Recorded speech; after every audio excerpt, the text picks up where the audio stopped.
Christmas, eh? A Christmas stream, mate. Yeah.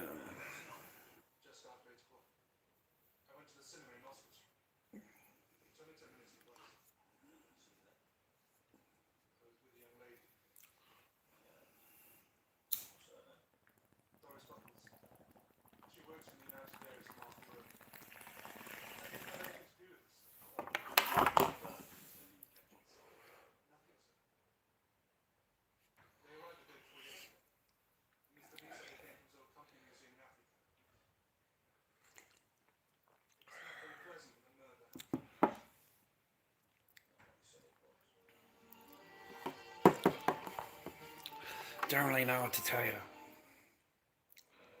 Don't really know what to say to you. Thank you for your messages, but I don't really know what to say.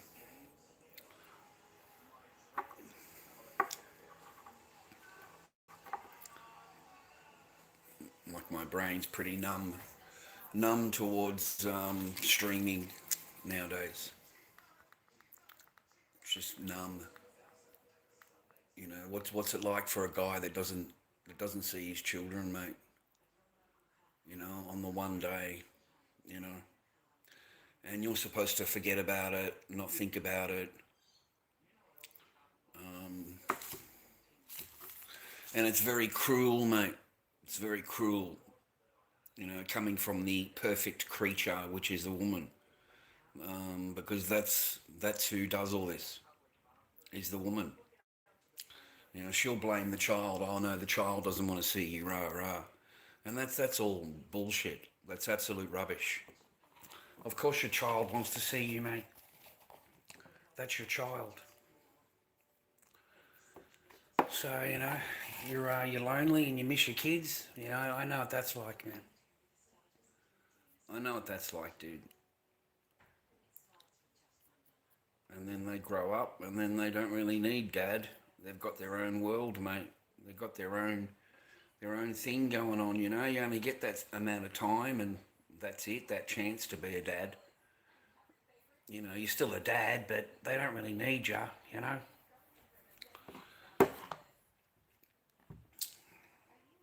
I think Christmas is one of the hardest times for a parent that doesn't see their children. I've slept all day. I won't lie to you. You know, I suffer. I'm diagnosed, so I understand why I'm the way I am. I can't help it. You know, I pretty much depressed the whole day. I've only just woken up. I had a shower and come and sat down and made a coffee. So thank you for your messages. I appreciate you. Um, there's no advice that I can give you, man. I don't know how you're supposed to just switch off not thinking about your kids. But I do know the court doesn't give a fuck about you. And I know that your ex hates you. Absolutely hates you. But, you know, mine hated me for years. Years. Absolutely years. So I try not to reflect back on it too much anymore. I try not to think about it too much anymore. I get depressed because I don't see Echo. You know, and then I've got these professionals. You know, after 4 years in family court, they want to tell me that I should never have any contact and or, you know, you should never see your daughter, speak to your daughter, have any contact with your daughter. You know, like these people are as cruel as you could ever possibly be. But then again, you're dealing with another person over here that's just as fucking cruel, because she'll look at you and go, oh no, it's your fault because you yelled, you know, 5 years ago, you know, the child doesn't want to see you anymore, rah rah. And you'll look at her and go, but I've got visitation reports that say that my daughter does want to see me. Oh no, well they're wrong. You know, they're wrong, I'm right. And the court will believe the mother. The court will believe the mother rather than a $300 report that you've had paid. I mean, I wasted a lot of money, man. I spent a lot of money um, trying to have my court orders done. None of it'll work. It's depressing as fuck. It's depressing as fuck thinking about it. It just really is. You know, you wake up in the morning and you can't even give your kid a hug. Um, I'm unlucky that I recorded everything. You know, I'm just lucky, and that's only because my family told me to start recording. You know, like this person's actually stating that you don't do anything for your child, you don't do anything, and you know you're saying that you do. So start recording, okay? Start proving that you did. Um, so that's why I've got so many recordings of me and my daughter. I'm lucky. I'm lucky. You know, if you're a dad, um, don't take it for presuming, because once she's done with you, mate, that's the end of you being a dad. That's the end of you being a dad. And all of these women, mate, all of these geniuses and these perfect human beings, they all do the same thing. They all do the same thing. There are thousands of me, thousands of dads that don't see their children, mate. And it's not because we're bad people or we're drug addicts or we live in a bad environment, or no, just because the other person doesn't want you to see them. You know, it's easier for them to move on with their new life. You know, they've got a new life, so they need to get rid of you. And the child is, yeah, that's got to go with them. They're very cruel, mate, when it comes down to it, a woman. The cruelest human that you could deal with is a woman, okay?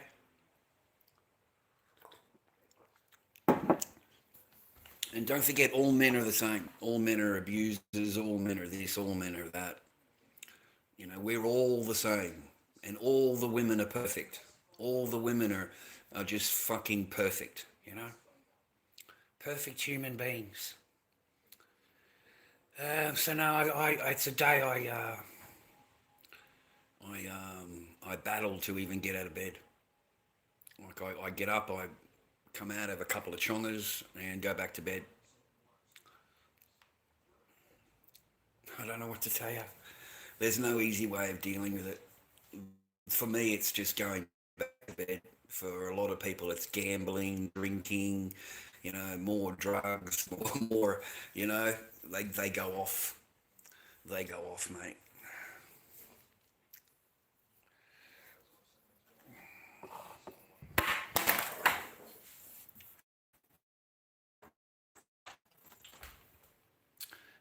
How you doing, Robert? I hope you're well, mate. I hope you're happy. I hope you've got someone in your life that loves you, mate. You know. Uh,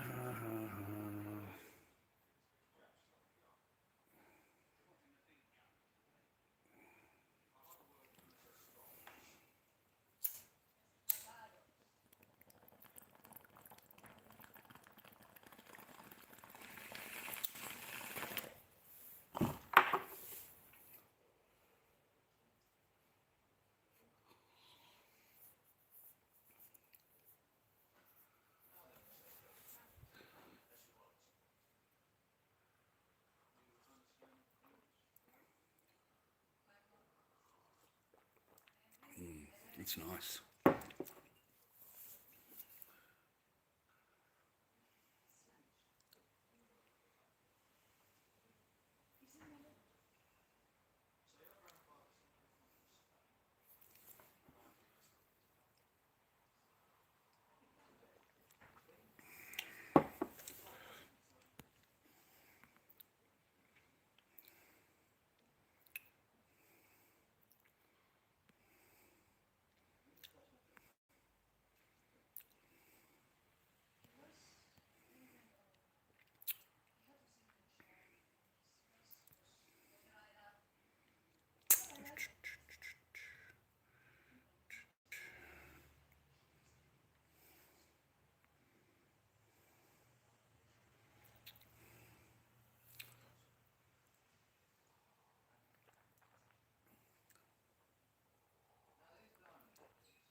Right, boys, you asked me to come on here, so I'll come on here, but I'm not sitting here forever. I can tell you that now. So I hope you have a good Christmas, boys.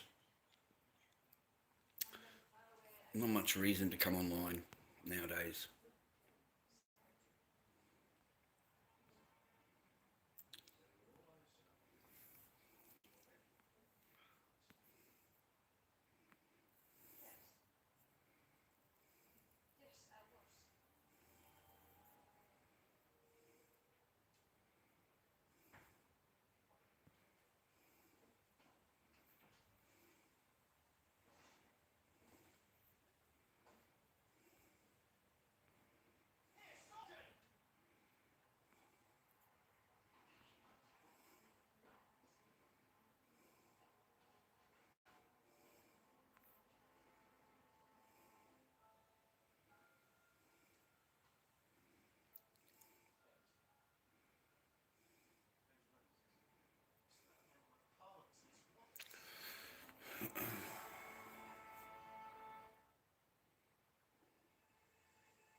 Alright, how did that get down so low?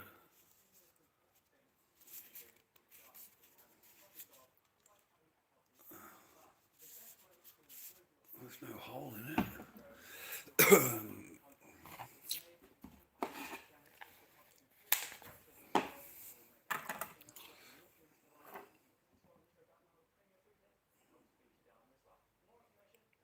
I just live in peace now, boys. Just live quietly like I normally did beforehand. You know, I don't have any big dramas or whatever. I don't have anything like that to complain about. I've got nothing like that in my life, man. My life is back to normal, you know. I've got my own little place. I've got a fucking applying for jobs and stuff like that. Just normal life.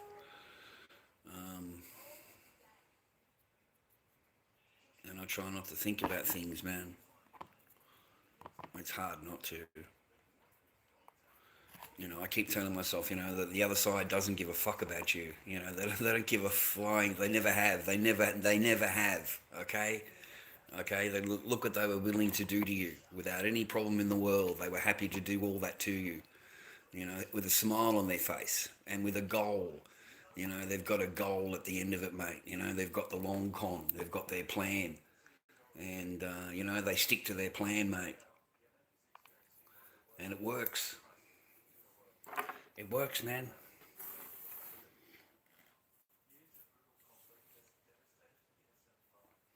I love you, I love you. We'll always be together. Don't you trust me?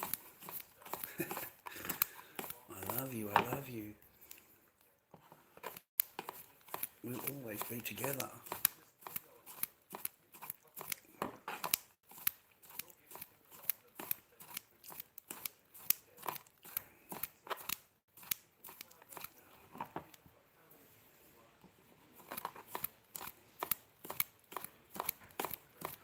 Little echo, man. I think about her all the time, though. I do think about her all the time, boys.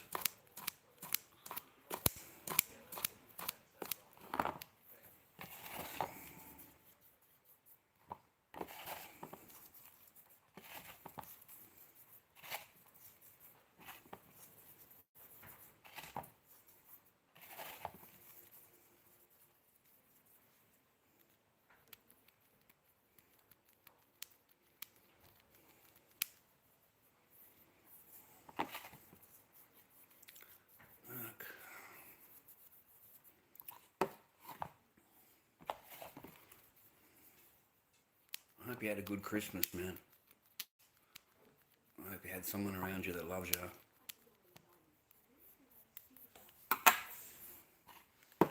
You know,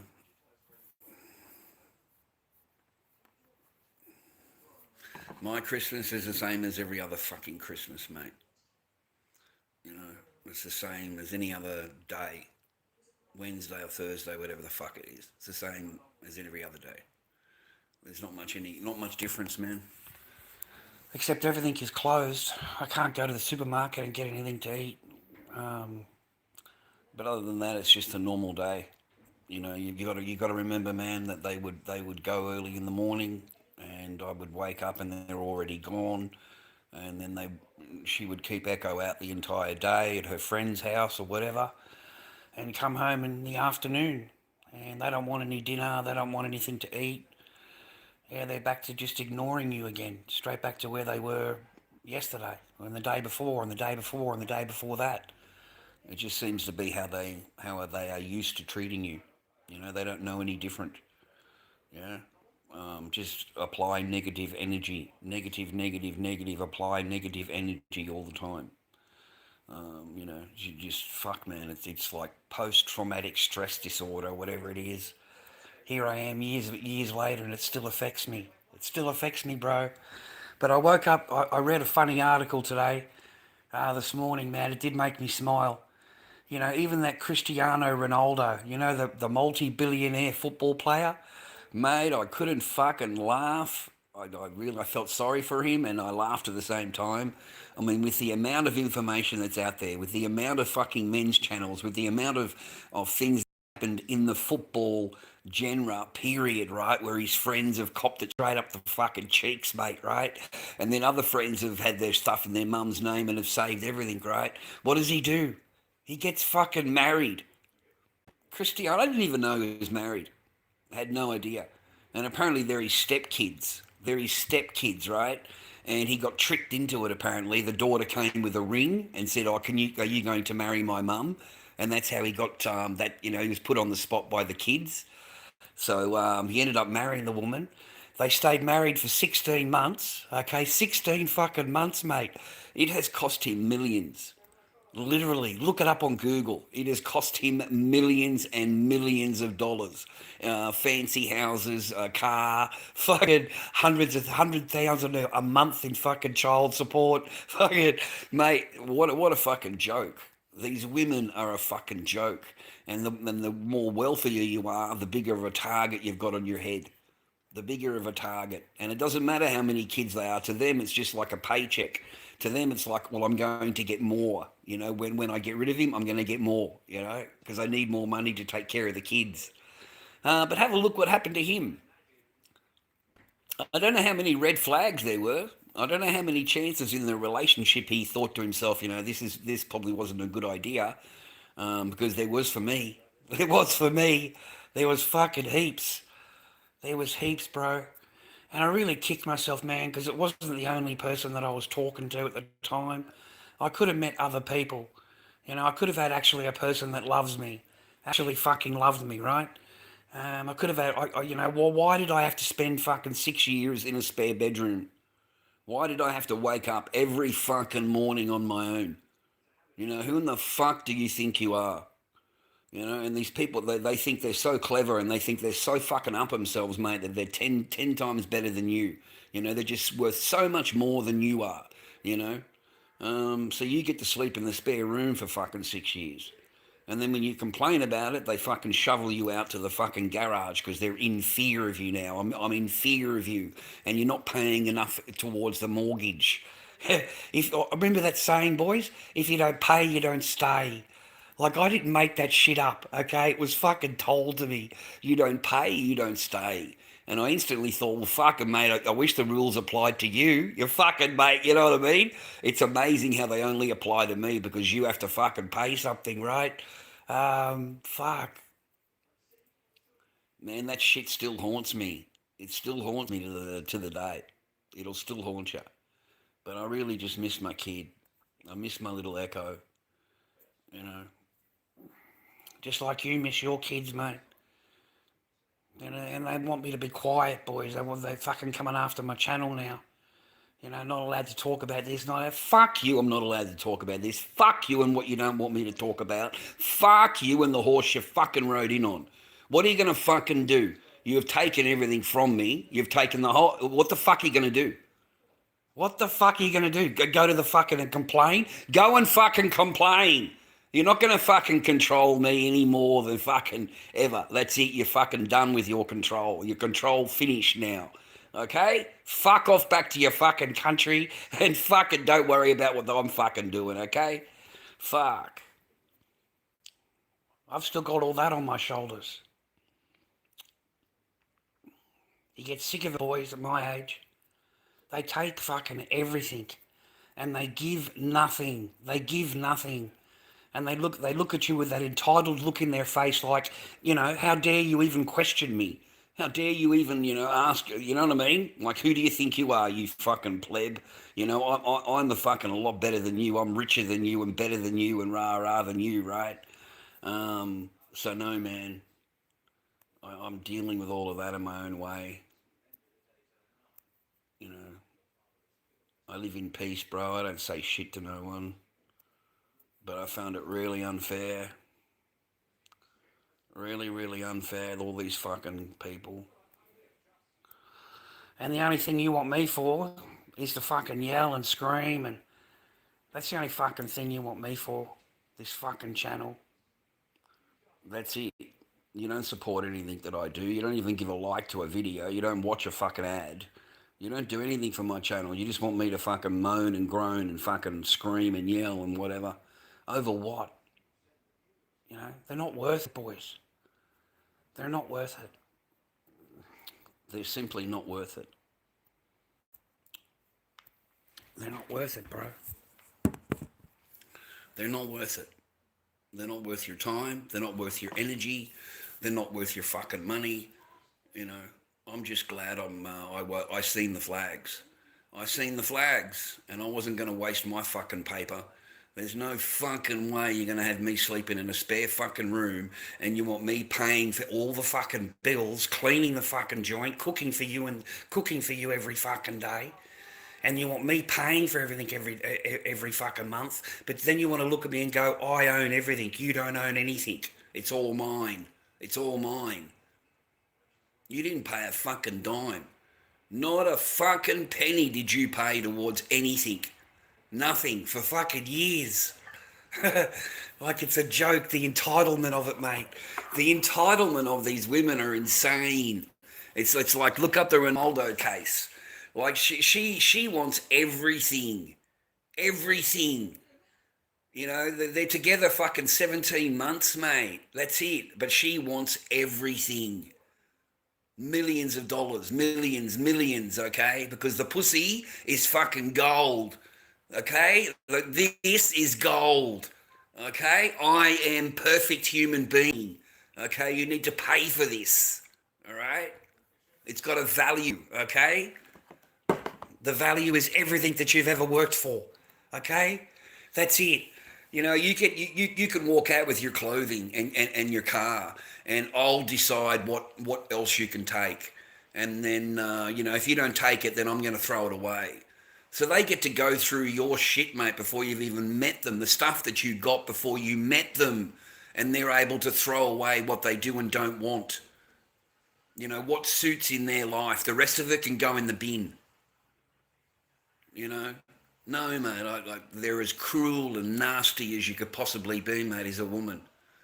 Cruel and nasty. One day you can be the best husband in the world, they'll stand there and tell you, I love you so much, you're so good to me. You're such a nice guy, you're a good husband, right?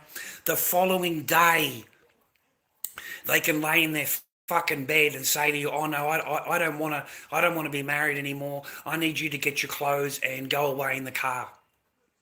And they expect you to go out and pack your bag and get in your car and drive away. That's what they expect you to do. And they sit there like they're a fucking genius, mate, like they've thought about it.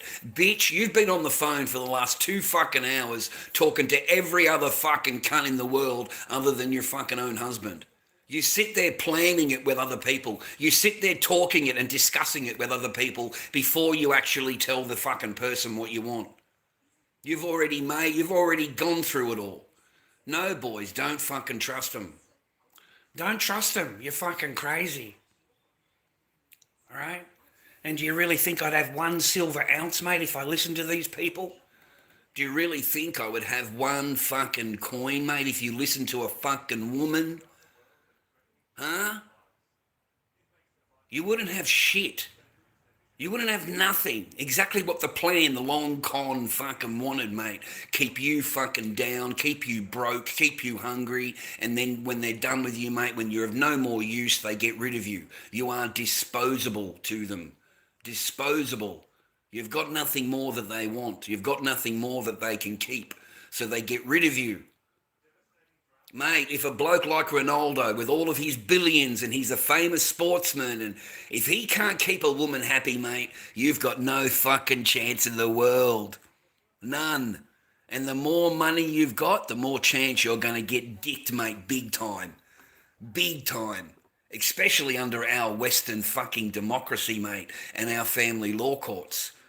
Like, you are going to get absolutely smashed. So all of your work for the last 10 years, 20 years, whatever it is just going to get blown up into the wall. And what you don't get blown up, she takes. She takes. And she'll sit there going, it's not enough. It's not enough. You know, look, well, why did you have to give him any money at all? You shouldn't have given him any money. It's all mine. It's all mine, you know. It wasn't your money. You know, your money didn't pay off anything. Not a thing. Your money is your money. Remember that, boys, because it's true. Your money is our money. Her money is her money. Your money is our money. Your money is the one that they spend on the bills, they go and buy shit with, they go and do whatever they want with. Their money gets banked. Gets put on the side and is forgotten about. Just forget about it. Doesn't exist. You can't spend it. You can't touch it. And then they look at you and go, you know, they wonder why you're broke and that they've got all the money. And they go to themselves, oh, fuck, you know, it's still not enough. It's still not enough. And the only fucking reason they've got that money in the bank, boys, is because you paid for everything. You are the one that fucking done everything. They didn't have to pay for anything. That's why they've got a bank and you don't. Okay? So that's why they can look at you and get rid of you so quickly and easily. Because you've got nothing else that they want. They've got all your money, they've got your property, they've got whatever. What else do they want from you? You know, I mean, seriously, man, the person that I knew, she wanted to get rid of me from fucking day one. From the minute you signed on the fucking red book, mate, she wanted you gone. She wanted nothing to do with you at all, other than the citizenship, other than fucking coming here. So she's got to keep it all fucking sweet. But when I started busting out the red flags and started fucking pulling her up, that's when it all fucking crumbled. Because you can't pull these women up because they're the boss women. They're in charge. So how dare you question them? How dare you ask anything of them? Who do you think you are? You know? Like they're up here, man. You're down here. You know, that, and whether they want to admit it or not, they fucking know it, mate. Subconsciously, they fucking know it. Because they'll sit there badgering the fuck out of you or making your life absolutely fucking miserable until you do what they want you to do. You're going to do what they want you to do, man. This is going to fucking close for a start. There's no fucking toes in the air. That's going to fucking be laying flat. There's none of that. And then you're going to get ignored. The ignore game, mate. Fucking hell. How fucking sick am I of that, boys? Don't ever fucking play that stupid fucking game. They play the ignore game for fucking months on end. And I mean literally every day. You will be totally and utterly ignored. You'll come home from work, the person will ignore you. They will walk past you. They won't even say hello to you. They just completely ignore you. That's called the ignore game. Now, most of the time, you'll pull the Sheila up and you'll have a little bit of a discussion about what's going on. You'll have a kiss and a cuddle. You might even have a little bit of a jab, mate, you know, and everything is forgotten about. These days, these fucking women, mate, they don't fucking forget and forgive, mate. They keep that shit rolling for fucking months on end, because the man, me, I'm sitting there going, what's going on? You've got to try and make up to this person. You've got to try and get on her good side all the time. So that, it's a waste of your fucking years, brother. It's a waste of your years. The person has no love towards you, get out of the fucking thing. You got no children with her, get out. Get out. But these women only pull it, mate, when the house is all set up and then they've got a kid. That's when they start pulling this shit, okay? Like big time, because they need to get rid of you. They know they're going to get the house. They know it. It's a 100% certainty. Even if it's in your name, that's it. She gets the house. You'll get a small payout. Small payout by the court. And they'll look at you and go, oh, we can't put her into too much debt. She's a single mum. So the most that we can afford to pay for the house is this. And that's it. That's it, mate. 50 grand, 60 grand, 70 grand you'll get for your home. The rest of it, all the equity goes towards her. You'll get a small pay by the time you've paid your fucking lawyer, and then you've paid your other lawyer for your family law court. You've got nothing left. Absolutely nothing. You haven't even got money for a coffee, mate, out of your fucking settlement. Yeah? I was lucky enough to buy a fucking Jeep, mate, that broke down a month later. It must have been God telling me this is blood money. It's blood money. It's fucking money that you earned while you slept on a fucking garage floor. So we're going to get rid of it. We're going to give you a new start. And no, the fucking engine blew up. Fucking God made sure that it didn't fucking go anywhere. He completely cursed the fucking car, mate. Fucking kiboshed the car. It was like, telling me that's blood money. It's blood money. Just get it out of your life. It's nothing but bad karma, bad luck, bad mojo. You know what I mean? It wasn't, get rid of it. And it ended up fucking blowing up. It's amazing that ended, eh? Because for months, for ages, I was thinking I really want to get rid of this car. I'm fucking sick of this fucking car. I really am. I'm sick of it. Yeah. No, mate. You can trust them. I don't. I just don't trust them anymore. I don't believe anything they say. I really don't. And these days, mate, you can get into trouble just for tone of voice.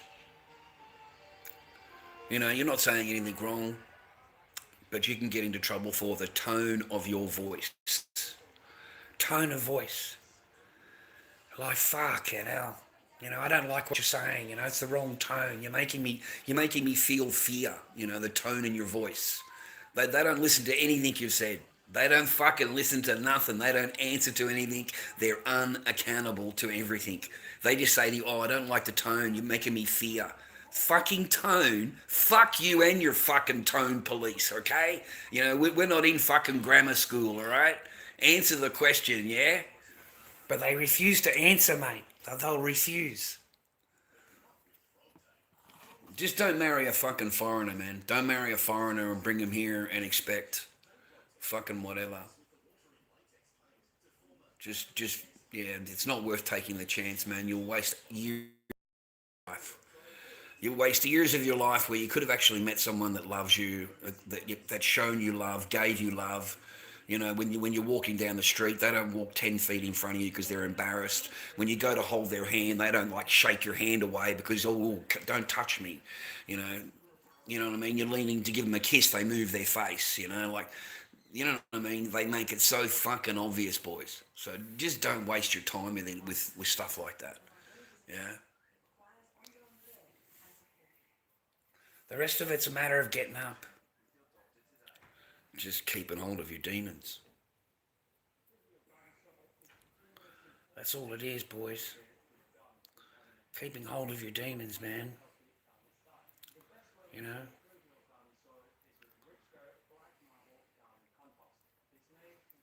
Like we'll never see Echo again, mate.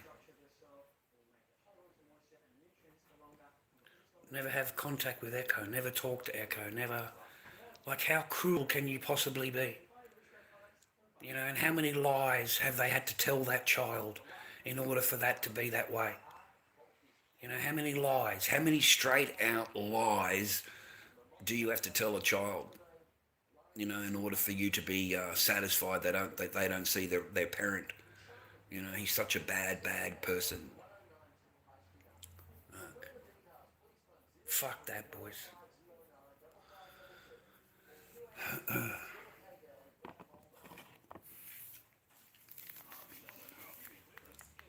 Anyway, thanks for the great conversation, mate. It's always good to talk to you.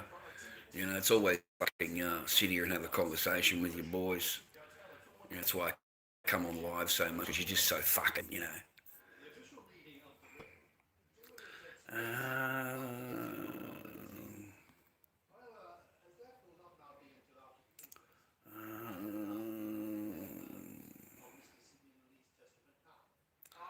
a woman calling me twisted. Who gives a fuck what you think, Lisa? You're nothing but a fucking vag, love. No one gives a fuck what you think, love. Also, Lisa, fucking be quiet, love. The men are talking. Okay, love? The men are talking there. We don't need an opinion from a fucking woman, all right? I was stupid enough to sign the paper, Spider. Yeah, I believed in the words of bullshit, mate. You are better off on your own, without a doubt, love. You're better off on your own, boys. Yeah, don't marry him, don't move him in. There is no reason to get them into your property. There's no reason to have them living with you. Let them stand there telling you how strong and independent they are, all on their fucking own without their parents. Because without their parents, mate, who fund their fucking lifestyle, they wouldn't have a lifestyle. The parents fund the lifestyle, mate. Mummy and daddy, okay? Not fucking anything else. So, well, Spider, they tell you how much they love you and, you know, we're always going to be together and don't you trust me and it's for our future and, you know, your ex-wife could come back and make a claim and all of this fairy tale stuff, mate, you know, and you just at the time want to believe them because you love them and you want to believe them and stuff like that. And, yeah, you'll realise the minute you walk out of that real estate agent how much of a big mistake you've just made. And as soon as you get home, she is going to tell you. She's going to remind you exactly who owns this house now. And this is mine. Okay, so you're going to be obeying my rules now. There's a whole new range of rules that come out when a woman owns something, mate. Let me tell you. It's not as free willed as it was yesterday. You come home today and there's fucking 1,000 new rules, you know. There really is, man. Fucking just little fucking mustache man comes in the door, like absolute fucking mustache man, you know. Fuck. And then it just becomes nastier and nastier and nastier because they don't need you anymore, buddy. But even if you don't sign it, mate, you're still going to lose it. You're still going to lose it, mate. You're going to go to fucking divorce court. You're going to lose it. If you've got a kid, you're going to lose it. It doesn't matter who in the fuck. It doesn't matter. Don't you understand?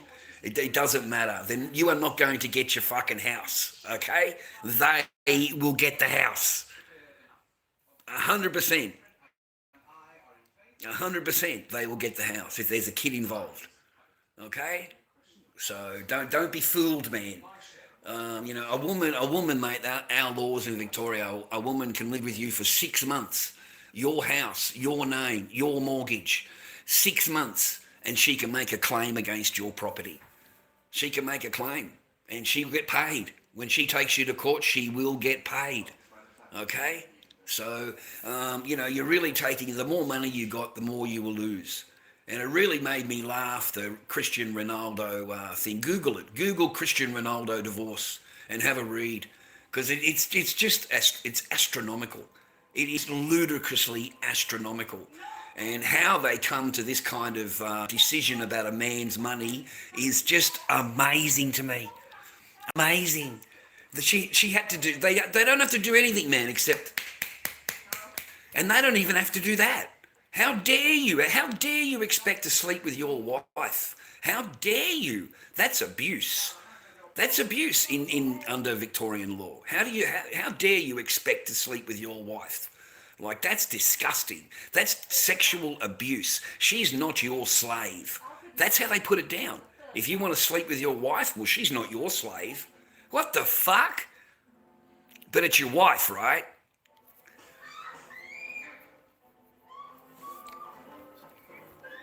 That's just how the laws are, man. It's just how they're written.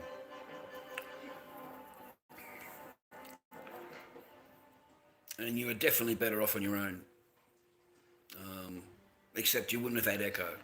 But I would have had a chance to actually meet someone that did actually want to be with me, man. You know, you know what I mean? Like, I would have actually had a chance to be with somebody that actually, could have shown some love, and not been on a long con fucking thing, mate. And thank God that I noticed. Thank God that I picked up on the red flags. Thank God that I fucking thought about it, boys. Imagine how heartbroken you would be, mate, if it all came down to the big surprise, right? Like, you go in there in the morning to say good morning to her, and she tells you to fucking pack your bags. It's time for you to go. I don't want to be with you anymore. I want a divorce. You have to leave now. And like, what are you expecting me to go? I don't care. You just need to pack your bags and leave. Like, these women are, that's how they are.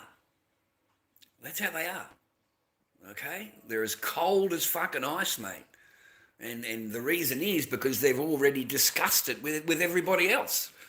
Oh, mate, they've been on the phone to mum, dad, fucking auntie, uncles, fucking girlfriends, best friend. Fucking every cunt in the world knows about it except you. Everybody fucking knows about it, mate, except you. Fucking cunts in the market were warning me.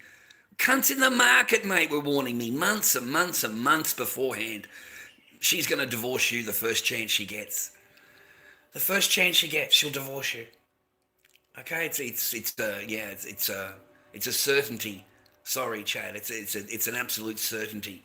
Okay, so I knew I spent my entire time just waiting for this person to have had enough, and that's why I didn't push her. I never asked her for sex, man. I never fucking begged for any sex at all, because you're never going to get it. So what's the fucking point in asking about it? What's the point, mate, right? You make a mug out of yourself. So, I knocked it back, and it got fucking pissed off with me, because how dare you knock me back, being the fucking total queen that I am, and this is gold. This is gold right here, and you said no. How dare you? So, they don't like it when you fucking, look, I'm not interested. Fucking thanks very much, but yeah, I'll pass. Oh, thanks very much, I'll pass. Yeah, they don't like that very much, man, because you're taking control out of their hand. You're taking the control out of her hand. You see, because the control is, she's got the tap, whether she turns it on and turns it off, and you've just knocked it back. So you've just taken all that power from her. The tap doesn't mean anything to you. I'd rather go and have a wank. I'll go and have a fucking wank, love, like I've been doing the last fucking 2 months. All right? Yeah, the last 2 months, love. What are you talking about? I'm a premium member of Tutor Hub, right? A premium fucking member of that shit, bro. By the time I finish with that website viewer, I can go and smell it through the fucking phone, mate. I can smell that shit through the phone, buddy. Fuck.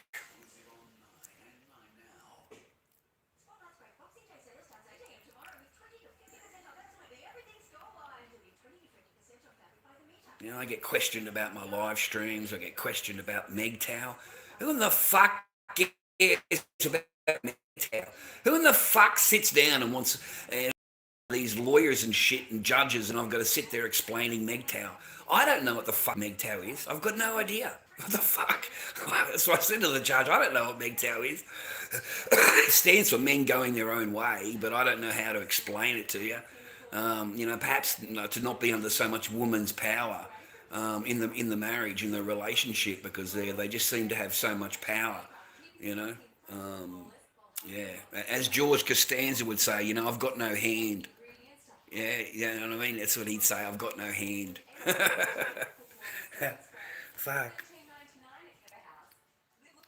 Da, da, da, da, da.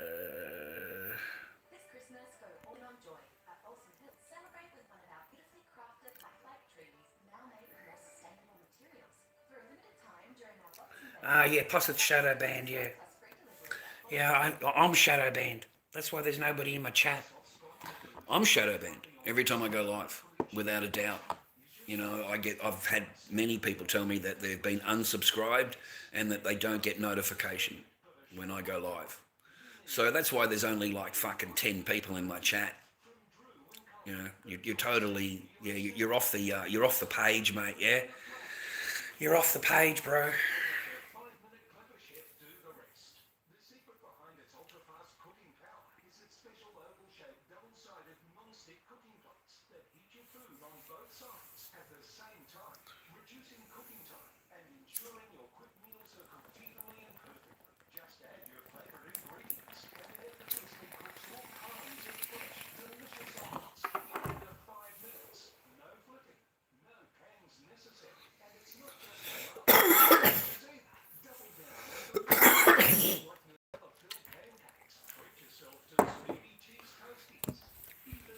Basically, yeah. If I could have just, walked away after they got here, yeah, they would have been a lot more happier. Yeah, they would have been a lot more happier. Yeah, absolutely, yeah. Um, but you bring the parents over, you bring the whole fucking family over, mate. Everybody. They all live here, and they think it's them. It's nothing to do with me, rah rah. Fuck, these people are insane. They wouldn't even be in the country. They wouldn't have even fucking at all. Okay, maybe on holiday. That's about it. But fucking, the only reason where they are now is because of me. I'm the fucking. But no, you get no thing for that, buddy. You're nothing but old and ugly. That's what I was called, old and ugly. Oh, and at time fat. Old, fat, and ugly is what I was called. That's how I was looked at. So you're not going to give any love to an old fat person, right? And you're going to be totally embarrassed about them, right? So you don't want to be seen with them. You don't want to walk down the street with them. You don't want anyone like, fuck, man. I sat back. I had a dream the other day. Swear to God, he comes to me in a fucking dream, and I'm at the stall at the market, in which it all happened. It's all facts, and the person's never at the fucking stall. They're always over there talking to fucking rah-rah, sitting there fucking talking, yapping away to some fucking Chinese person, right? And I'd call her over and go, love, these people aren't your friends. They're not your friends, love, okay? They're not your friends. They're your competitors. We're at a market. So I need you to fucking start serving people and helping out a bit, yeah? Mate, 10 minutes later, it's back over there again. So it calls me over, right? It calls me over. And it says to me in front of the friend there. It says, I was telling her that you don't rinse the dishes properly when you wash the dishes. You always leave a little bit of soap on it. And I looked at her and said, oh yeah. And I just stood there. And she said, yeah, you need. And then the woman pipes up and says, yeah, you need to rinse them more when you do the dishes. And I said to them both, man, at least I fucking do the dishes. You don't do dishes. You don't clean. You don't cook. You don't do shit. You remember that day? You dared try to embarrass your own fucking husband, mate, in front of other people. And you think he's going to stand for it in front of a fucking stallholder?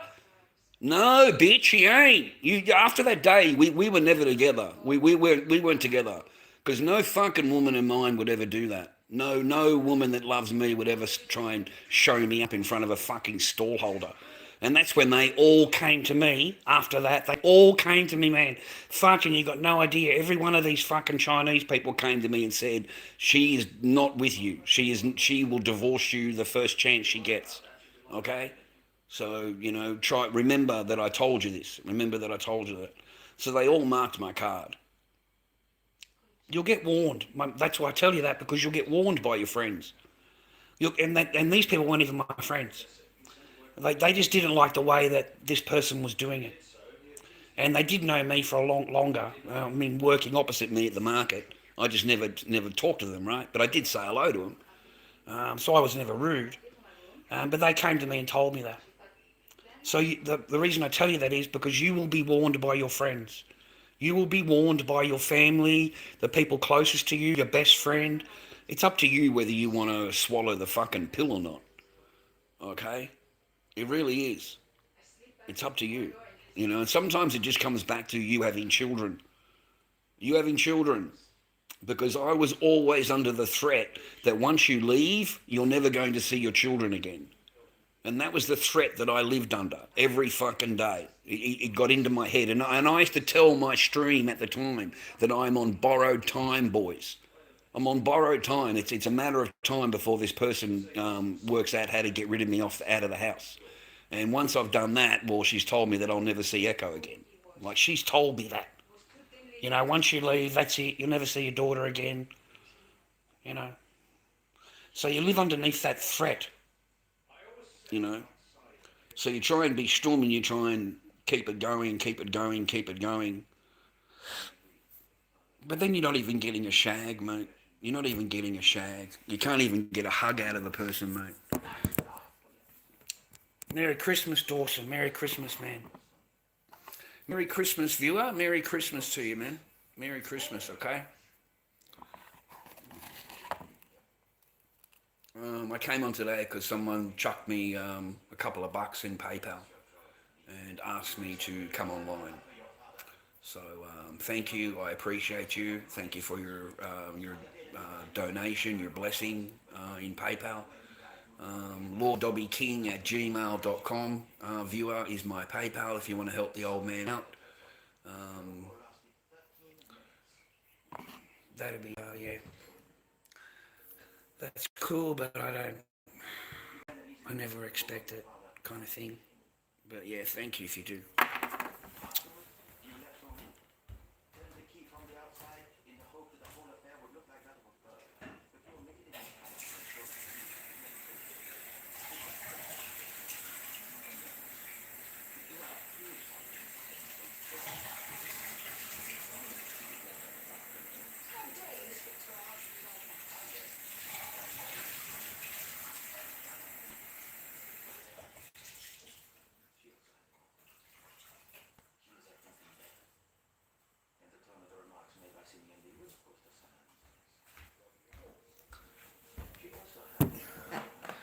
So my normal Christmas day is exactly this. That's it. You know, before it was just sitting in a garage all fucking day. And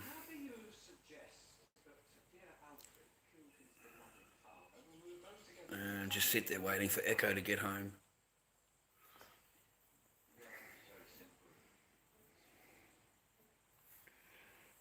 That's it. That was my whole Christmas. Just wait for Echo to get home. But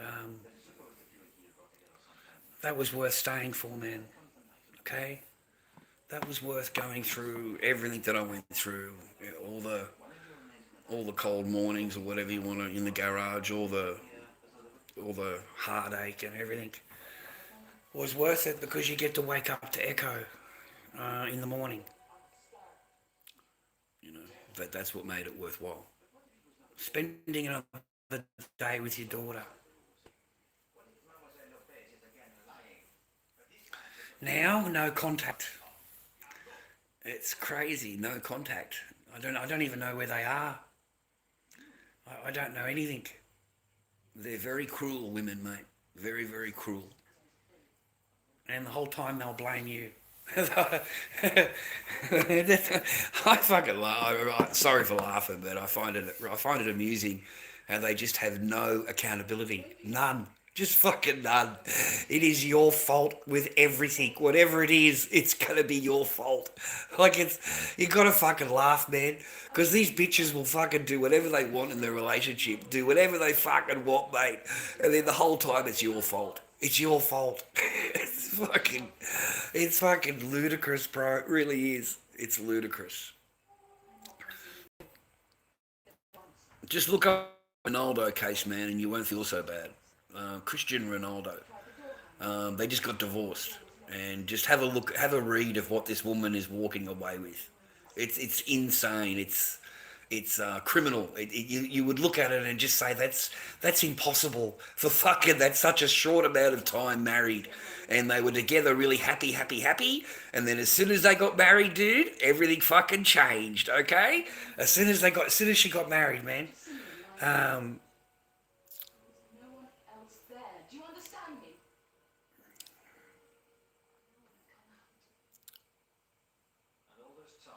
Oh, thanks, Vibrant. Thanks, man.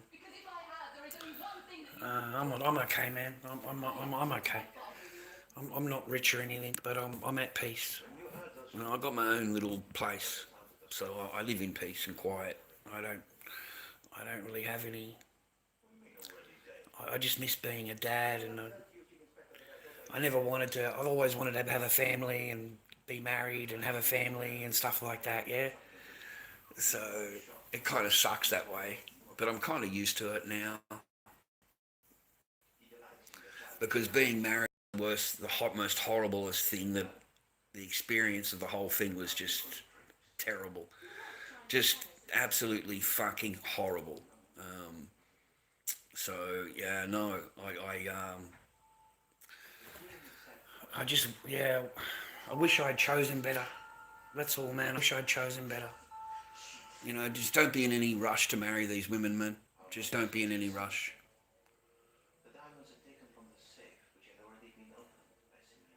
And I really could have chosen differently.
Watching Peru, mate.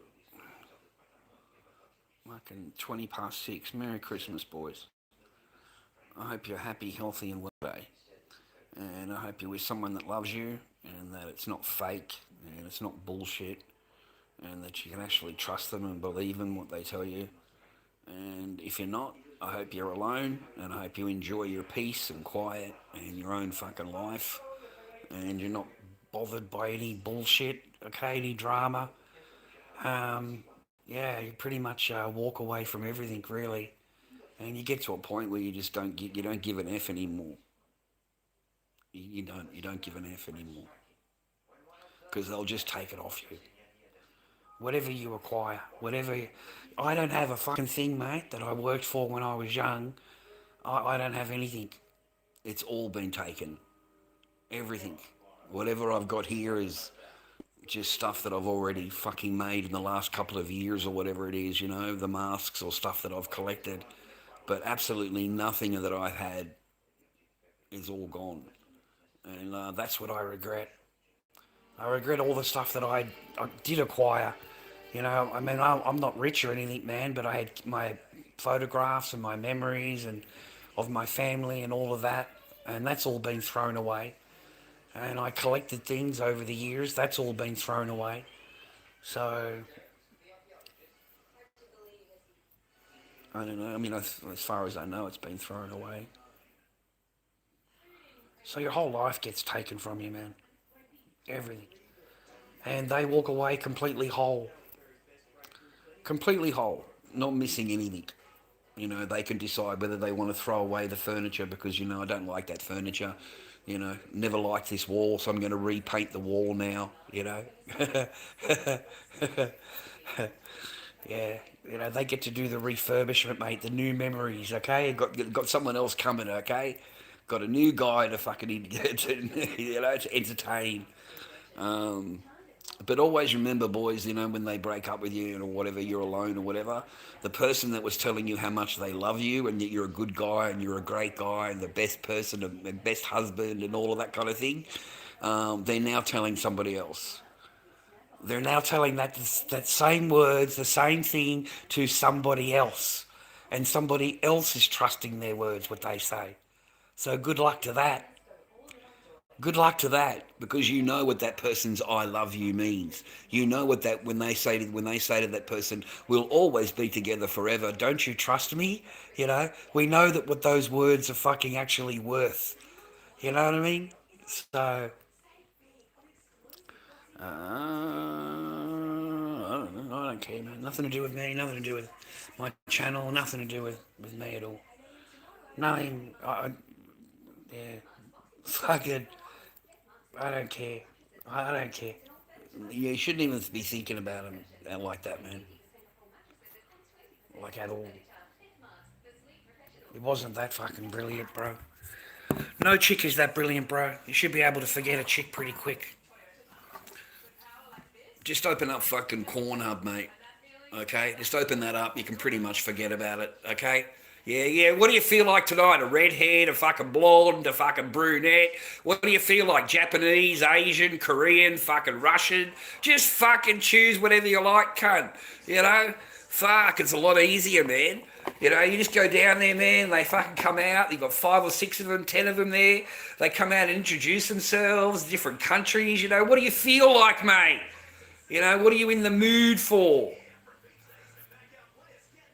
You don't have to beg the chick for a blowy, man. You don't have to fucking basically book it in for next week, okay?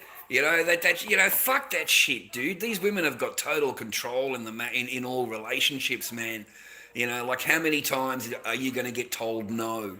No, I don't feel like it tonight. Oh, not tonight. How's next Wednesday? It's fucking Sunday. And the fucking person says to you, "How's Wednesday?" Fucking 3 days from now. These people are not in any fucking rush, mate, okay? They don't give a fuck about you. Just make sure you got the mortgage paid. Make sure you got the bills paid, okay? Yeah, that's it, okay? They'll occasionally chuck you a smile. When they want something done, they'll speak to you nicely. And then as soon as you've done it, you're back to where you were fucking 10 minutes ago. They'll just go back to ignoring you again. They'll get you to do whatever they want you to do, and then they go back to ignoring you. It's a fucking joke, man. So why waste your time on that? You should be alone. If that's the only choices you got in life, then you should be alone. If you're trying to chat up a chick, right, like I was at the smoke shop, and I'm just like, yeah, take your time. There's no rush, and bang, she's offended. She's offended. You haven't meant it in any way whatsoever. You try to chat the chick up and they're offended. Fuck them, bro. Fuck them. They are that easily offended. Okay? So, mate, they're not even worth fucking talking to, because you can get into trouble just for the tone of your voice. Just the tone of your voice. Are you kidding me? Do you really think they give a fuck about their tone, mate, when they're talking to you? Do you think they care about their actions or their words or how they've made you feel, mate? Do you think they care about that at all, even give it a second thought? No, they fucking don't. But the minute you open your mouth up, the minute you try and fucking say something, you're abusive, your tone is wrong, I don't like how you spoke to me. Do you think you like how you spoke to me, or the things you've said to me, the things you've done to me? But that doesn't matter, right? Because you're up here and I'm down here, And that's how they regard themselves, man. So why would you want to put up with it? Why in the fuck would you put up with it? And then, I read the Christian Ronaldo thing and it makes me smile, man. Because, I don't have fucking $3 billion in the bank, bro. And I'm not paying $110,000 a month in maintenance. Fucking alimony, mate, or some shit. It's $110,000 a month. Fuck. Fuck. And she gets $50 million, mate, to break up. $50 million, man. And he's still paying $100,000 a month. Like, fuck. This is some serious fucking poo-tang pie, bro. This is expensive poo-tang pie. This is the best poo-tang pie in the fucking whole world, mate. And each one of these women believe that. Each one of these women believe that this is the best and only poo-tang pie. And you have to pay the maximum fucking amount to get it. Okay? And you know what the amazing part is? The next guy, she's fucking absolutely slamming, right? And she will do everything that he'll never hear the word no. And it won't cost him a penny. It won't cost him anything. It'll just be handed to him, you know? It'll just be handed to him, bro. But no. We'll preserve ourselves. We'll conserve ourselves for the next guy. We'll make sure the next guy hasn't got I'm not. So they preserve themselves while they're with you. They preserve themselves for the next guy. Yeah. And that's why a lot of these women, mate, have boyfriends on the side. Because they can say to the boyfriend, oh, I don't sleep with him. Oh, I don't even sleep in the same room as him. I'm in a different room, you know. I'm not his, we've got nothing to do with each other. And she's basically fucking right. She's basically right. She gives it up to you once every 3 months. You know, it's every now and again, right? So she can get a boyfriend on the side and say to him, oh yeah, we don't have anything to do with each other. You know, we sleep in separate rooms. We're just working out she can go on that whole pathway, mate. Oh, we're getting a divorce, and so she can withhold sex from you in the marriage to give it to the fucking boyfriend, mate. To give it to him. So she comes back from the boyfriend to you, the husband, and she has been totally smashed, absolutely smashed. And she'll sit there denying you, going, oh, no, not tonight, not tonight. And when she does give it to you, it's because she has to. It's obligations. Look at you and go, it has been a couple of months. I better give him something, okay? But she'll tell the boyfriend nothing. She'll tell the boyfriend fucking no. I don't touch him, rah. She'll tell the boyfriend no. I swear to God. Man. There's no, That's how they roll. That's how they roll, man. That's facts.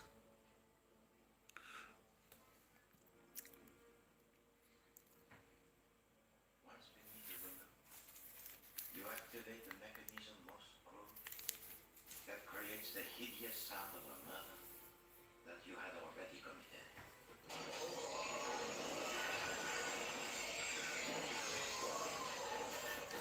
And then to further your alibi, you find an excuse to actually come back into the house. I've forgotten my book.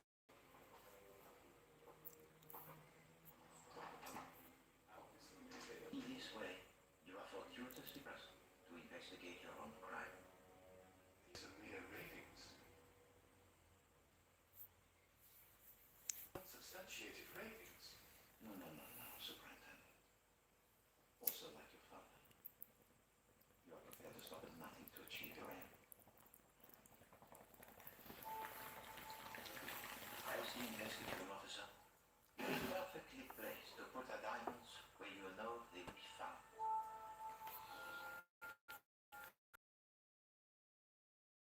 Same with the black leather case. In this way, you sought to incriminate the innocent. Oh, no, mate. It's lessons learned, man. Don't misunderstand the channel, ass. Fuck you, man. Don't misunderstand the channel, man. My lessons are to be learned. They're so that you don't make the fucking mistake. And you might think you're a fucking genius and it won't happen to you and you're a clever cunt. But fucking mate, I'm better off to mark your card than not mark your card. So I tell you this shit so it fucking marks your card. Real simple. You know, lessons are to be learned, mate. That's it. Understand? Understand? Fucking learning your mother. Learning your mate. Teaching you fucking shit, bro. So you know, fucking don't make the same mistakes I do. And the same mistake that 1,000 other fucking men have made. You know, there's thousands of me, man. There's none of us talking about it though, right? That's because we're not allowed to talk about it. We're not allowed to, man. And I hope it doesn't happen to you. Yeah? Because they want to tie you up with court orders. They want to tie you up with fucking shit and threaten to put you in the fucking nick, mate. Or threaten to take your fucking channel down if you talk about it. They want control in your life, man, even when they've gotten rid of you. So you need to know all of this before you fucking marry any of them. What the fuck you want to marry any of them for? You know, you bollocks need to wake the fuck up. Play the game. Don't marry them. There is no reason to marry them. There is no reason to bring foreigners to your fucking country to marry them. There's a really good chance you're going to end up like me. Okay, there's a really good chance. There's a small chance that it won't. 20% chance. There's an 80% chance that it will happen. So I speak for the 80%, mate, because the other 20%, yeah, they're happy, okay? Yeah, you've got a really good chance, 80%, 80 to 90%. And the more money you've got, the more chances that's going to happen to you. So you can either learn or you can fuck off. It's real simple, mate. There's a fucking door there and all you got to do is walk through it, all right? But don't sit in my chat fucking complaining to me, mate. It's the wrong people to complain at.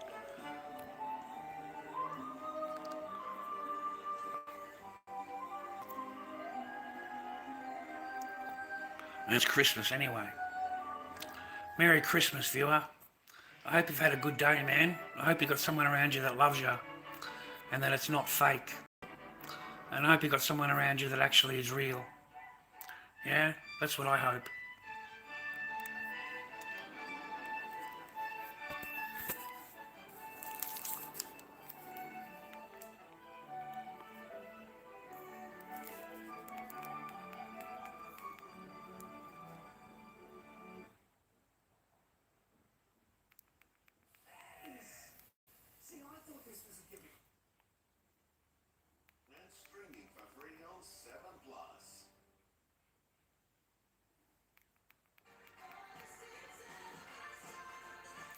Man, there's nothing on. Oh man, remember when we were young, man, you'd have the Christmas programs on. You'd have the Christmas cartoons on. You'd have the reindeer one on. You know, remember that one? You'd have all. Remember those like puppet kind of cartoons we had when we were kids? You know, you don't get any of that anymore. Why? I wonder why. I wonder why we don't get to celebrate Christmas like we used to. I wonder why our traditions as a Western nation, a Western civilization, I wonder why they're put on the side. I wonder why they're cancelled and they're removed from society because they'll offend, a small minority, who uses religion as based on it. It's offending our religion. So you've got to change everything that you fucking, that you do and say and all of that. All of these Christmas markets that got attacked in Germany and fucking France, they all got attacked, mate. All of them did. They were so fucking lucky that cunts didn't drive through there with a truck, right? They were just so lucky. Because that's what happened last year at one of these Christmas parties. They drove a truck through it and injured 11 people or some shit, remember that? But they do that with it wherever they go, so that you don't have the festival the next year. You won't have it next year, will you? No, you won't. And your market will be closed down next year for safety reasons. Safety reasons. And then if you do have a Christmas market, what do they fucking do, mate? What do? They come and set up, mate. They come and set up with the speakers, full on fucking Quran, giving them away at the Christmas fucking, at the Christmas party. They'll come there with the full Quran with loudspeakers, mate. And of course, you're not allowed to play Christmas songs because that's offensive. That's offensive, right? But they're sitting there playing their fucking Jamal and fucking, Farak fucking music from the desert, right? That fucking Arabian shit. Yeah, that's playing fucking full steam, mate. Full steam, loud. And yeah, that's at the Christmas fucking markets. Like, I couldn't believe it. At another market I was watching, that, like, hundreds of fucking turned up with the flags and are just walking through the market, you know, you're yelling out free, free, rah, rah, rah, free, rah, rah, rah, you know, at the Christmas party. Because it's to show dominance. That's why they do that. It's to show dominance. Because you can't do anything about it. And you'll never go to one of their, like Eid. You'll never go to Eid in a Santa Claus outfit, will you?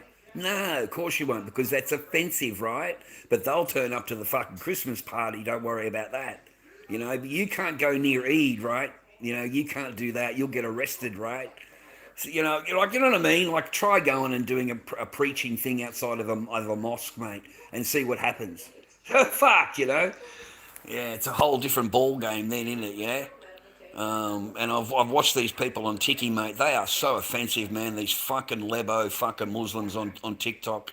They were comparing the Bondi thing to alcohol deaths, or the Bondi thing to drug overdoses. You know, it's all the same. Look, there's more drug overdoses. You know, why are you even, why is there so much attention to Bondi? Rah rah. You know, that's how they were playing it off. They were deflecting it. They weren't taking any accountability for the actual people themselves, you know. There's no mention of Muslim extremists, fucking gunmen, rah rah. There's no mention of that. It's all them saying that, he's not part of ours. He's not, he's the small minority, rah rah. And then they deflect with there's more deaths in alcohol and drugs. There's more deaths here and all. So basically making the situation less than what it is, deflecting from it. You know, why are you talking about it so much when there's alcohol deaths, or there's homeless deaths, or there's people on drugs dying and all that kind of thing, and yet this means so much to you, right? Like it, mate. Like, it's insane how they will try and, it's called takia, whatever it's called, where they're allowed to lie. They're allowed to lie to further their own ideology. They're allowed to lie, okay? It's part of their thing. So it's called takia or something like that it's called. So yeah, it wasn't fucking, I was sitting there listening to this shit, right, come out of their mouth. And at no time do they condemn anything.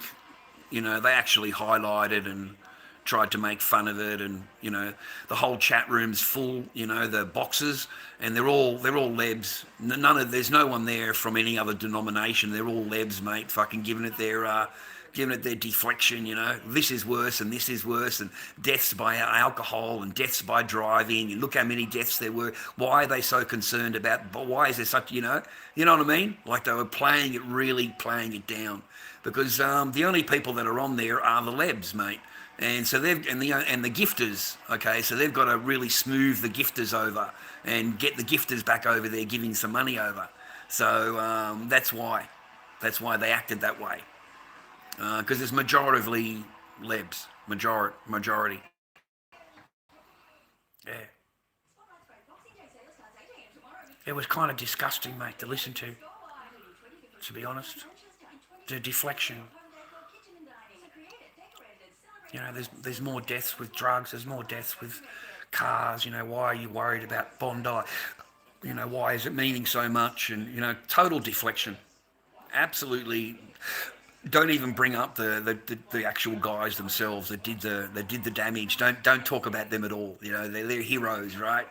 So no, man, it made me realise that they do have an outside face. They have this smiling outside face, and on the inside, it's we're happy that this happened. We're not unhappy that it didn't happen. And another guy, Mons, stood in there and said, "Yeah, I'm glad it happened. I wish it would happen again." And a whole bunch of fucking just diatribe came out of this fucking mongrel's face, and they're all agreeing with it. All of the fucking lebos in the chat are agreeing with what this guy's spewing out. And that's when I realised they've got a really nice, this nice, but on the back of it, man, it's fucking Sharia, fucking Quran bullshit, yeah. And they don't ever put another leb down. You'll never hear them talk a fucking another Muslim down, ever. It doesn't matter what they've done. They'll never ever fucking talk against it. Only if you look like me. If you look like me, then they come down on you 100% to get you offline. They don't want you talking online. Yeah, they don't like that at all. Okay.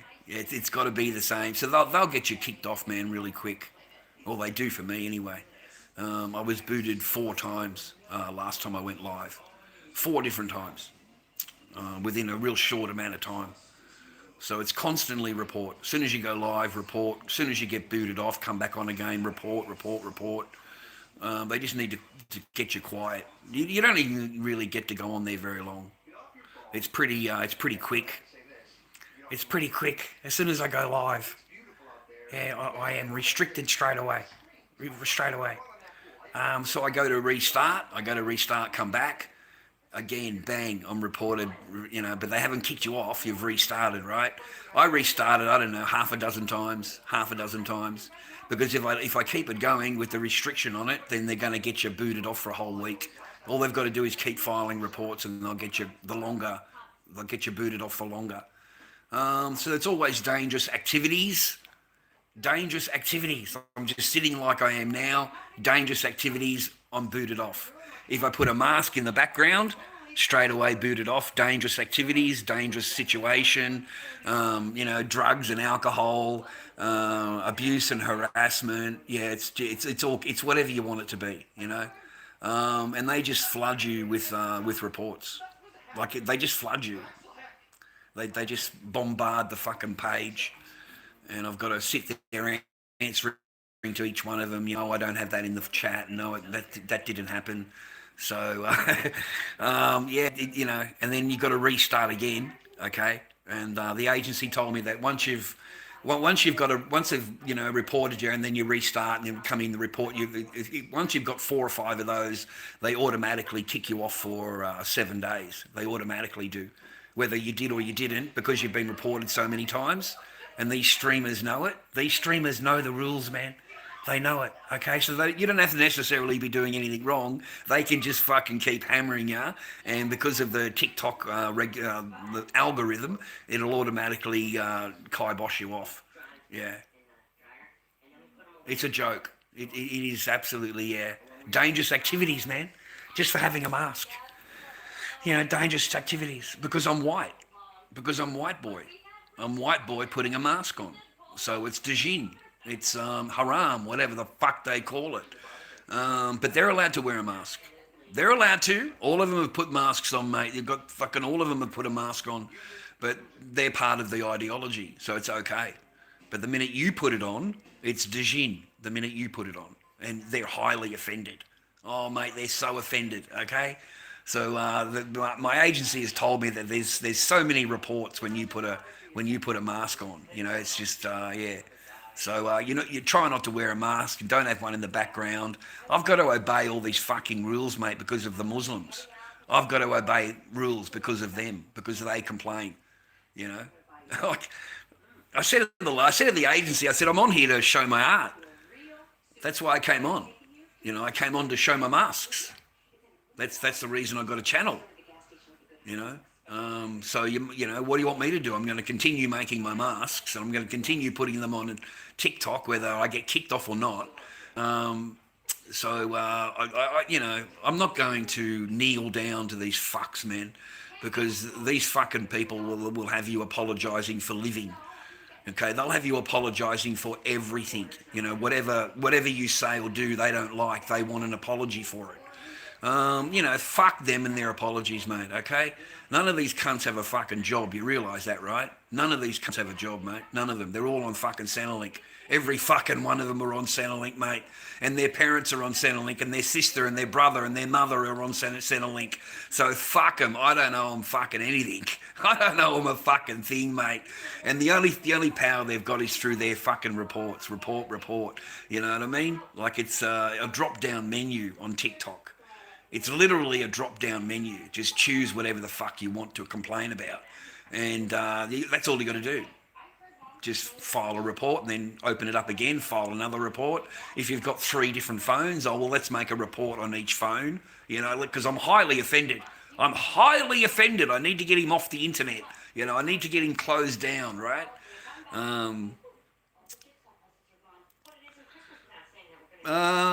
Because he's part of the ideology. That's why. He's part of the ideology. And Mons is the one that actually says, oh, I'm glad that it happened Bondi. I hope it happens again. I'm glad it happened. You know, like he really come out with a huge diatribe. And they all agreed. All the other Lebanese in that chat agreed with it and just laughed it off like it was a big joke. But he's still allowed to say it. He's still allowed to state it. Yeah. And the other guy wearing the mask, mate, what a fucking joke he is. The biggest deflection unit on fucking TikTok, mate, for Lebs. You know, like he's the one that's deflecting everything. You know, it's not their fault. This was just two people out of nowhere. Two people did it. That doesn't represent all of us. Rah rah. You know, there's more deaths in drug. There's more deaths in this. More deaths in that. So he's basically deflecting fucking from the entire thing. You know, and there's a real quick way to answer him, buddy. All you got to do is ask him. Listen, man, would you prefer Australian law or Sharia law? What would you prefer to live under? And that's all you got to ask them. And that completely blows them all out of the fucking water. It really will, because they'll come out with a bullshit thing. Oh no, when you're in the country, you have to obey the country's laws and all that fucking shit. And that's not what I asked you. I asked you, would you prefer to live under Sharia or would you prefer to live under Australian law? You see, because I know that you have to answer Sharia. You have to. You have to do it. If you don't, you're going to be denying your magic book. So all of them want to live under Sharia. And I find it amazing, boys, fucking amazing that they'll come to a Western country, a Christian fucking country, bro. They'll take the money of the citizen. They'll live on taxpayer fucking money here. They don't even speak the fucking language, half of them, all right? And they want to sit there fucking telling you how you should and shouldn't live, how you should and shouldn't talk, what you should and shouldn't eat, you know, what time you get up in the morning to pray. They want full fucking control, mate. And they want to turn us into the fucking shithole that they fucking left, mate. That's what they fucking want, you know. Fuck that shit, bro. Have a look at the fucking countries that they came from. You think I want to live like that? You think I want to live under the fucking rule of Sharia? Fuck that. You think I want my kids living under fuck Sharia? Fuck these cunts, mate. Send them back to their own fucking country, bro, wherever the fuck they come from. Because they're going to sit there, going to fucking talk to you in your own fucking country here, and they're going to look at you and go, no, I prefer to live under Sharia. Well, they don't fucking proper to be here, mate. They shouldn't be here. Because I look at them as a fucking dark angel, you know, waiting to strike, you know, pretending that they're fucking all good. But in the reality, if they had the chance, mate, and they had the political power, your ass would be living under Sharia. That's why. The pretend game doesn't work with me. Their pretend fucking game doesn't work. You know, they're all pleasant and nice, rah, rah. Everyone's pleasant and nice. No, it's called Phase 3 fucking Sharia. Phase 3. Everyone's friendly. Jesus is we believe in Jesus, rah, rah, rah. They don't fucking believe in that, mate. What the fuck you talking about? They don't believe he was crucified or anything like that. They don't believe in him like we do. Like fucking Matt, how dare they compare the two prophets, right? There's no fucking prophet, mate. It's a fucking warlord. It's a warlord fucking pedo. That's fucking what it is. And he made that shit up as he went along. He made things up as he went along. I need to marry your fucking wife, so I'm going to change the fucking thing. Or suddenly you can marry your fucking, you know, your son's fucking wife. Yeah? Yeah? You know, I've got a magic fucking dream, mate. I'm allowed to fucking bang the fucking rah, rah, rah. You know, I'm allowed to take as many slaves as my left hand can carry. I'm allowed to have 9 wives, mate. 9 fucking wives, bro. 9. Fucking how's it there? Fuck, it must have cost the cunt a fortune, mate, everywhere he went. Every country's bitches are fucking divorcing him, mate. But there's no divorce there, is there? That's not like you fucking pay, right? But mate, yeah, no, fuck all that. I'm fucking done with it, mate, done with it. So you can understand why I don't last too fucking long over there. But I don't even talk like this over there. You wouldn't get away with it because straight away it's abuse, harassment, it's this, it's that, it's fucking 1,000 different things. How dare you, right? How dare you, right? And they think they control the fucking joint. They run the joint. You know, you're not allowed to talk that way. They're going to try and bring in blasphemy laws, mate. Blasphemy laws here. Can you believe that shit? Blasphemy laws. And it'll soon come underneath hate speech laws and this kind of law and that law, and it'll get passed, but really it's a blasphemy law. You know, you're not allowed to say this, that and the other. How dare you, rah, rah. So you better enjoy a little bit of free speech while you got it, because I think it's fucking early next month that it changes. The new laws come in. We've got new laws coming into Victoria, mate. They love a fucking new law. That's all our government's good for, viewer. They got no fucking nothing. All they can do is create more fucking laws against people that have got nothing to do with anything. You know, gun control laws. Yeah, fucking brilliant, cunt. Listen, man, these fucking dogs knew about the two blokes. They knew about them.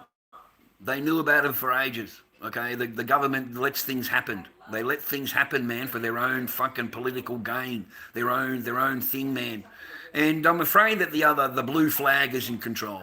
The blue flag is in control of everything, mate. Don't worry about that. Both sides of fucking every nation is controlled by the blue flag. So everything happened according to their plan, except for the old man jumping out and grabbing one of them. That wasn't part of the plan. That really wasn't. That wasn't part of the plan. It would have gone a whole different ball game if that old man had not jumped out and grabbed that guy. Okay? So no, you know, it's all a big game, man. And the only thing that the government is going to do is take more gun control. Like, you can't get a fucking gun anyway. And now they're going to bring in hate speech laws. You know, they're going to control what you say on the internet. Like, that's going to control... It's going to do anything about a fucking guy getting into a semi-trailer or a truck and driving through a crowd. How is that going to change that? How is that going to change the two guys getting fucking some weapons or whatever and kabooming a fucking building or whatever? It's got nothing to do with it, right? Fucking none.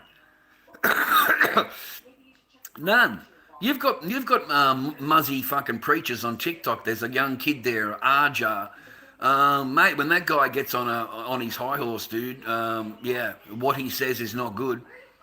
I'm serious, man. He is a full-on fucking little mini waiting to go. Okay? The things that he says against the country that he's living in are absolutely diabolical. And he has been warned so many fucking times by the other Mozzies to fucking, you know, radical. You know, too involved with the book, mate, with the magic book. It's amazing, dude. The attitudes of some of these online. The only reason you see a white boy on there, mate, is when they're a bit in the head. You know, what are those people? Handicapped. Handicapped are fine. Slow in the head, you get a free pass. And as long as you don't battle, as long as you're not earning any money in the battles, then they'll leave you alone. And of course, you've got to let them do and say whatever they want. When you go live with them, you can't say anything. It's like that slammer guy, you know, that fucking hammerhead. Like, what a fucking gummy shark, mate. Like, it's embarrassing to go fucking live on TikTok with fucking hammerhead, mate. For me, it's embarrassing. I wouldn't have nothing to do with you, you fucking little, right? And the guys on there calling me a pedo. The guys on there fucking TikTok calling me a fucking dead set outright, I'm this, I'm that, I'm just sitting there, because anything you say to the guy, he's going to file a complaint. And I wasn't fucking wrong. You know, I told him, like, you know, like, seriously, man, I said, where are you from? Sydney, innit? I said, you're in Sydney, right? Bankstown. Was it Bankstown or Punchbowl? Which suburb are you? That's what I said to him. You know, fucking, yeah, you're a fucking hammerhead, cunt. You're a fucking hammerhead. That's what I said. Straight away. Instant, the minute you answer a hammerhead. And you've got to block him. You've got to block him, man. You are not safe if you're a white boy going live on TikTok and you don't block Hammer, the slammer. Like, he will report. He is the biggest bitch on fucking TikTok. Him and Tim Star. Tim Star very quick to report. And then you've got all the other lebs, you know, the Kazas of the world, the Miss AMG, or mate, they are very quick to report. You've got no idea. The minute you say anything to them, don't get upset, don't get abusive, a report comes in, abuse, harassment, straight away. Like, the woman is just, because that's what they do. They say, oh, I'm feeling abused. I'm feeling like you're getting upset and you're abusing me. Bang, they'll file a report against you. Okay? So they open it up themselves. You're not doing anything. They open it up themselves, then they file a report, then they can get you kicked off. Okay? So their whole goal is to get you kicked off on TikTok. It's nothing else. If you do any good in the battling, oh my Godfather, you're going to have a lot of reports. You really are. Because they are not going to let you do it. They're not going to let you. Really not.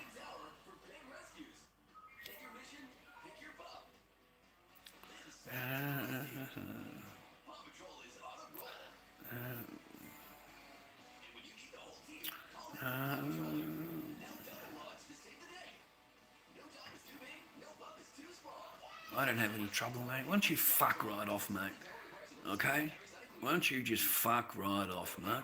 How's that for you? That'll get rid of a bit of trouble for me. I'll get rid of you. Alright?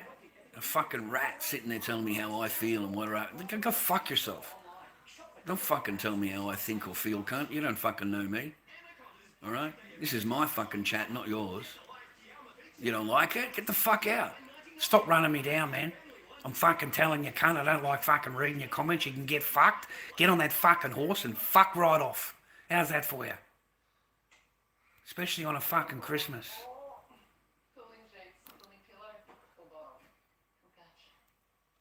Anyway, man, I'm only making up the time because someone sent me some money in PayPal. You want to send me a chocolate milk, bro? lorddobbyking@gmail.com is my PayPal. lorddobbyking@gmail.com. Other than that, I think I've done my time for the gentleman. I do thank you, sir, and for your contribution. I do appreciate you.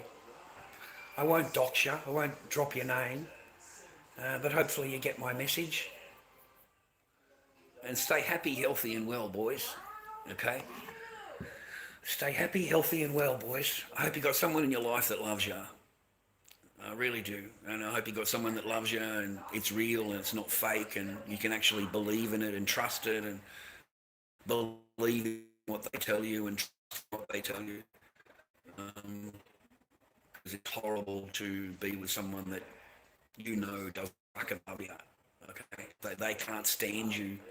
They can't wait to get away from you. They're just waiting for you to get the idea and leave. Okay, you know, freely. Okay, yeah, I just need you to get the idea that I don't love you, I don't like you, and I need you just to go. I need you just to go. The long con.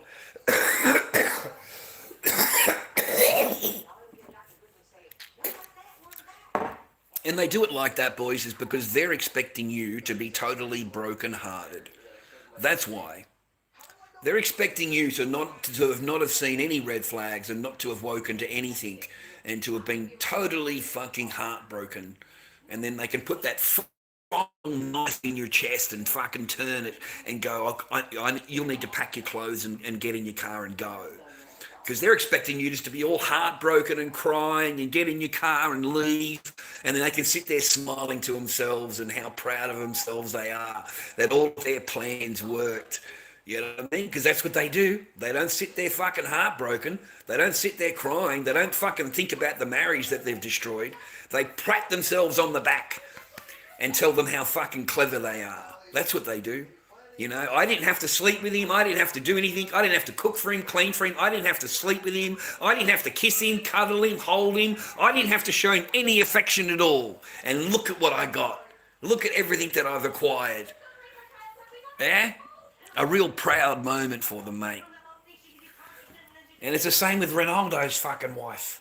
She'd be sitting back fucking smiling her ass out.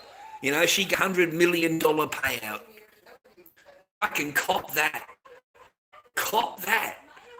Like, that is fucking huge. She'd be sitting back going, mate, I am gold. My fucking vag is fucking platinum. It's not gold, it's fucking platinum, bitch. This is platinum fucking gooch right here. Okay?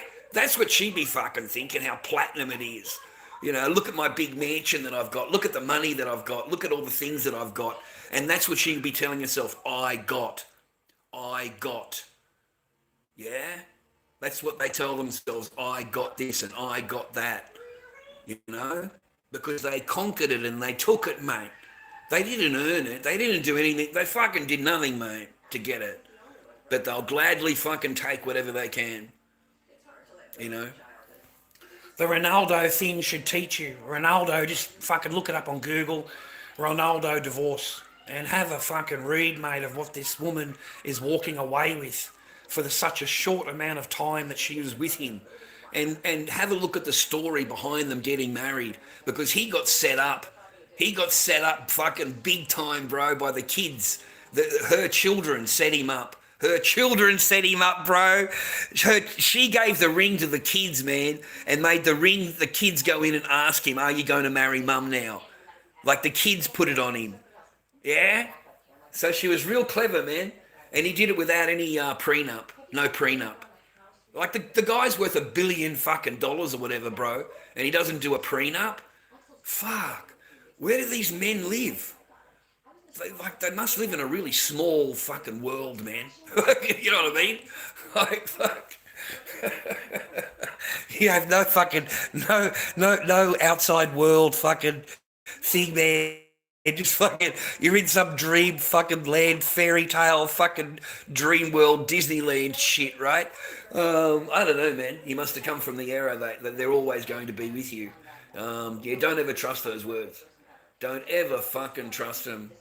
You know, I heard the other day, man, that made sense to me. You know, when a woman says to you how much they love you and how much they want to be with you and how much, you know, like they'll never leave you and stuff like that, always put on the end of it in your mind, for now.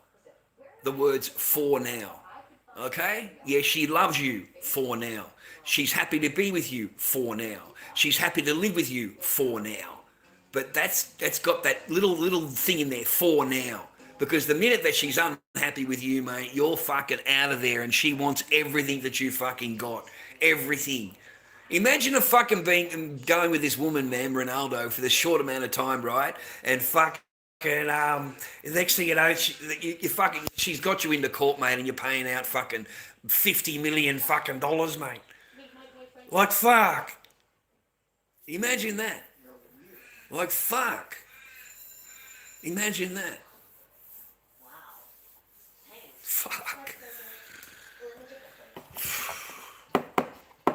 Anyway, I had a good time. I had a good time. I had a good time, man. I remember I went over there, right? Fucking everything is sweet, right? And then they flip, bro. Like fucking bang, overnight flip. Complete flip 180. It's not the same person, bro. It's a totally different fucking person. So I thought, fuck you and your fucking whole thing here. Fuck all of you cunts. Fuck all of you. I'm fucking out of here, mate. So every day I was out. Every fucking day I was gone. Every fucking day. I only came home for their dinner or whatever the fuck they were thinking about, rah. And I'm thinking to myself, I've got to be sweet. I've got to stay sweet. I've got nowhere. I don't know. I don't even know the fucking language, mate. So, you know, I'll be sweet for the next few weeks and then I'll get the fuck out of here. And that's all I did. I went out every day and enjoyed myself in China, filmed all the restaurants and all that kind of thing. But I was on my own. I knew back then. I knew then. You know what I mean? Like, there is no fucking woman on God's given earth, when you marry her, that same day, she puts you into the spare room. There's no honeymoon. There's fucking nothing. You are put into the spare fucking room. And from there on, that's it for you, mate. You're ignored. You're fucking ignored. The person you knew yesterday doesn't necessarily mean you're going to be the same person they are today. That's why I'm telling you that. They can fucking switch on a dime, boys. And then you spend the rest of your time trying to work out what the fuck's going on, mate. And at that time, I don't do that shit.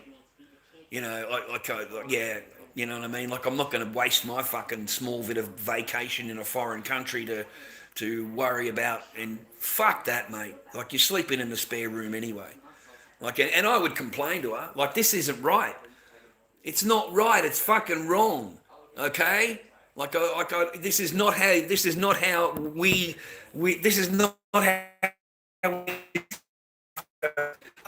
you sign on the bit of paper. This is completely opposite, bro. So there was no honeymoon. There is no honeymoon. It didn't exist. There was fucking nothing, mate, from the start. You'd have to be stupid, deaf and dumb and fucking blind, mate, not to realise what was going on. Okay? And it would have been the same with Ronaldo. He would have ignored heaps of red flags, mate.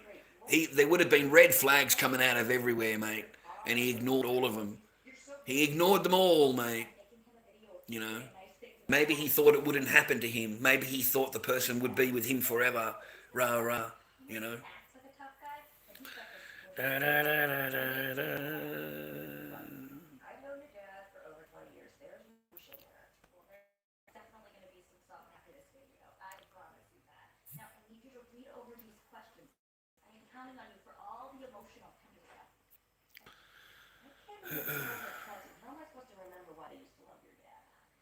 Anyway, man, I hope to the dads out there, You know, that don't see their kids, man. I hope today wasn't too hard for you. I thought there was going to be a learning portion first. I don't need to be a hero. There's no danger of that. Now, let me show you what you're aiming for here.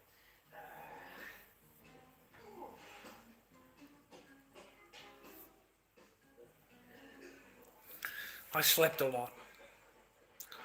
I just slept. That's the only way I can handle it, man. I just go back to bed. So I get up, have something to eat or whatever, and go back to bed. And just try and sleep. Not think about it. That's the only thing I can do. I don't want their medication. I don't want their pills. So I try not to have any of them. And try not to think about it too much. I've got heaps of Facebook memories and stuff like that. So I can at least look at her and remember. And hopefully one day she comes and finds Dad. You know, just hopefully one day, you know.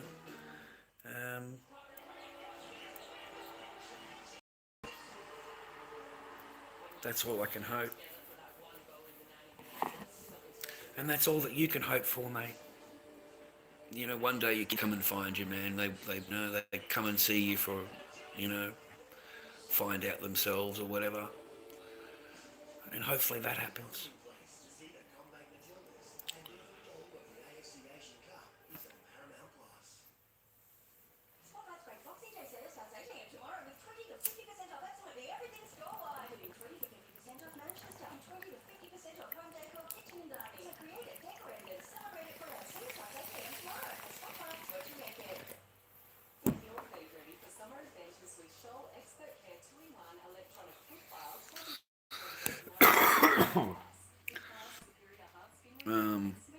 Let's have a talk about metal. Let's have a talk about that, eh? Hopefully you boys are onto it. You know, I really do. I know that most of you aren't. Most of us are broke. But sometimes in our lives, mate, we do get the opportunity to get some paper together. And, you know, sometimes we waste it on shit that fucking, you know, there's no value to us. Doesn't enhance, doesn't do anything for us. A car, a fucking jet ski, fucking a new fishing rod when you own fucking 10 of them. You know, they just sit up against the wall, but it's cost you $600 for the fucking reel. And some of us, mate, we look, you know, we go a different path.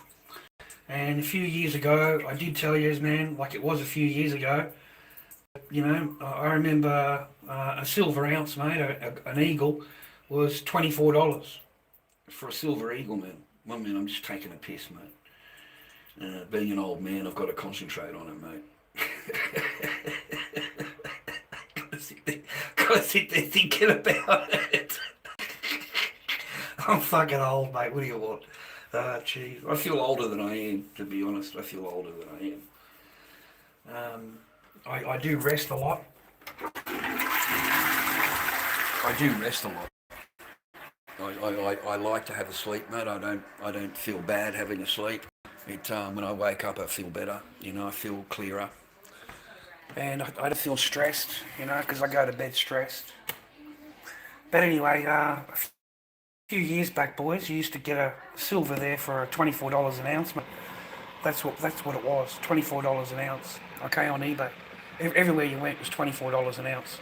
And I was telling you boys, I told you over and over and over, and you know, most of you just made fun of me. Most of you just laughed at me. I don't think any of you listen to me at all.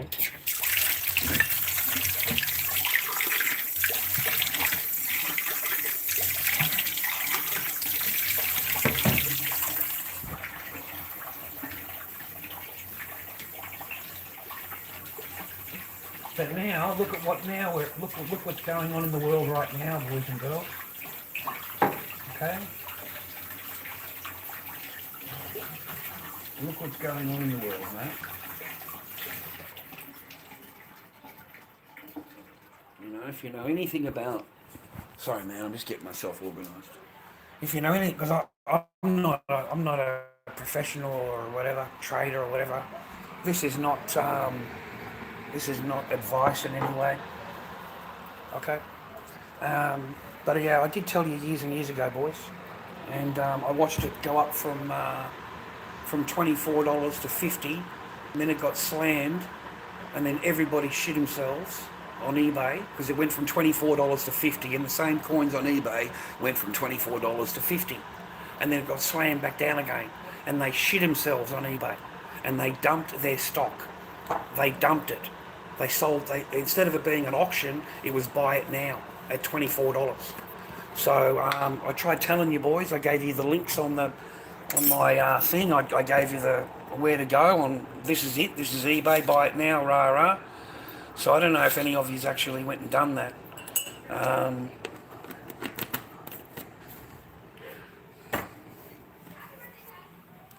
But right now, see, back then, everything... Sorry, man, I'm just getting a cup of tea organised.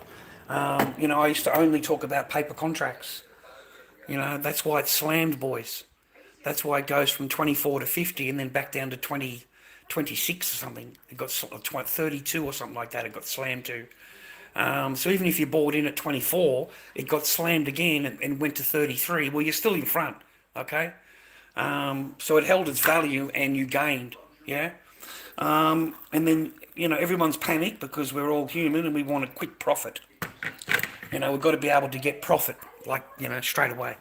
And I told him, you know, hang on, you know, this is a long-term thing, okay? And it's not going to go anywhere because of the paper contracts. Like, it's totally controlled, okay? The whole thing is totally controlled. It's totally manipulated.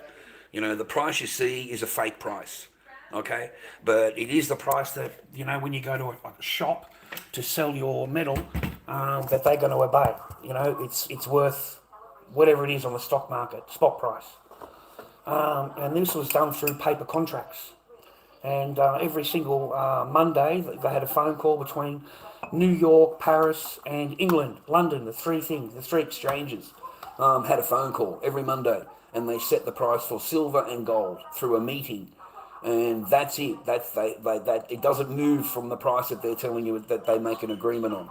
And what they do is they have paper contracts. And I told you this 10 years ago, okay, fucking 15 years ago. And it's all fake. The whole thing's a fake thing. It's like, it's just a contract and nothing's real, nothing is physical. And they just swap contracts with each other. And that brings the price down because they slam the silver on the market, brings the price down, but nobody asks for delivery. There's no delivery, okay? They're just contracts that fucking exist in fucking the netherworld. And they just swap them with each other, the banks, okay?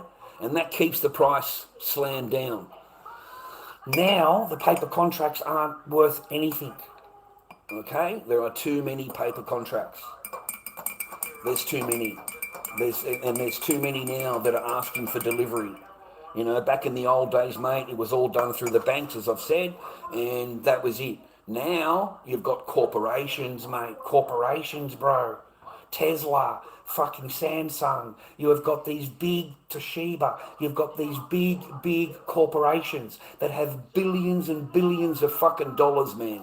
And back in 2008, 2011, 2015, all before that, they'd never used this much metal in everything that they make. Everything that they make, all the circuitry, all the things are all made out of silver. Every single one of them. So as soon as they slam the fucking shit down with the contracts, bro, fucking corporations come in and swoop on that fucking metal and they demand delivery. They demand delivery. They don't fucking postpone, and they're not interested in that shit, mate. They want physical fucking metal so they can continue to produce the goods that they've been making. Because if they don't get the metal, they can't make the circuitry, they can't make the missiles, they can't make the computers, they can't make the phones, they can't make the solar fucking energy panels, mate. They can't make the cars. The new Samsung fucking battery needs 1 kilo of silver for the car. It's 1 kilo per car. Do you know how much fucking demand there is right now for physical fucking metal?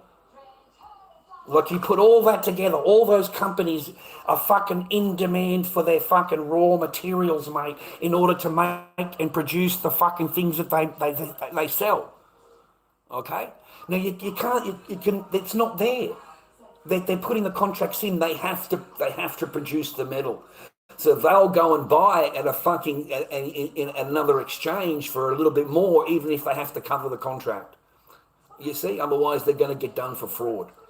All right? It's a big deal in America. You can't do that unless you've got the actual metal to supply. And if that person wants delivery, you have to supply that metal that's in the contract for that price, even if it's gone up. They're hoping that it's gone down and then they can sell it to you for that price, part of the contract, and they earn the margin in between. But what happens if the metal goes up? Because you've got other cunts coming in and wanting the fucking metal, right? It's gotten that fucking serious. It's gotten that fucking serious and that bad for these manufacturers, the big corporations that have got the billions and billions of dollars. Fucking Tesla, mate, could come in and buy everything. Don't you understand that? It takes one fucking guy, one of these billionaires, to buy every ounce produced. Everything. Just one. Okay? So the price has been shooting. That's why it's going up and up and up. It's going to get up to fucking God knows, mate. Seriously. It's got in that bag that Samsung, you know, the company Samsung. Yeah, Merry Christmas, man. Merry Christmas, John. Hasn't really been a merry one, just been me on here. Not really Christmas. As usual, I don't get to speak to Echo. I didn't get to see Echo. I didn't see my other kids because they live far away and they wanted a quiet day. They told me they wanted a quiet day or whatever. I don't know at all. I don't know what that means. So being a dad, I'll just, okay, I'll see if you know, wait for you to call me.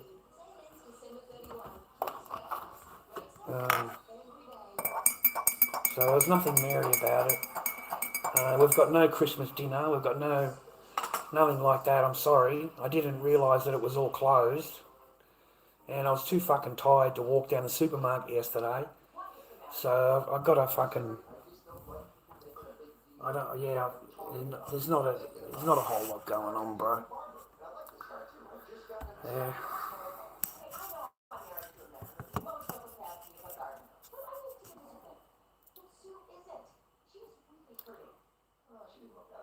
Jeez, man, they deleted you. I didn't time you out, John. How's that? You say fucking Merry Christmas in my thing and you get timed out and your messages get blocked? Fuck you, moderator fucking rats. Fuck. That's terrible, man. Even on Christmas Day, you can't say Merry Christmas in a chat. Fucking everyone spam Merry Christmas, man. Fuck these fucking people. You know, totalitarian fucking communists, mate. You know, and if it's not that, it's the fucking ideology coming down and complaining about it. You know, what a joke, man. Just spam the fucking chat, Merry Christmas, okay? Because it appears that you get kicked out of the chat, mate, if you say Merry Christmas on fucking Christmas Day. Like, that's a fucking joke. I didn't do that, John. I didn't do that, man. You got timed out for what? Well, it was timed out by Garage Arts for 30 seconds. Like, what a joke, man. Like, fucking 30 seconds, mate. If Lord Dobby did that, mate, there's no 30 seconds, but you're fucking out of here. There's no fucking 30 seconds, mate. Fucking, yeah, just fucking spam the chat, Merry Christmas, mate. Fucking these communists, mate. They hate fucking Christmas. So anyway, man, if you got any paper in the bank, I would suggest even at this price, to get down to your dealer in America. I mean, I'm serious. I would get down to your dealer. I wouldn't have paper sitting in a bank if you got that for savings. Yeah, you're a fucking mug. If you've got paper sitting in a bank, you're a fucking mug. You should only have the amount of paper you need in there that you need to function, like your fucking rent, your bills, food, whatever you need to do, right? But if you've got savings in paper, it's not fucking saving anything. You're not saving anything, mate. And you're going to wake up one day and the paper's going to get fucking just trounced. Absolutely trounced. The only fucking thing that is going to save you is gold and silver. That's it. That's the only thing that will save you. Okay? So if you have got paper sitting, if you're just a broke ass like me, don't worry about it. Fucking, you know what I mean? Like, it's not going to matter to me and you fucking too much. But if you're a rich cunt, you've got paper sitting in the bank, you're a fucking mug. You're a total mug at this point. You really are. You could have bought in at 24, where we are right now. It'll never go below 50. I can guarantee it'll never go below 57. It'll never go below 57. They'll never be able to slam it down again with a contract. I'm telling you, my boys, because you know why? This is what will give you confidence. Because if they slam it down to 57, mate, you're going to have a Samsung come in. You're going to have a corporation come in, a Tesla come in and fucking buy everything that's there. There won't be any inventory. There won't be anything for sale. It doesn't matter if it gets driven to $57. It's the physical that matters. If you've got a whole bunch of paper contracts that are demanding the same bar of fucking silver, bro, none of them are going to get paid. There's going to be a lot of empty fucking seats when the song gets fucking drawn, right? When the music ends, there's going to be a lot of empty seats. Yeah? That's what I'm telling you. Even at this price where we are now, we closed at nearly $80 today, man. Nearly 80 US.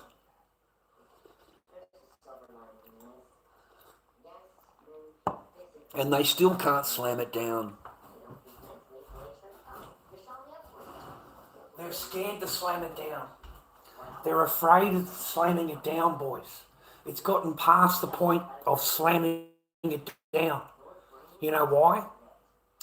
Because it used to just be bad before. The only thing that traded in the metal were the bankers, the fucking high rolls, and they didn't want physical. The JP Morgans of the world wanted physical. They were demanding delivery, JP Morgan. And that's why he's got such a big hoard right now. He's got fucking millions and millions of fucking things, mate, of ounces. I think he knows something that you don't. I really do. If JP Morgan is stacking so much silver, there is a fucking reason for it. Okay? So get ready for the rocket. Get ready for the fucking zoom, because there is nothing they can do to control this. There's nothing. The paper contract is finished. It's finished. Now, if you know how to read the markets, go and have a look at the Shanghai exchange. You go to the COMEX, you go to the American stock market, then you have a look at the Shanghai stock market. It's very important that you have a look at the Shanghai stock market, because you've got that's the Eastern stock market, China, Asia, and then you've got the stock market in America. So two sides of the coin, okay? Have a look at the fucking difference, mate. Have a look at the difference of an ounce of silver on the Shanghai exchange compared to the American exchange. There's a $7 to $8 fucking per ounce difference. They're charging more. They're charging more. They're willing to pay more. They're paying more than what the Americans are paying. So what you are going to find is, this is what is happening right now, because China are setting this fucking shit up, bro. Because they know that physical is all that matters. Paper, printed, doesn't fucking matter. Okay? So they're offering a higher price in the Shanghai exchange. You got the American exchange, which is $6 less. So these smart fucking Americans, right, would normally sell contracts, paper contracts, promises, right? Promises, right? Well, China is going to be buying all of those fucking promises, turning around and dropping the fucking contract in and going, they want delivery. They want delivery. Okay? You can earn the $6 and $7 premium from us per ounce. It doesn't matter to us. That's just paper. We want the physical. So they're willing to pay the fucking $7 premium per ounce.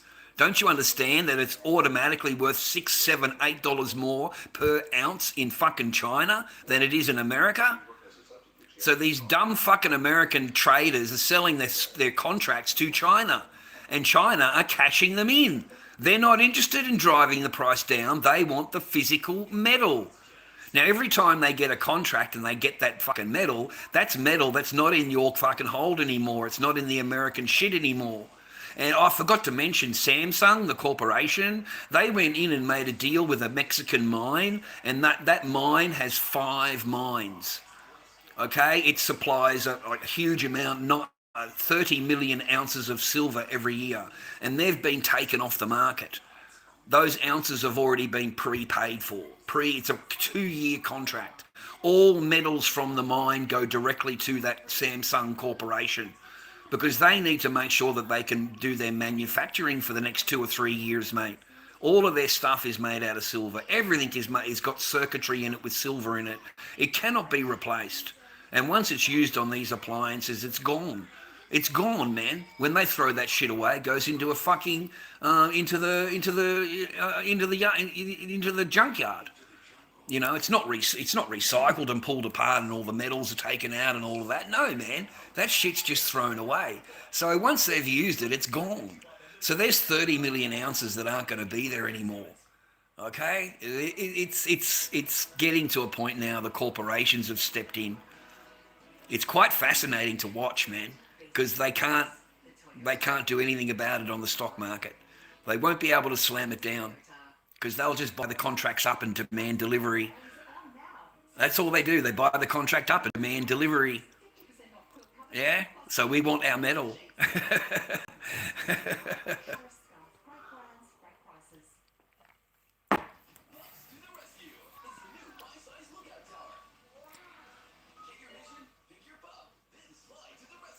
To no caps. I don't know how I would have. I haven't messed around with anything at all. I just went live. I didn't. Yeah, I didn't push any buttons or whatever.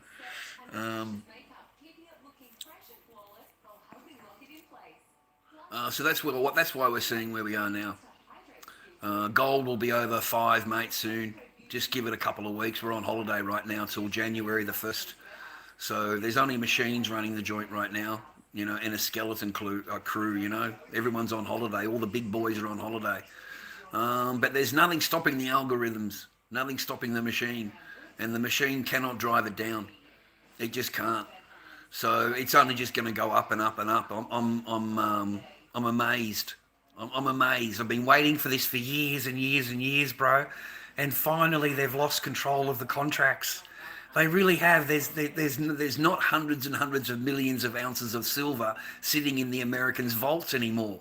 It's been drained. It's been drained slowly with the contracts. They've just been asking for delivery. So you'll be amazed at how much silver has left America. How much is not there. So I don't know, man. If you're able to grab some metal, go down to your coin shop, go down to your thing if you're in America.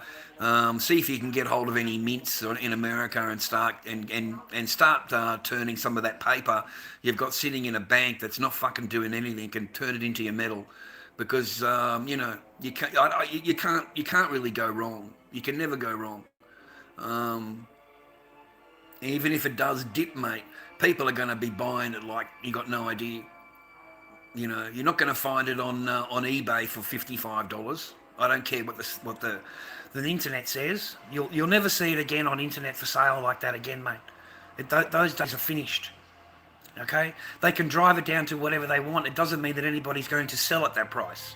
It doesn't mean that you can phone up a mint and buy it for that price. So I say it gets slammed down from where it is now to $30 fucking dollars, mate. Where do you think anybody can walk in and buy a fucking silver ounce for $30? You know what I mean? No one will sell it to you. No one at all. There'll be no dealer to sell it to you. Okay? So even at these prices, mate, I think it closed at $70, nearly $80 an ounce today. And it's a fucking Christmas Day in Australia. So I was amazed, absolutely amazed. Okay, and I think gold will do exactly the same. I don't own any. I don't own any, man. I just find it. I just remember years and years ago telling you guys that this is a really good buying opportunity. If you've got any money, this is a really good buying opportunity right here. So and I remember that, and here we are now at 90 or 80 US. So that's like 120 Australian dollars for an ounce of silver. And I remember that at $24 on eBay. Buy it nows, mate, across the board. Maple leaves, eagles, fucking across the board, mate. I remember them $24 an ounce. So it's quite fascinating. So I've been watching some videos on TikTok and YouTube, mate, in the last couple of days, educating myself on why. How did it go to fucking $90? It's the highest it's ever been in history. The highest ever that it's been ever. Okay? And I lived through the $50 thing, where it got slammed up to 50 and then slammed back down again. And I remember going through that. I remember looking on eBay and everybody panicked, and they were starting to really like panic sell, and $24 an ounce, buy it now. Fuck. Like that is insane, like it was overnight, because it went up to 50 US. So the night before that, these were $70 coins. $70, and then the next day they went down to $24. Like, fuck it, this is a really good buying opportunity, boys. If you've got any money, here's the links, here's the fucking coins right here. You need to be buying this shit if you've got any money. This is fucking, but you need to hold on to it. You'll need to hold on to it for a little while, because right now we're in total control. They have total control of the market, and but that's changed. The corporations have stepped in. You got to understand, man. It's out of the bankers' hands. That's basically a good way of saying it. It's out of the bankers' hands now. You've corporations that have stepped in and are buying these contracts up and demanding delivery. They want physical, where the banker has never asked for physical. He has just swapped contracts backwards and forwards. It's a totally different ball game. And the banker can play the ball game if he's got the metal in the bank. If he's got the metal that's in the contract, the 5,000 ounces that you've got a contract for, if he's got the metal sitting there, that's not a problem. But if he hasn't got the metal sitting there and he's still selling contracts to people for 5,000 ounces at a time, and he doesn't have those fucking ounces, and they demand delivery of those ounces, and he has to produce that fucking metal. And then what happens overnight if it suddenly goes up? It suddenly goes up 50 cents a fucking ounce, right? Well, this comes up for fucking 5,000 ounces at an extra 50 cents an ounce. He's not earning anything. It's costing him 50 cents an ounce now. Okay? So the bankers are losing fucking everything, man. There's no metal left in their exchanges. It's compared to what it was before. And it's getting drained and drained and drained, and it's going to China. It's all going to China, bro. China. Okay? Millions and millions of ounces are going to China. So the companies that's got the metal, man, the country that's got the metal will be the one that is in control. Because your paper derivatives, your paper from a machine that's printed out by the trillions and trillions of dollars is worth nothing. It's worth nothing. It's worth nothing. It's monopoly money. And the only thing keeping it alive is the certain things that aren't happening right now, but they fucking will. As soon as they stop using the American dollar, mate, it's over. And the reserves, the bonds, that's what's keeping them alive. Is that China and Russia own millions, hundreds and millions of dollars worth of US Treasury bond. And if they crash the dollar, well, they're going to lose all that money. So they're slowly and fucking, mate, they're really doing it, but they are absolutely cashing in their US bonds.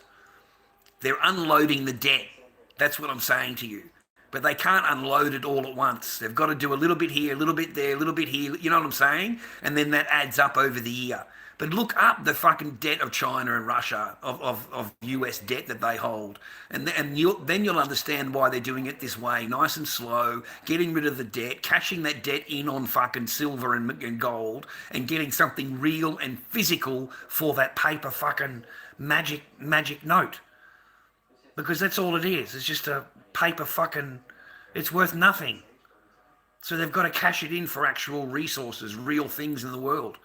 And these countries aren't stupid, man. So they reduced their debt, China and Russia, this year by hundreds, or last year, whatever, by hundreds of millions of dollars in US treasuries. This is what I look at. You see, I look at, old people are weird, mate, okay? We look at weird shit, okay? So you just look at these different things and you get an outside view of it that they do, this is what is going to happen, whether it happens now or happens in the future, it is going to fucking happen. So, if these countries and their governments are acquiring so much metal and they leave everybody else in the dark, remember that. Everybody's in the dark. All they carry is paper. That's it. Okay? They don't know anything but paper. It's completely, that's all they know. And there is no good trying to talk to them because they won't understand anything you're saying to them. They'll think you're a fucking idiot because they are in the paper world and they only believe in the paper. Okay? I mean, do you honestly think that you would have any coins at all if she thought they were of any value? I mean, seriously? Of course not. Of course not. There would have been one of the first things that your ex would go after is your coins. Okay? But to her, they're just shiny bits of, nothing. They're nothing. Okay? So, but if they were converted to, then she'd be all over it. She would be all over it. She would want her part of it. Okay? So be thankful, man, that you've got any kind of coins and you're married at all, rah. It was a huge big deal in my marriage, mate, because you were spending it outside of the permission of the woman. She didn't give you permission to spend that. So you're not allowed to spend that. How dare you? Okay? I've got things I need that for, right? I've got more shit I need to send over to China. I've got more business ideas that I'm thinking up. It's amazing, man. If you've got money and you get a woman, suddenly she's a businesswoman, and she's got heaps of businesses that she knows about, and she's got heaps of investing to do. Heaps of investing. We can invest in this and this and this. Suddenly she's a fucking business manager, right? Fuck.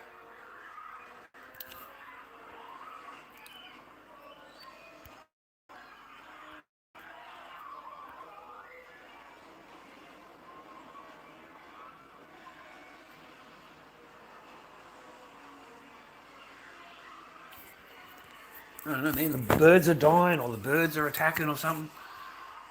I'm trying to work it out. Birds are smashing into all the windows. I don't know. I don't even know what movie this is. Let's look it up. I got no idea, man. The core. When scientists discover that the Earth's core is about to start spinning, a team is recruited on a mission to pilot a show. Oh, fuck's sake. Ugh. You're kidding, right? What else is on?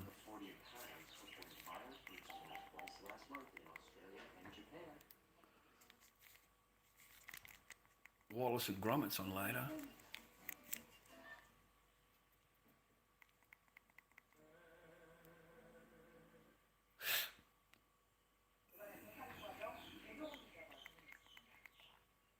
Merry Christmas, viewer. Merry Christmas, man. I hope you have a good day today. I hope you're with someone that loves you. I hope you got some love around you. And I hope that you're with someone that loves you, that's not fake. You can actually believe in them. You can actually trust in them. And they're not full of shit. I hope you got that in your life. Better off to be alone. And live in peace, mate. Live in peace.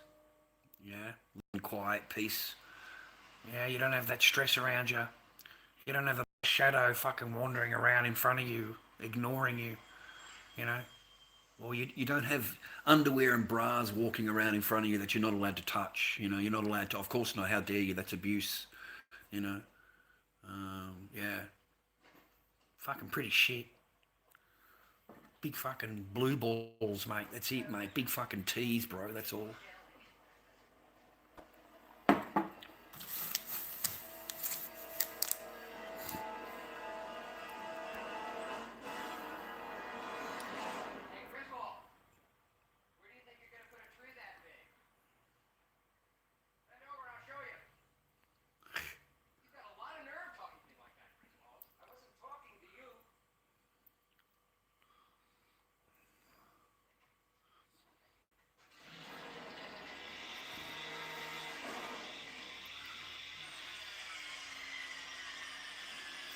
Well, enjoy your Christmas, boys. I really do hope you had a good one. I hope you got some nice food to eat.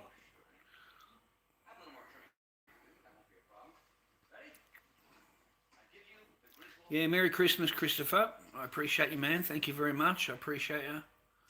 I hope you have a nice Christmas, mate. I hope you got someone around you that loves you, mate. Yeah? Don't waste your time on fucking bullshit, bro. If you can.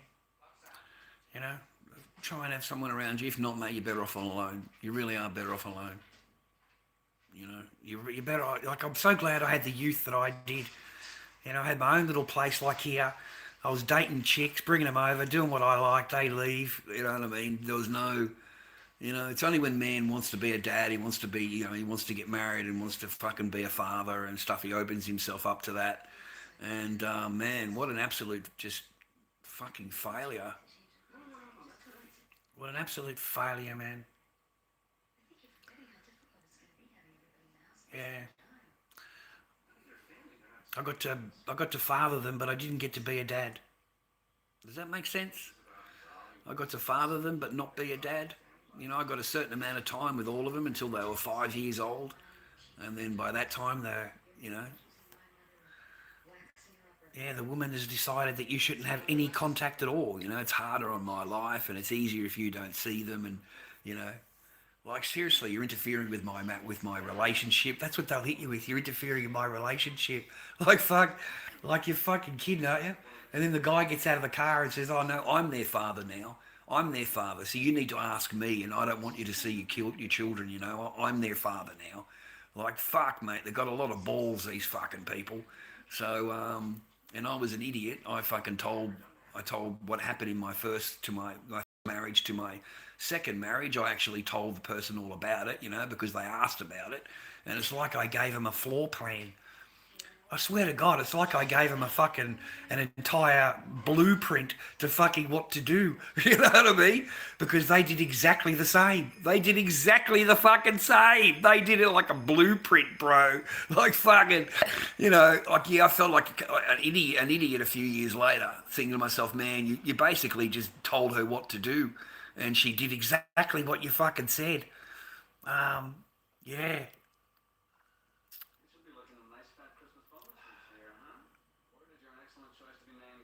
No, man, no, Christopher, no. Of course not. I'm a terrible father, a terrible human being. I should never have contact with my daughter in any shape or form, no contact at all. I don't even know if they're in the country. I doubt whether they're even in the country. So I'm pretty sure they would have fucked off straight away and gone back to China straight away. So I've got no contact at all. I'm sorry, none. I'm not allowed to call them. I'm not allowed to. I'm a very, very bad person. I'm like, it's fucking. Apparently my daughter doesn't want to see me, doesn't want to speak to me, doesn't want to know me. So therefore your case is over and it's dismissed. Your daughter doesn't want to see you. So and then you'll ask the person, because you've had no contact. You'll ask them, why wouldn't my daughter want to see me? Why? Because you yelled 5 years ago and she's still got that, she still thinks about it. I said, so it's got nothing to do with anything that you say to her or nothing that your grandmother tells her, or, you don't ever talk badly about their father or say anything bad about their father in front of her. Oh no, I'd never do that. Like fucking bullshit. Like fucking what a bunch of lies, man. Goes into the court and says, oh no, we only speak English at home. Are you fucking kidding me? We only speak English at home? That's a fucking lie. That is an outright fucking lie. This person refuses fucking English. Refuses it. Like fuck. This person wakes up in the morning and says, I no longer speak that your language, I only speak mine. So we won't have anything to talk about unless you can talk about it to me in my own language. And that was it. The person never said a word to you after that. Didn't even say hello to you. I no longer speak English, I need an interpreter in court. I need an interpreter. I can't understand anything, right? But then I'll sit there in court and say, oh no, we only speak English at home.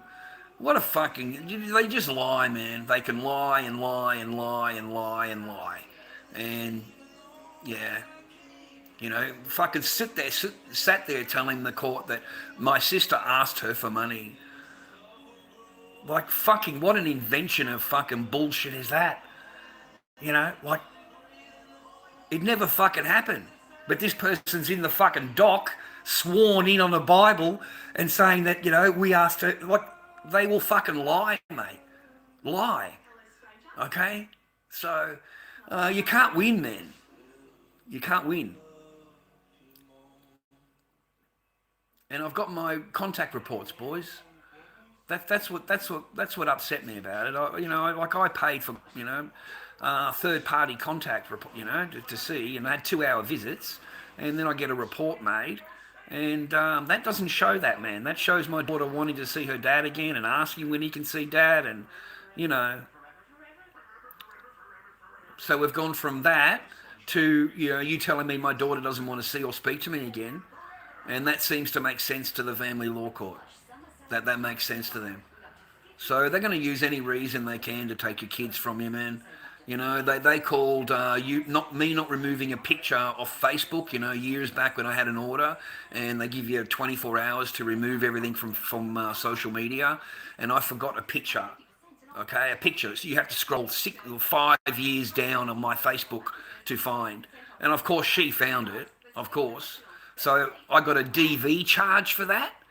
A DV charge, and I got another in trouble again for a comment. I liked someone's comment. I didn't make a comment. I just liked the comment, and so I got charged with inciting others to do harm, just by liking a comment. I hope you see your daughter again. So it's another DV charge. You see, they call it a DV charge, gentlemen. That's domestic violence. You see, so these cops, they've got it organised, man, because when you go to family law court, that's what comes up, a DV charge. And you're sitting there going, but I wasn't charged with anything domestic violence, rah. And you have to actually think about it. Hang on a minute, that's that picture, and that's that comment, and yeah, I got fined for it. And they're sitting there saying that you're a DV abuser. You're abusing her, and you're doing this, and you're doing that. They can claim whatever the fuck they want. Okay, they lie. They lie. Yeah? So, no, man. Good luck. One day my daughter will contact again. Don't worry. One day, she'll see dad on the internet, or one of her friends will see dad on the internet. So, hopefully one day.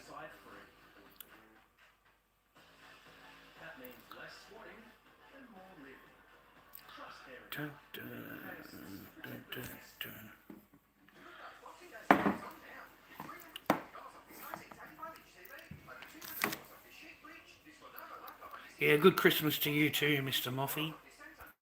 I hope you're happy, healthy, and well, mate.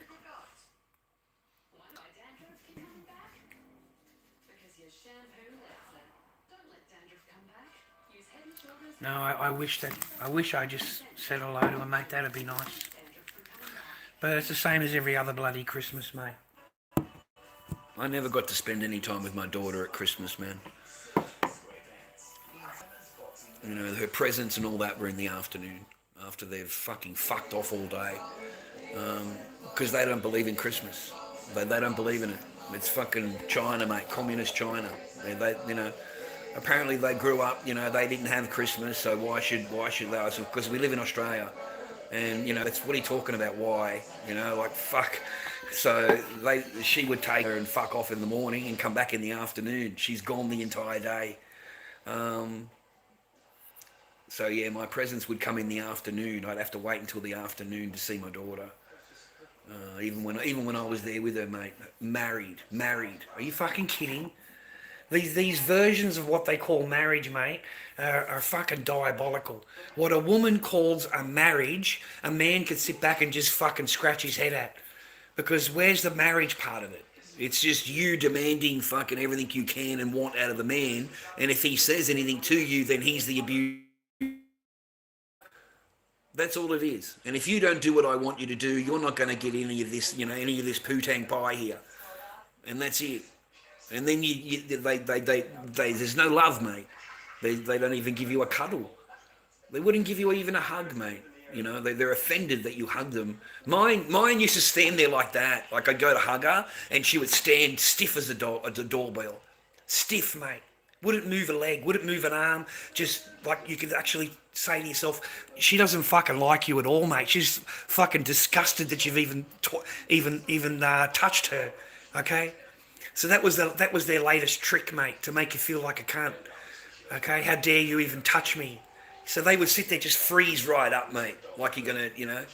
I used to just laugh at it, smile at it, mate, grab a fucking nipple and give it a fucking twist and walk off smiling, because this is fucking as fake as fuck. This is so fake, okay? So I said to them one day, I don't know who you're shagging, love, but it ain't me. It's fucking not me. You know, I don't know who you're visiting when you're over there, but it's not fucking me. And I feel that you're preserving yourself while you're here so that you can go over there and you can say to that person, no, well, we're not together, rah, rah.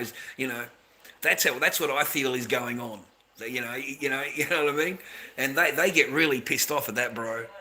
Really pissed off.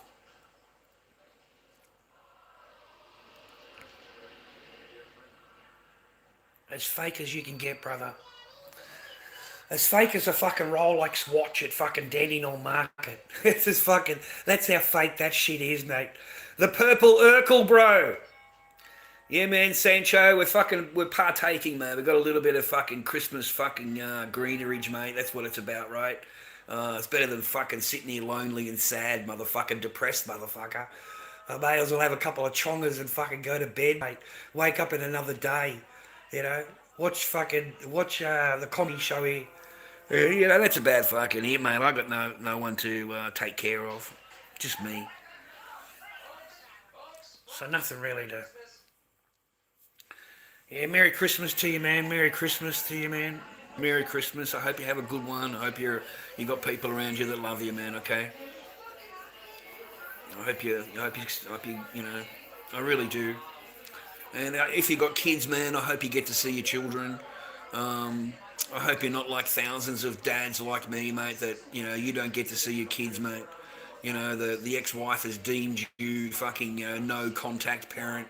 Sit there telling everybody how bad of a father you are, and you're a DV this and a DV that the whole time. You fucking, you know, like you know what I mean? You haven't done any of that.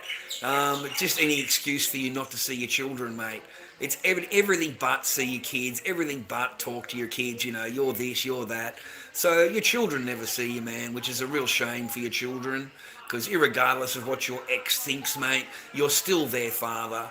And, you know, the child looks at you as their father, and they deserve father's love, you know, in their life. They really do deserve that in their life as a child. And it's disgusting and horrible, mate, that these fucking judges in family law court can look at you and go, you should have no contact with your child at all, ever. So no contact, Mr. Barker, no phone calls, absolutely nothing. You should never know where they are or where they're going or where they live. You should have no contact at all. Like, what a fucking joke. Are you kidding me? And then their reasoning is, well, you know, the child has told the court they don't want to see or speak to you, so there's nothing that we can really do to force that. What do you want us to do about it? You know, so your case is going to end now. That's fucking basically how it went down. The person didn't have to do anything.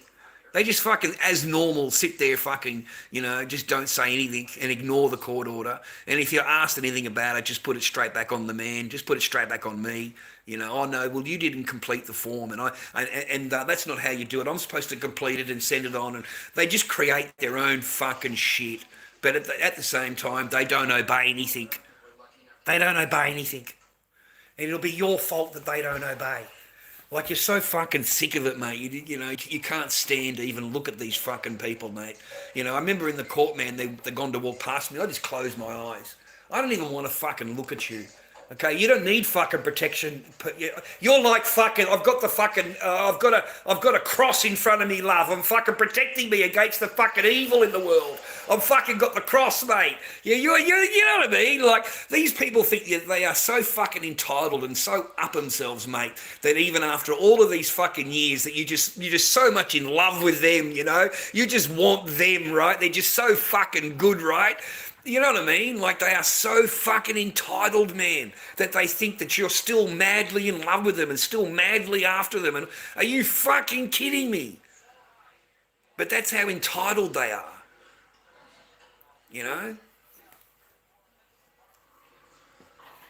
So, no, that's the only experiences I've had, man. And then the first marriage, man, they fucking just had an affair. What a horrible fucking woman. Has a 3-month affair, has a boyfriend on the side. So it's fucking both of us, mate. Both of us. And there's no shame in these fucking people, man. There's no shame in any of it. There's none. None. None. Did you watch that famous streamer, mate, that kid? I can't remember his name. He's got a weird name. The chick's name's Daniela. Apparently his girlfriend. And he's this really famous fucking streamer in America, these young fella.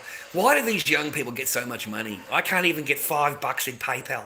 And these cunts are running around in sports cars. Like, what the fuck? There's just something wrong in all of this, man. I can't get a fucking dime. And these cunts are fucking multi-millionaires, right? But even they can't fucking keep it together, bro. This kid's a good-looking kid. He's got a stream. He's got thousands of followers. You know, the highlight, right? Gets a girlfriend. She's also a streamer. Apparently, she's a fucking streamer. So they've been, right? Mate, he sends her on a fucking holiday or something. Or she goes and sees one of her girlfriends or some shit. She banged 2 blokes while she was gone. She banged 2 of them. So he comes back and he puts her on a stream like normal, except this one we're wired up to the machine. We're wired up to the fucking machine, right? The one that tells the lies. And he put it on her. And so she had to admit it. She had to admit it, mate, that she'd slept with 2 BBCs while she was on holiday. He was fucking heartbroken. This fucking kid was heartbroken, bro. He was on the stairs fucking crying, man. Like, fuck. You cannot trust these fucking women as far as you throw them, mate. It doesn't matter how fucking good you are or how rich you are or how fucking good looking you are. They will find fucking something to not be happy about. They will fucking cheat on you. This chick fucking slept with 2 guys, mate, while she was on holiday. Had her hooked up to a machine. She couldn't fucking lie, man. She'd lied about everything, and the fucking lines are fucking like this, right? So the fucking guy doing the test says, well, there's no need for me to answer it anymore. Just look at the lines. You can obviously tell she's lying. Like, have a look at these lines, right? So yeah, man. He broke up with her on live stream. He's sitting there all crying and shit. And she's apologising, oh, I'm sorry, and I didn't mean it, and I won't do it again. All that fucking shit that they say, man. But hey, you know, he's got to fucking swallow his pride if he wants that fucking coochie, and he's going to be doing it knowing that she's banged 2 fucking blokes while she was on holiday. And, you know, it's the BBC. She got asked, bro, on the fucking machine, did you sleep with 2 BBC? Have you taken BBC lately? Those are the 2 questions. And she had to answer yes to both of them. So, no, man, you know, he's going to be following up to the fucking baby arm, bro, the fucking BBC baby arm, bro. It's not a fucking good thing. It's not a good thing, bro. I fucking make you feel a little bit uncomfortable, yeah? Oh, fuck, I laughed at him, mate, because it just goes to prove to me, it doesn't matter how rich you are. It doesn't matter how fucking good looking or what sportsman, how famous you are. It doesn't matter what you do for them, how much you give to them, what you do for them in your life, how much you sacrifice. It does not matter. When the feelings are fucking different, bro, she is on top of something else. And that is without a doubt fucking what goes on. Whether they like me talking about it or not, whether fucking females listen to me or not, I don't fucking care. That is the truth of the matter. And you don't like it, I'm fucking sorry about that. But there's no other fucking court cases now that you can go in and complain how I talk. Okay? You've already taken my fucking kids from me. So, you know, hey, you don't like what I say, right? Apparently they've been watching my live streams. You know, the court watches what the fuck for? It's got nothing to do with my thing, right? Yeah, but they want to find kinks in the armour, mate. You know, they don't like what you've spoken about. They don't. I mean, I got questioned about MGTOW. What has that got to do with my family law court case? You know what I mean? It's got nothing to do with it. Nothing to do with me being a dad. But I'm sitting there in the witness box being questioned about MGTOW and what does it mean and what has my channel got to do with it, and like what has it got to do with family law court? You know what I mean? Be proactive. Start your day with Nexium 24 Hour to manage frequent heartburn. China, minute. Because they run fucking TikTok live. You know, the only white boys on TikTok live, mate, are people that need NDIS. You know, the fucked up ones, and people in wheelchairs, and a couple of old people that don't really do any good in battle. Like they don't earn any.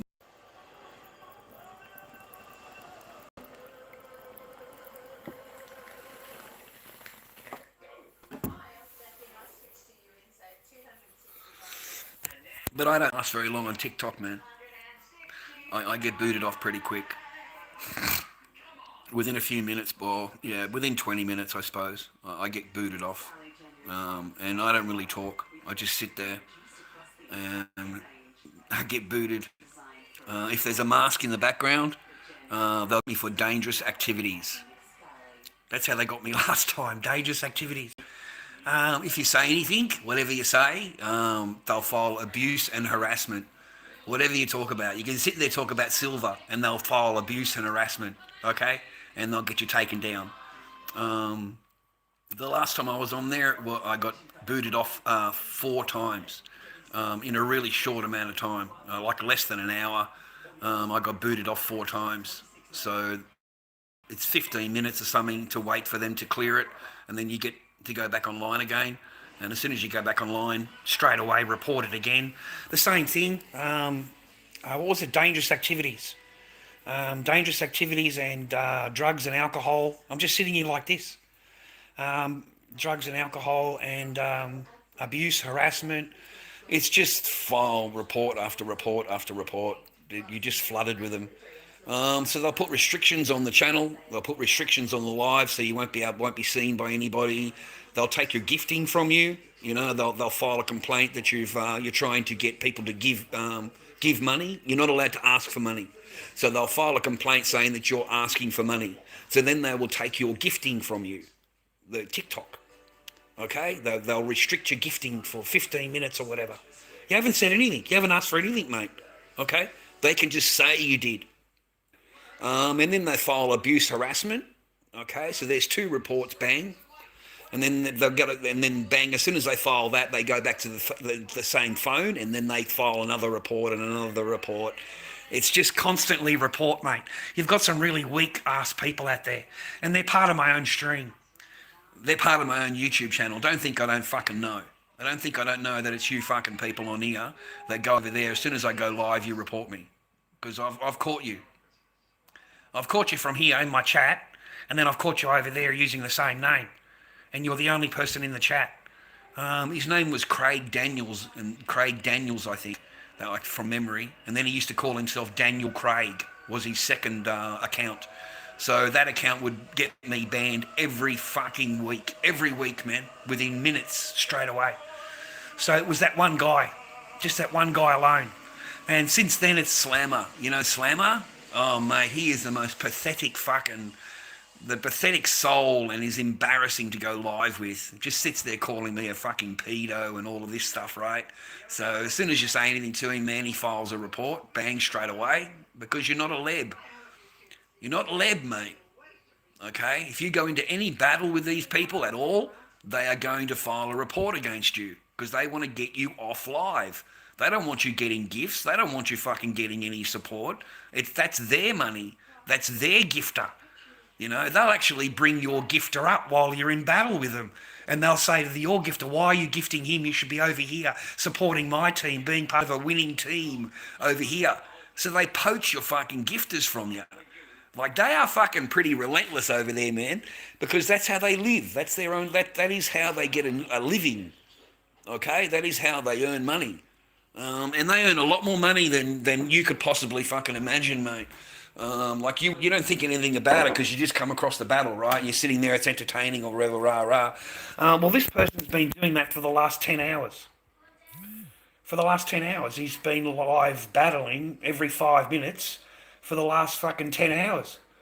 You go on Ticky Leaps and you look it up, and the guy's earned fucking $2,500 US, mate, in the last fucking 2 days. Like he's cleared 2,300, mate, in 2 days. So it's not a bad fucking. No wonder they report, man, because you know if they can get a gifter from you and over to them, well, it's that's what they need. Gifters, man. They need gifters over there. Okay. So we don't get any of that support, man. And these fucking lebos, mate, they don't support their own. I can tell you that, man. You know what? You know those poor people that come on? Like they're sitting in a tent, or basically they're all sitting in a tent, and there's like fucking kids behind or whatever. And like they don't speak any English and they're asking for fucking, gifts or whatever, right? They're dancing and shit like that. You'll see a lebo go on with one of them, mate, straight out. Will not give it the time of day, okay? So they don't help their own. They don't help their own. The Palestinian warrior, yeah, he doesn't say anything about Palestine. He doesn't say anything. He doesn't give any money. He just calls himself that. It just calls himself that. And then he sits there going, "How don't you talk about my thing?" And neither, rah, rah, rah, rah. But that's the only time he ever brings it up. He never gives any money to them. Whereas you've got a white boy called Mitch. Okay, and he's felt sorry for him, rah rah. He told his people to go over there and support him. Now, don't gift me in the battle. I want you to go and gift him so that we can help to raise some money for his village, and let's try and help these people out. So he raised $7,000, mate. $7,000. Him and his team just battling. And he gave all the money to the fucking people, all the money to these, and they made videos about Mitch, and the money that he sent them and what they bought and what they paid for. And mate, that was a fucking moment, right? Well, that same fucking person went into Kaz's. Kazza went in there to battle. Kazza couldn't fucking sit there for more than a minute. Couldn't stand looking at the guy. Ran the guy down afterwards when he got out of there, ran the guy down. And that's the guy that's on there for the charity for the children.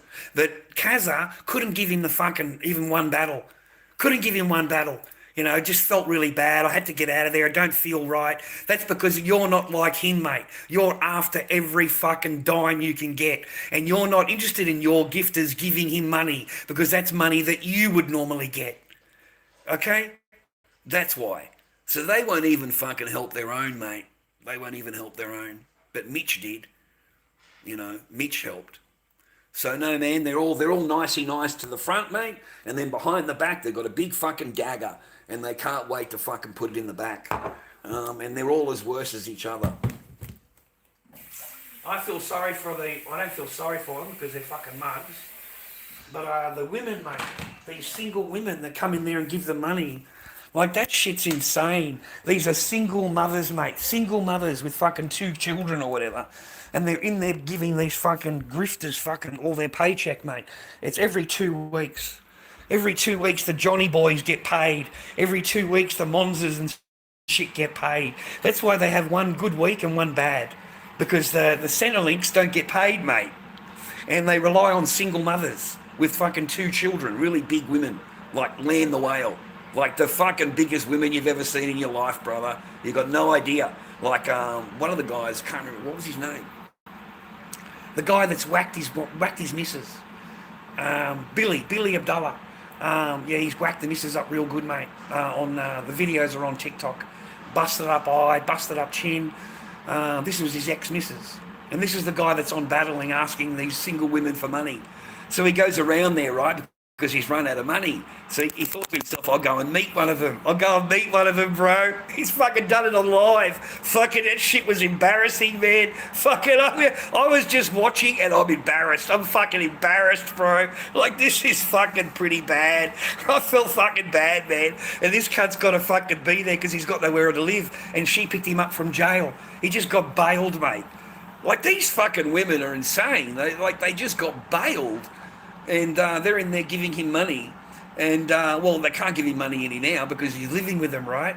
And so there's no fucking money coming from her or her friends, right? Because he's living there. So he's got all this money that he normally gets that he doesn't get anymore. And you got to sit there watching this poor cunt, mate, with this fucking whale on the fucking lounge, and he's got to pretend that he likes her and shit, right? And there's just not enough weed. There's just not enough weed, man. You need more weed, okay? You need fucking, you need a lot of weed, man. Fucking, so yeah, he was just funny as fuck to watch, man, because he was like he was stuck. He was stuck on the lounge, man, with a phone in front of him, with his big fucking Sheila beside him, and he couldn't do shit. He couldn't leave, man. He had nowhere to go. But that's what they're willing to do, man. You see? That's what they're willing to do, man.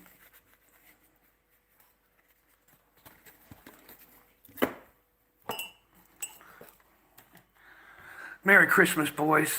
Merry Christmas. I came on live because someone was kind enough to send me a blessing on PayPal. So I thought I'd come on live for a little while, and people don't want me to come on live. They want me to not go on live. They're trying to get a court order and trying to get a fucking order against me so that I don't go live. And they're trying to get an order that I get my channel taken down, and I'm not allowed to have these videos and this videos and fucking all. I don't know. I'm fucking sick of the rules, mate. I've got nothing to fucking do with these people at all. And you want rules in my life? You want to tell me what I can and can't do now, and I'm not even fucking with you? Like, you fucking kidding, aren't you? You're in another fucking country, and you want control over me, what I say in this country? Like, fuck. These people are entitled like no tomorrow. Like, they think their shit don't stink, mate. They think they're the fucking bee's knees of the fucking world, you know? Everyone needs to run around me. The whole world revolves around me and what makes me happy, you know? So no, man, that's why I was a bit stum for a while. But I get sick of it, mate. I got to the point where I don't really care. I don't give a fuck. I've got nothing more to lose. You took everything. And that's still not enough for you, of course. It's never enough, because you're a greedy, entitled fucking person. That's why it's never enough, because your greed is fucking never satiable.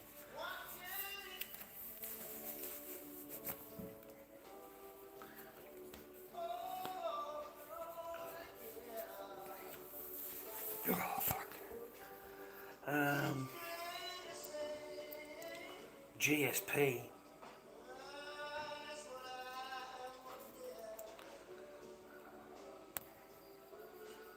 Coming on your video must be blocked.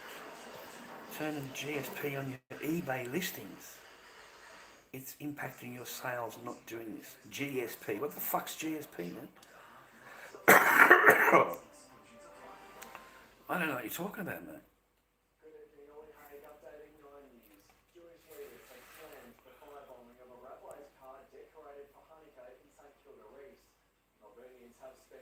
GSP. I don't even know what that is, man. What does that even mean? Global shipping? Is that what that means? I ship international, man. And I get all messages. Global shipping program. It just has global shipping, man. It doesn't have whatever you're talking about. It's Australia. It's a different thing over here. So it just gives you a tab to ship international. It doesn't, there's no, you know, and also printing a sticker out here for shipping. Yeah, that's no fucking good when you get to the post office, because it's not the same. You know, when the person puts the package onto the weigher, they've got a computer, and that ties that directly. You can't, like, the guy just looked at me with a sticker on it, and he said, "Look, man, that's the price right there on the computer." He says, "I can't put this price in because it won't work." Okay, so because it just guesses with shipping. It just guesses, mate. Whereas when you go there, it's done by weight. They put it on the machine, and it's done like fucking proper, right? So I've never printed a label out, and I don't have a printer anyway. I don't have a printer. I'd have to go to the post office and get it printed out there. And yeah, there's a big fucking difference. It does. Look at your listings. You'll see an option to switch on GSP. You'll see an option to switch on GSP. Oh, ship international. That's definitely lit up. That's definitely lit up, man.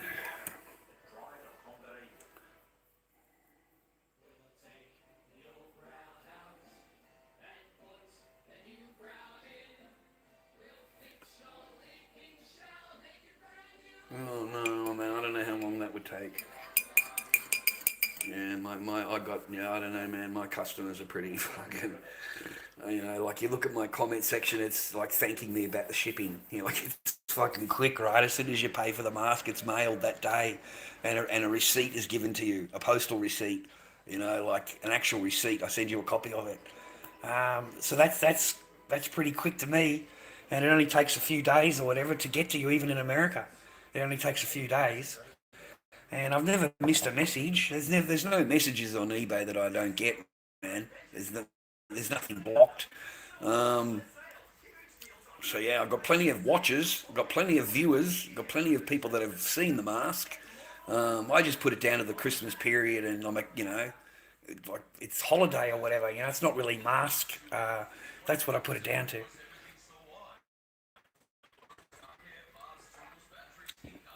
And maybe they don't like that mask that's available. It's too clean. It's too clean. I don't make. That's the first time I made clean masks. Normally I fuck them up.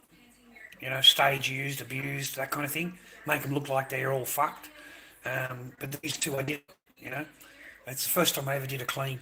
That's what I put it down to. The rest of them I haven't really thought about. I got projects sitting on the floor on the counter, man. That aren't even listed. Like I don't even know if I'm happy with this one. This one's I'm happy with, but this one I'm not. I'm just not happy with it yet. So I haven't even offered them for sale yet. But that's that one that's on sale there on eBay. I just put more work into it, put more paint into it. But that's that plain white one. Whereas this time around I kind of like fucked it up. Put more, I don't know, more work to it.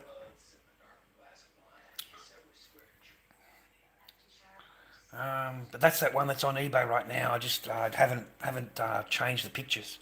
That's I did the nose, but it's a chunky fucking mask, man.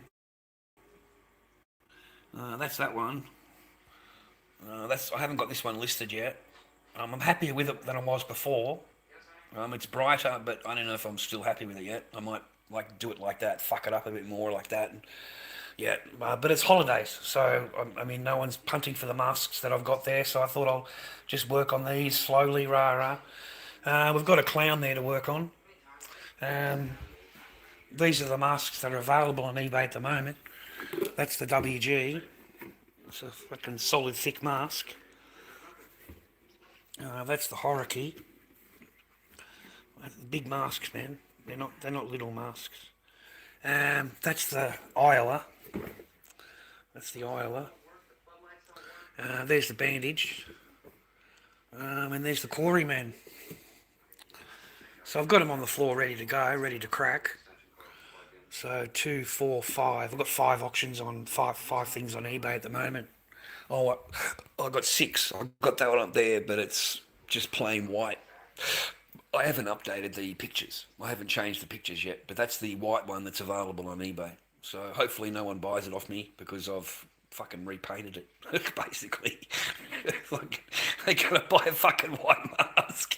I'm fucking sending pictures of this, right? Fuck, there's a big difference between the fucking two, man. Fuck. Chat GPT for free. Terms chat GPT. And get it to improve the description and give you a 5 minute. Yeah, I've seen the chat thing. I don't want all that fucking bullshit on there. Like, it's, like I say, it's a whole fucking diatribe of fucking shit, mate. Fucking, goes through this and go, yeah, I fucking read it all, man. Fuck that. Just fucking put Slipknot, AHIG, fucking stage used, abused, fucking, handmade. That's it. You don't fucking like it. I don't give a fuck. I don't care. Compared to all the other eBay fucking AHIGs on there, I'm fucking shit all over them. So, no, I just lay the fucking facts, bang, that's it.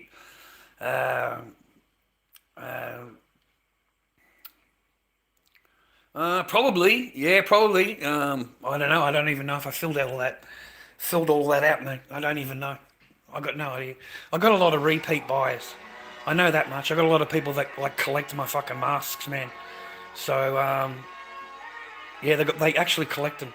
So, they come back, man. They come back. We've got a lot of return customers, mate. These two, they just want them fucked up. They don't want them plain. They want an all, you know, stage used kind of thing. That's what they want. The rest is all right, man. This is my little joint. You know, I live alone, mate. It's nice and clean. There's no fucking mess anywhere or whatever. It's nice and clean, my little place, man. I've got a really big backyard out there. It's really nice out there, mate. Ducks and everything out there. Can't show you, man, because I get doxed. But, yeah, that's my bedroom, bro. I just live plain, mate. They can't take the garage out of me too far, man. I've always slept on the floor like that for years and years and years. Except that here it's not cold. I'm not freezing my nuts off, mate, every night. It was a horrible fucking existence, mate, that garage. It was a horrible, horrible experience. And put there by the person that apparently loves you. You know, apparently loves you, mate. I love you, I love you. Yeah, it didn't mean anything, mate. They're just bullshit words. Absolute bullshit words. Okay? They'll happily put you into a shit position, mate. They'll happily fucking do it to you. They won't even blink, won't even look twice. They won't even blink, man. So be careful, boys. You know, go and have a look at that Cristiano Ronaldo, mate. He just got divorced. Have a fucking read, mate. Have a read. Because this is just heart fucking stuff, mate. Have a look at this woman, mate. Have a look at what she's done, mate. And look and think to yourself, mate, that's some expensive fucking poo-tang pie. So every single time he shagged her, how much was it worth? How much was that? How much was it worth, man? Because, I mean, you know, you get a $50 million payout straight away. You get 2 houses, sports car. You get a fucking stack, bro. $100,000 a month for life. For life. Fuck. For life. So, no, man, that's some expensive fucking... And that woman would be sitting back going, it's not enough. It's not enough, you know. I'm worth so much more. It's just not enough. You should pay me more. Like, seriously. She'll be thinking of it. That's exactly what she thinks to herself, you know. And I can promise you, man, you know, the pool guy, yeah, he doesn't need billions of dollars. The pool guy doesn't need fucking anything, mate. The pool guy has got the fucking baby arm, bro. He's got the baby arm, mate. And it's going to be, oh, I love you, I love you, I love you. You know what I mean? Like, the pool guy gets that shit for free, mate. He doesn't have to pay. He gets that for fucking free. Fucking Ronaldo's in there fucking begging for a blowy, mate. He's begging for that fucking shit. He doesn't get it, mate. It never fucking happens. The pool guy, oh, fucking, mate. The pool guy doesn't fucking have to worry about that fucking shit, mate. The same rules just don't apply. They don't apply. Okay? They don't apply. The rules that are for you, mate, are not for fucking everybody. They're just for you. They're just for you. Okay? The next guy does not have those rules. He doesn't have to obey anything. Okay? It's going to be here. Take it. Here. You know? I love you. I love you. Oh, fuck.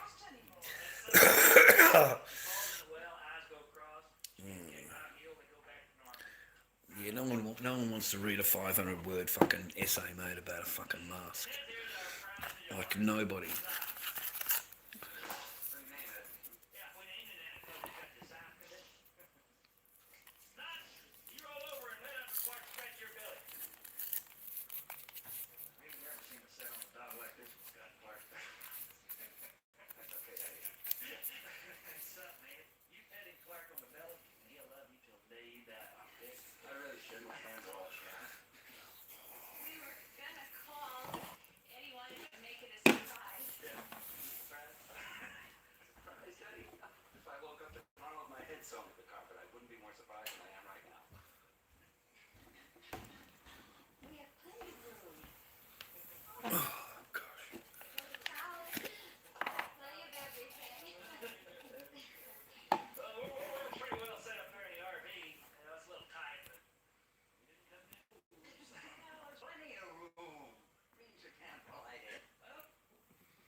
I know, I've got to have a look, Freddie.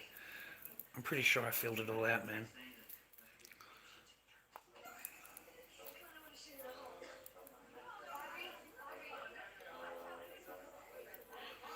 I just put it down to the time of year, man. The time of year, that kind of thing, yeah.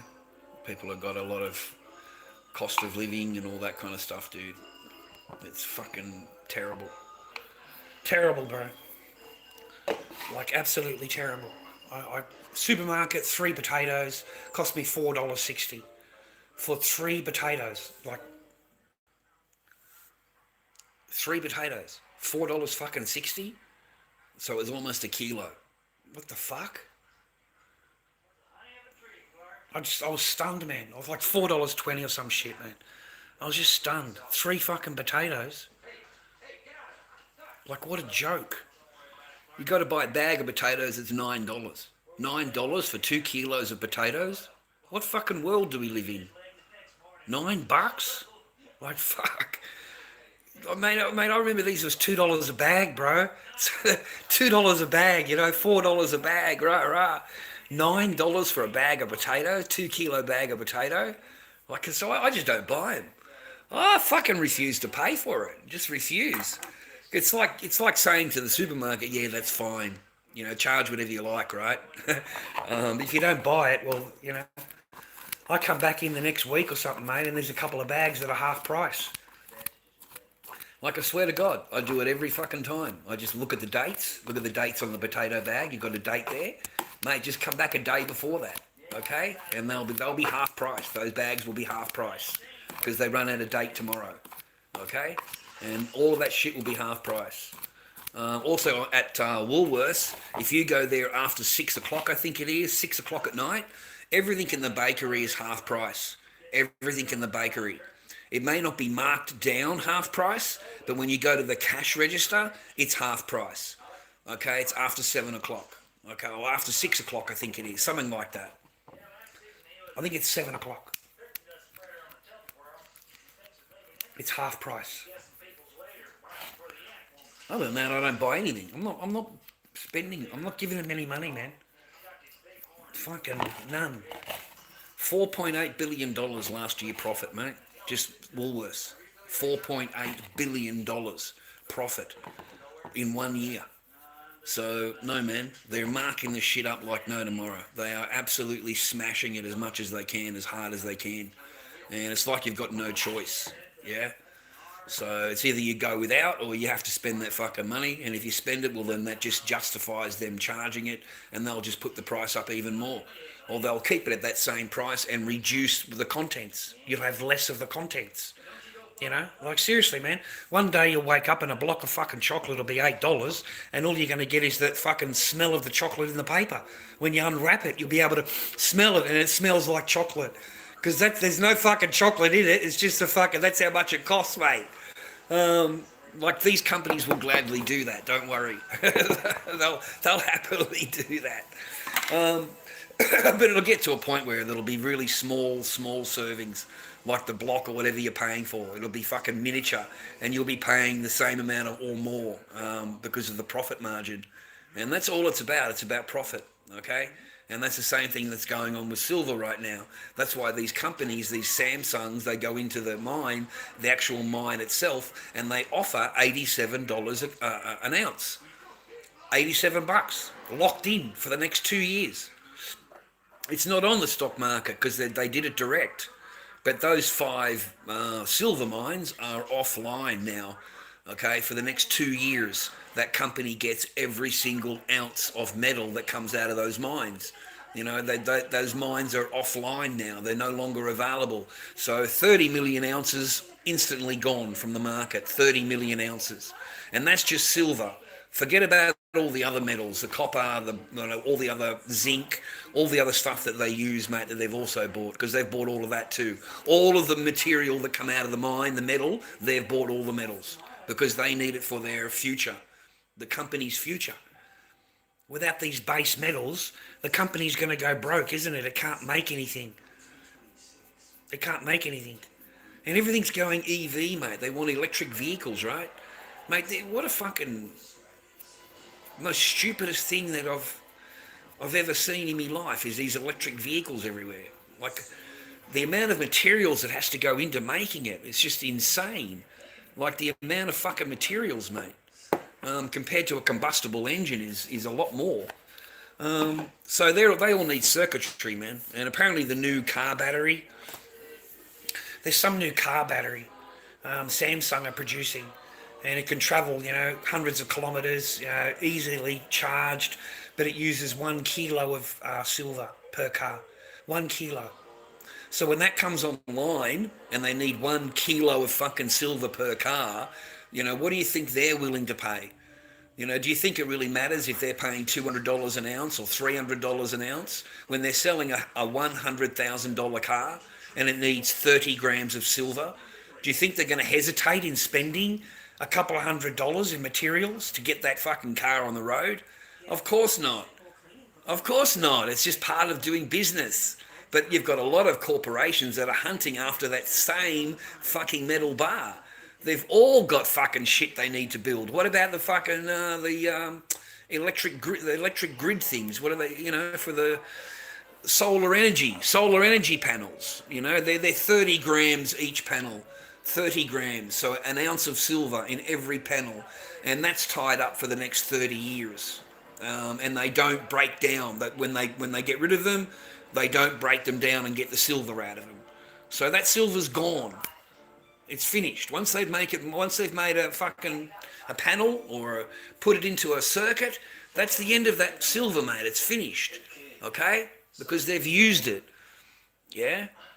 So yeah, I'm just saying to you, man, you're gonna in the future, that's gonna fucking, all these corporations are gonna be fighting big time just for the raw materials, just to keep their corporations going. Okay.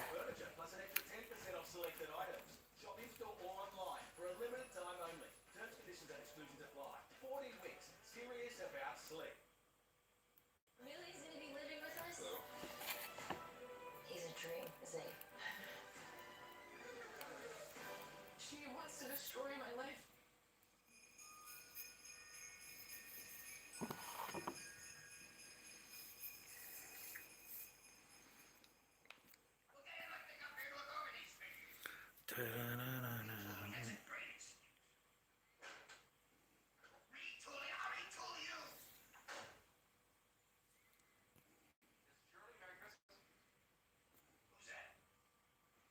It's me, Clark Griswold. What do you want? My wife and I came up with it.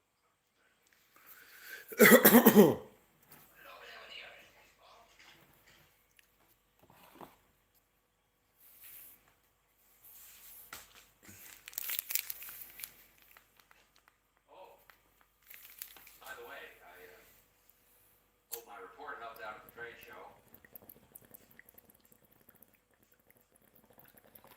I'm sure it did.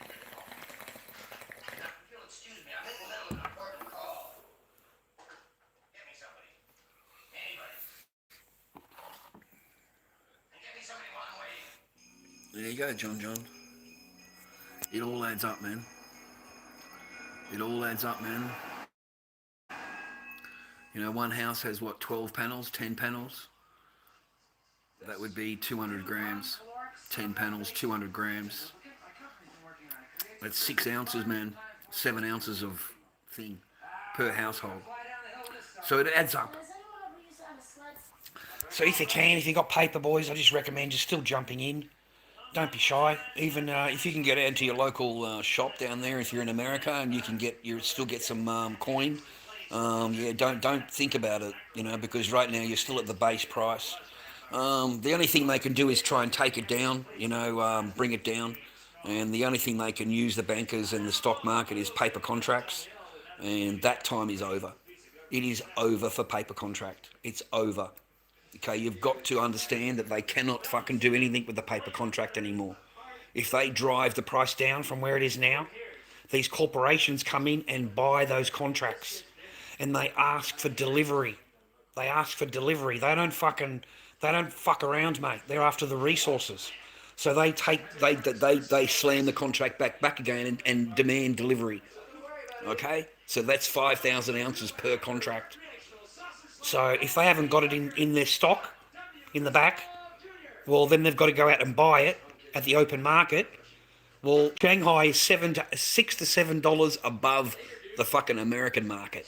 Okay, they're playing them. The Chinese are smart, mate. They're playing the Americans, bro.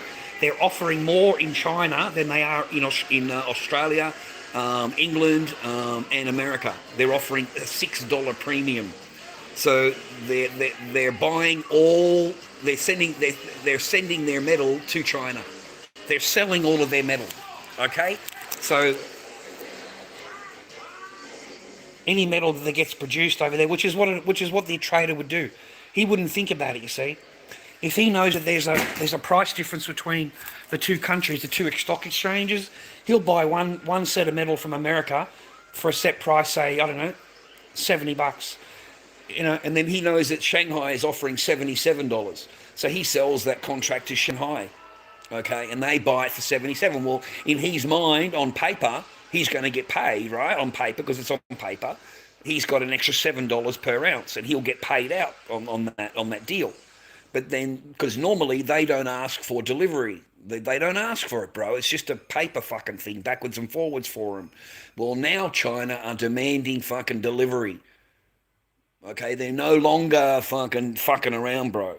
And they've reclassified it the same as the American government. They've classified now silver as a national resource. Okay, it's got a different designation now, man. It's become like a national fucking thing. Okay, a national resource we have to preserve and we have to keep. China's not selling anything. Have a look. They've got a new law. They're not allowed to fucking send you any metal. They're not allowed. Okay, Then they don't sell the fucking metal in China, mate. They're buying as much as they can. So if the American stock market wants to play fucking games and slam the contracts down, China's going to go in and buy those contracts up. The corporations will go in and buy those contracts up. It's just fucking logic, mate. Okay, because they'll see it as a dip. Then you've got these idiots in fucking Wall Street are going to sell the contracts out, and then they will ask for fucking delivery. And when they can't get delivery at that price, the stock market has to go out to the open fucking market and buy that metal up. Even if it costs them more, they have to provide what's in the contract, mate. They have to. It's the end of everything, mate, if they can't supply that metal that they've sold you. It's fucking fraud. So it's the end of everything, don't you understand? So, they have to go out into the open market and buy the fucking silver up. It's going to be costing them at $85. But the contract was being dived down to $65.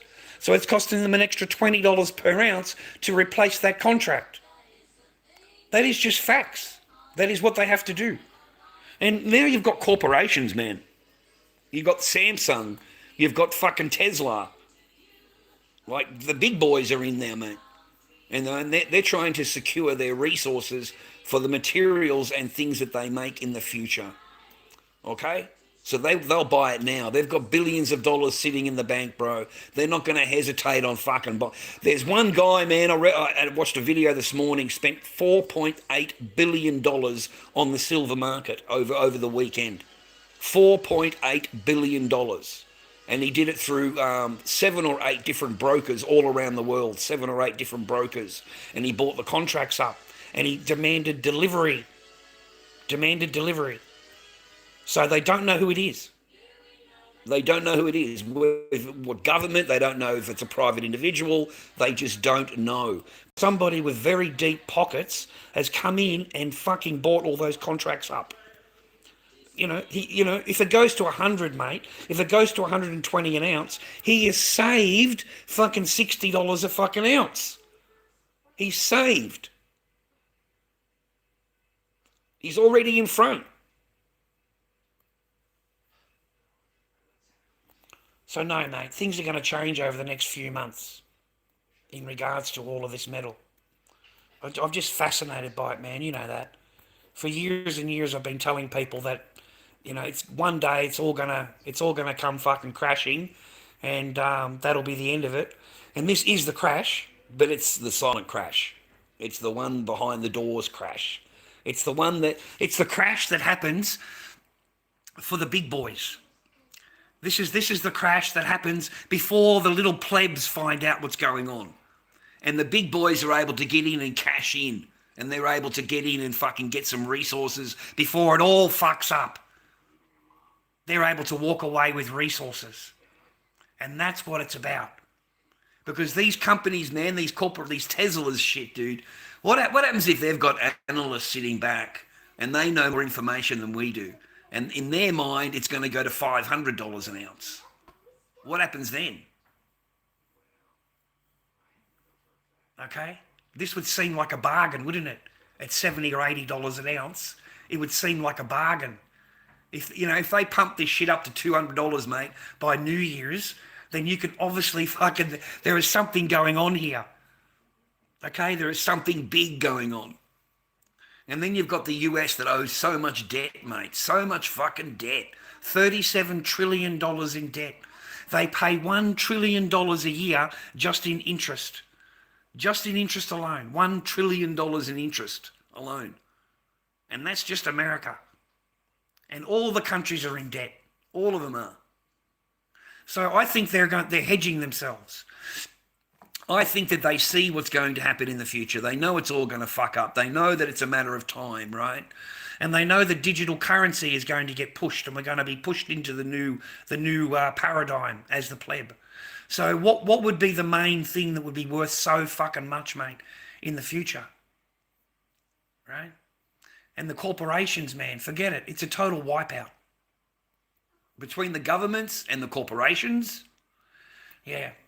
There's nowhere around here where you can buy a silver ounce, mate.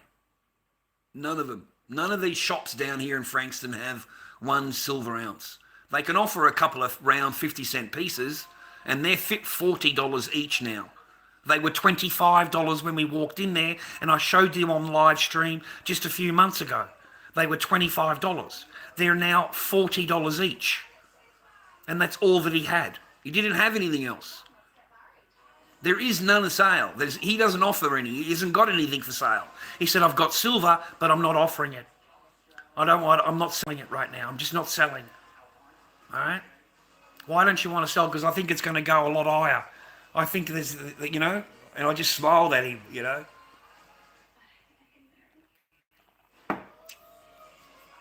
Merry Christmas, man. Merry Christmas to you, man. Merry Christmas to you, bro. Merry Christmas, man. How will this affect the average Joe? Well, it won't have much effect to that for average Joe, I suppose, mate, because none of you really know. None of you hold any metal. None of you hold any metal. I feel sorry for you. If you've got paper in the bank, I think you're a mug. Like, I've been telling you that for years. Never have savings in a bank and paper. What a waste. You need to put it in something that, holds its value and will always be there and rah-rah. And that's always been gold and silver. I've been telling you that for years and years and years. So you've had plenty of warning. You could have bought in at 24. You could have bought in at 32. You could have bought in at 35. This was all available on eBay, all legit fucking shit. You could have gone down to your local bullion shop or your coin shop in America. I think right now you're going to pay $70 an ounce US in America right now if you can find someone to buy it off. But how is it going to affect your normal life? Well, you're going to be living on digital. Your life will be digital. Okay? That's what will happen. That's what all this is about. It's all about fucking securing the resources, mate, and then driving the fucking economy in every country into the ground and coming up with a full fucking totalitarian control, and then digital ID the arse out of everybody except for illegal immigrants, of course. They get a pass. And that's it, mate. Take away as much free speech and laws as you can. And become a totalitarian fucking where you can't even make a comment on live, you can't make a comment on the internet, you won't be able to, without a knock on the door, without being under threat. And that's exactly what they want, okay? They've been wanting that for years. And everyone on digital, mate. It's a satanic system, bro. They want us walking around with a fucking palm on our hand, mate. Everywhere you go, tippy-tappy with your hand. And they think people are fucking stupid, mate. But there are a lot of stupid people out there. Like, there's a lot of fucking stupid people, man. Like, seriously. And they actually think that they know nothing about... they won't believe anything. That's like me trying to explain to my old friend Bert around the corner. I'm trying to explain to him shit, right? Just about the stock market, something about, mate, they don't believe anything you say to them. He said to me, I'm in fairyland. I'm in fairyland somewhere. Fucking, I don't know what. Yeah, he does not trust anything. He's on his sixth jab. He's on his sixth booster. Gets a booster all the time. I'm like, what the fuck for? Like, fuck, you know? Like, but hey, he believes the fucking government, man. Everything they say. So you got people that are like that, man. So they just live in the system. They'll survive in the system. They're happy in the system. Nothing will happen to you. You'll just swap over to digital currency. Your life won't change at all. It'll just be exactly the same, except it'll be digital. You'll just wake up in the morning. Everything will be digital. There'll be no cash. After that happens, boys, yeah, your time is finished. It's over. You're nothing but a debt slave, a true fucking slave, a true slave. And the ones that have the metal, mate, are the ones that are going to be making the laws. The ones that are going to hold the power are the ones that hold the metal. Okay? That's just facts. Even at this present time, man, it's worth buying. Even at $70 an ounce US, it's worth buying. Because there's nothing they can do to drive it down. There's nothing they can do now, boys. This is not like the old days. This is not like when fucking 10 years ago or 5 years ago. Their paper contracts are not going to work anymore. You have actual corporations that are going in there and buying these contracts and are demanding delivery. Corporations, mate, Samsung, Tesla, all these fucking people that make the circuit boards, Microsoft, all of that stuff that makes the computers. They all need the fucking raw materials, okay? And they don't have it.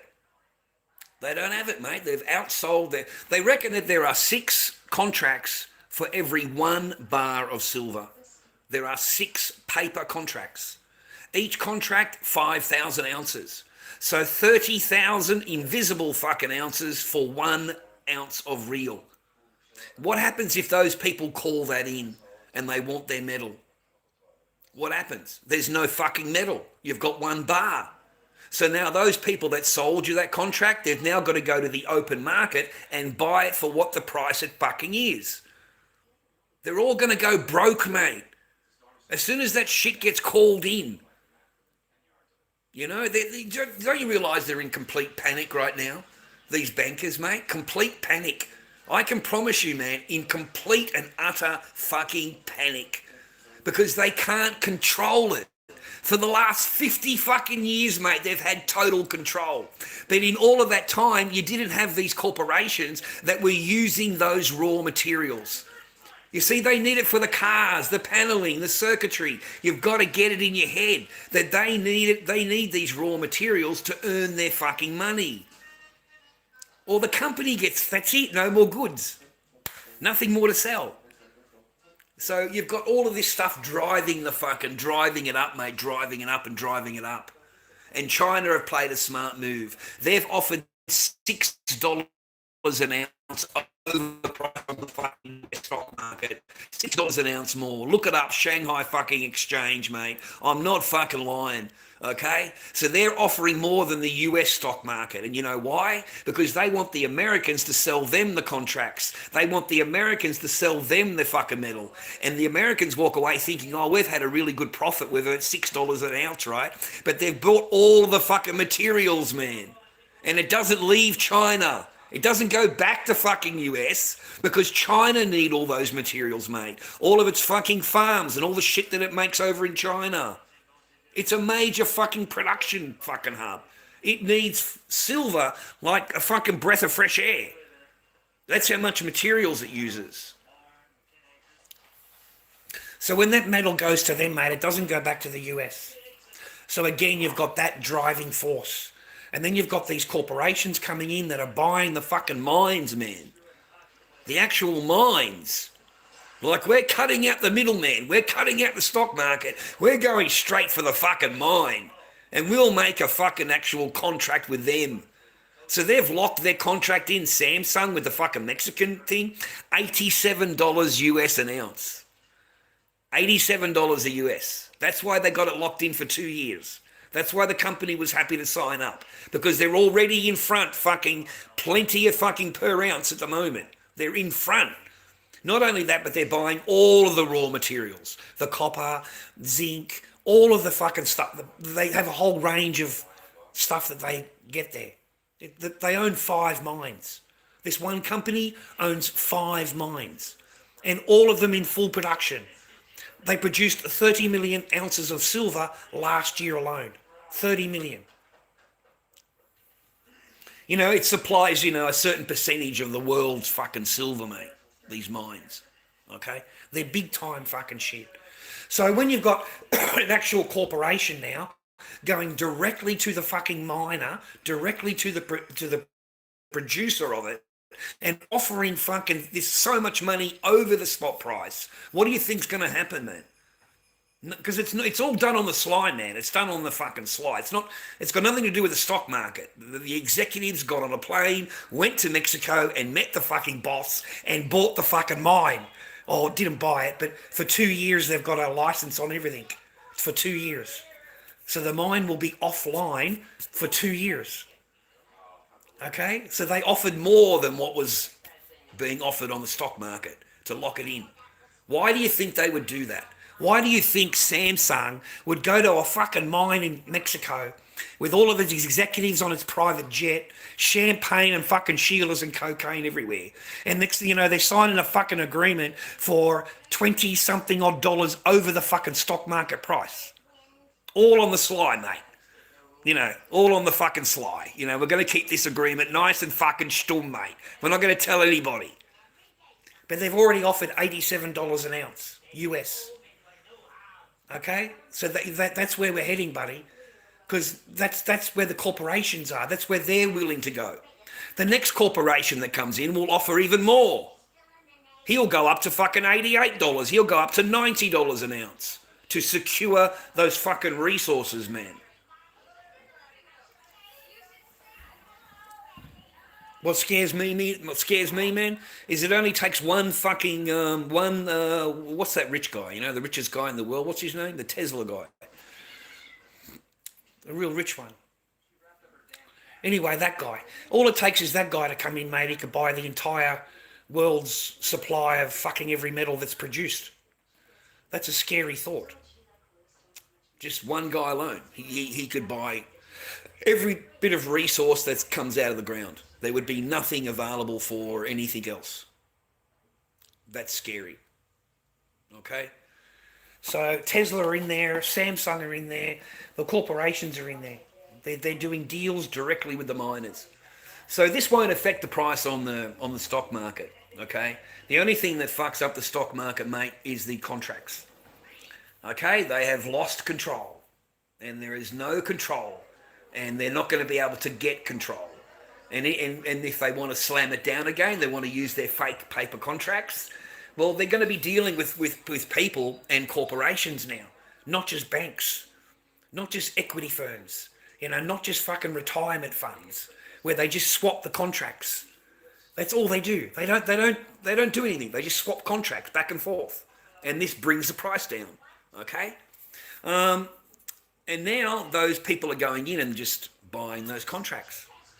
Okay, you want to slam it down to 55? Not a problem. They'll go in and buy all of those fucking contracts on, slam it back down on the fucking desk and say, we want delivery. That's what they'll do. They want delivery.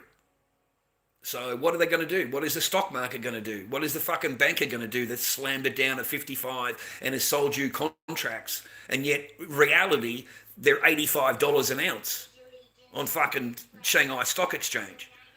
You know, there is no physical. This is paper. So suddenly, we've you know, paper turns into physical, mate. The banker is going to go broke. The banker is going to get called in. The banker is fucking worried right now. The banker is. Because there's a lot of contracts, mate, that are fucking due. I think it's January. There's something in January. There's a big, huge contract that's due that cannot work out. It just cannot. There is no physical. I think it's for 330 million ounces of silver that they've sold on contract, and they don't have fucking anywhere near that And I think it's 90 million ounces left in the bullion vault. 90 million. Regards to 330 million that are supposed to be delivered. So I don't know where they're going to get these ounces from. They are going to have to go into the open market and buy these ounces up. And of course, it's risen to $85 now. So they are going to lose, $28 per ounce. They are it's going to come out of their own pocket. They are going to have to pay it. Okay? Because once they can't do it, once the bank has said no, we can't do it, then they go and because there's a clause in the contract now, so we're going to pay you $55 an ounce, right? So the old man's fucking. I'll give him a call back later. Yeah, the old man's calling me from next door. I hope he's all right. I haven't heard from him all day. At 9 o'clock at night.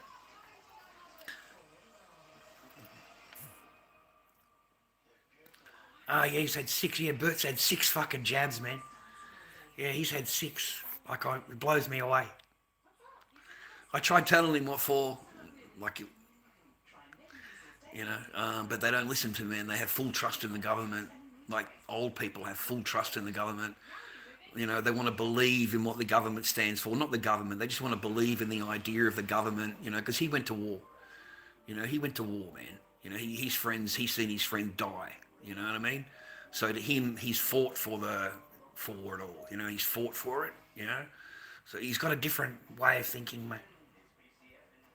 I can't, a lot of the things he says, man, are pretty out there. Fucking hates everybody. Hates everybody. Everybody hates everybody. He's funny cunt, man.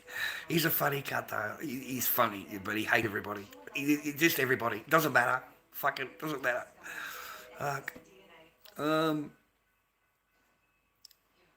lot of people have died, man. I don't know about everybody, but a lot of people have died, man.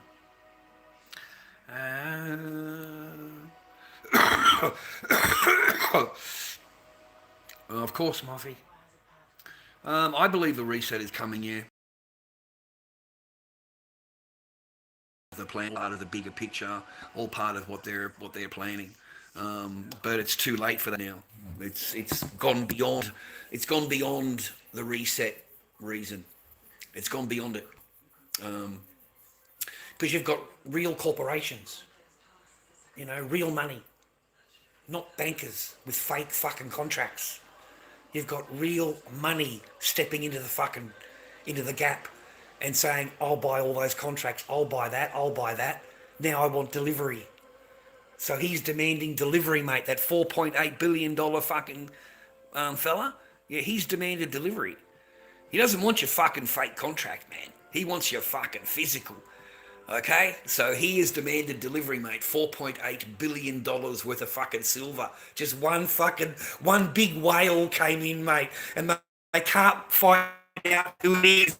Find out, man. He went through 6 or 8 different fucking, throughout the world. All around the world, the guy did a video about it. He said, "There's one whale. Look at this. 6 or 8 different exchanges. He's bought all of this metal. This one person has bought this metal, but he's done it really slyly, really secretly. He's done it through all of these different exchanges where he's bought all of the things up during the Hong Kong session. It's different than the US session, and it's different than the English session. They're different hours. So he done the whole gamut. He went all the exchanges. He didn't just do it through one so then it would be noticed. He did it through a whole different range of exchanges to keep it fucking low, mate. Because he knows if he does it through one and he buys this all at once, mate, that's going to drive the fucking price through the roof. That's logic, right? He doesn't want that. You know what I mean? Why would you want that? You want to keep it fucking and buy it at the base price, man. And right now, even at $79, I think it is, or something like that, we are still at the base price. We're still at the base price. The $24 to $33, $35, $50 range has finished. It's over with. That'll never come again. Ever. You'll never see $24 fucking silver, man. And if you ever do, it's stock market only. There's not going to be anybody that's going to sell you fucking $24 fucking silver. Ever. And you'll never get that again. Never, never, never, never, never. The only reason we got it the first time is because it was all bankers. It was just bankers playing the contracts backwards and forwards. Nothing is happening. Nothing is moving. No one's asking for fucking delivery. Now, the corporations, the big boys have stepped in and they are taking delivery. They're taking inventory. And millions of fucking ounces are going out the back door. Millions. And not only that, but China has set the US up. It's a pretty clever move. You got to admit, it's a fucking clever move, man. Like, it really is. Like, it's a fucking clever move.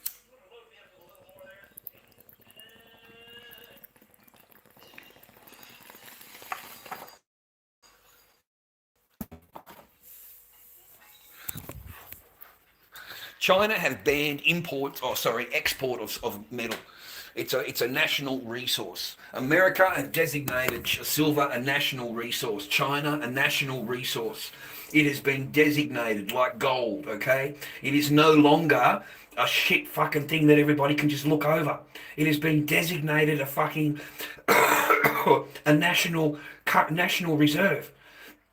Now, what China have done is incredibly fucking clever. They have offered $6 or $7 above the fucking price in America and above the price that's in England. They're offering $6 premium for every ounce. So you see the stock market, it says 67 here. You go to Shanghai fucking stock exchange, have a look, man, and you're already nearly the 80. They're offering nearly $8 over or $7 over a premium price of what's being offered on the stock exchange, bro. So American sellers are selling their metal, their silver and gold, because it's worth more in China. They're selling it to them. And when they come out with a contract, the Chinese are buying the contract up. And they're demanding delivery. They're demanding delivery. They're no longer playing the fucking shell game, okay? And that's the difference this time around.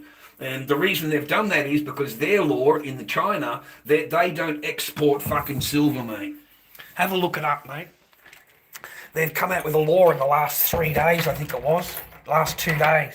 I think that's when I found out about it 3 days ago. They don't export any metal anymore. So they buy it, but don't sell it. Okay? I think the locals can buy their coins, that's fine. You know, the pandas and whatever. But they don't export to a fucking corporation. They don't sell their fucking 100 million ounces or whatever to fucking whatever. You understand? Understand? So China has fucking suckered them in. He suckered them in, bro, because China knows that it's going to go up, right? And the what do you call it? The Americans, right? They're offering more in China than they are in America. So the Americans take the contracts and sell them to China, and then they get their $5, $6 premium. They think they've earned from China. To them they've earned $6 an ounce. So their company will pay them out. They'll get a nice payment for that. Okay, because it's just their job to sell contract, mate. That's all it is. Okay, so and then China calls in the contract and says we want the metal. Well, they don't have the metal. They have the contract. They don't have the metal. So now they've got to go out and resource the metal. They've got to try and find fucking ounces to buy for this contract. Mate, it's going to completely come on top of these people. They've got no idea. You know, China's not going around anymore, mate. Okay, they can see the writing on the wall. You know, they've got people over there just like we are here, mate, conspiracy theories and, you know, people that think of shit that's out of the box. Mate, we were talking about this stuff fucking 8 years ago, 10 years ago. I was telling you all this fucking, the same words were coming out of my mouth. Except back then, all I could do was teach you about the paper contracts and to show you to buy this metal up. If you've got paper, if you're rich, I didn't have any money. But if you're rich, you need to buy this resource up and leave it to stack there. Because if you save money, you're not saving money. You're not saving anything. You're saving a fucking paper digit on a computer. But if you put that money into a fucking metal bar, that metal bar becomes yours and you're the banker. You become your own banker. Okay? And if you need to cash it in, you just go down to the fucking shop and they offer you spot price or a couple of bucks over spot price. And as long as you bought it correctly, you're going to do okay. Okay? But no one listened to me. No one listened to me. You could have bought that shit for $24 an ounce. It's now fucking 70 or 80 US an ounce. So it's completely fucking schmocked everybody, mate. Okay? Completely. And what happens if this shit goes to 200, bro? What happens if by the New Year's it's at 150? It's at 150. What happens then? Because you watch, man. They're going to run out of fucking metal. They're going to run out of metal, man. They've got more metal on promise than they have above ground. They've got fucking so much metal on promise, mate, with contracts. There's hundreds and hundreds of millions of dollars, millions of ounces on paper contract. But they haven't got that physical, mate. They haven't got a bank vault filled with fucking hundreds of millions of ounces of silver. Okay? It's all been sent to China, mate. I swear to God, do some investigating and you'll find out that China have bought it all up. China have bought it all up, bro. And then you've got some mystery fucking buyer that come in, some huge whale that's come in the last 3 or 4 days, man, when the price really spiked. Some fucking whale has come in, bro. They don't know who it is or where, or what company or corporation or a private individual, but they dropped $4.8 billion on silver. Physical. They don't want paper. They want physical. So they did it with 6 to 8 different exchanges, okay, to keep the price down. They did it really silently, and so now they are demanding delivery. How in the fuck are they going to get the amount of silver, mate? You know, $4.8 million worth, $1 billion worth. Some fucking big guy with big pockets, mate, has come. I just laugh, mate, when I do that, I swear to God. Because it's fucking all over. It's all over, brother. It's fucking, forget about it. There's nowhere. I looked on eBay. I had a look on eBay and I thought, I got to fucking have a look. You know, an eagle is $120. A fucking eagle, mate, $120. Damn. A fucking, a buffalo head, $100. A buffalo head? Damn. I remember that thing was $33. $33. I don't have any, but I remember I was telling you all about it years ago. Remember that? I was telling you all about it. Boys, there's an opportunity here. This is fucking, there's just something feels right about this, right? So I did try and warn you. I did try and give you a warning. Just to show, I don't know if anybody listened, you know, to Cat.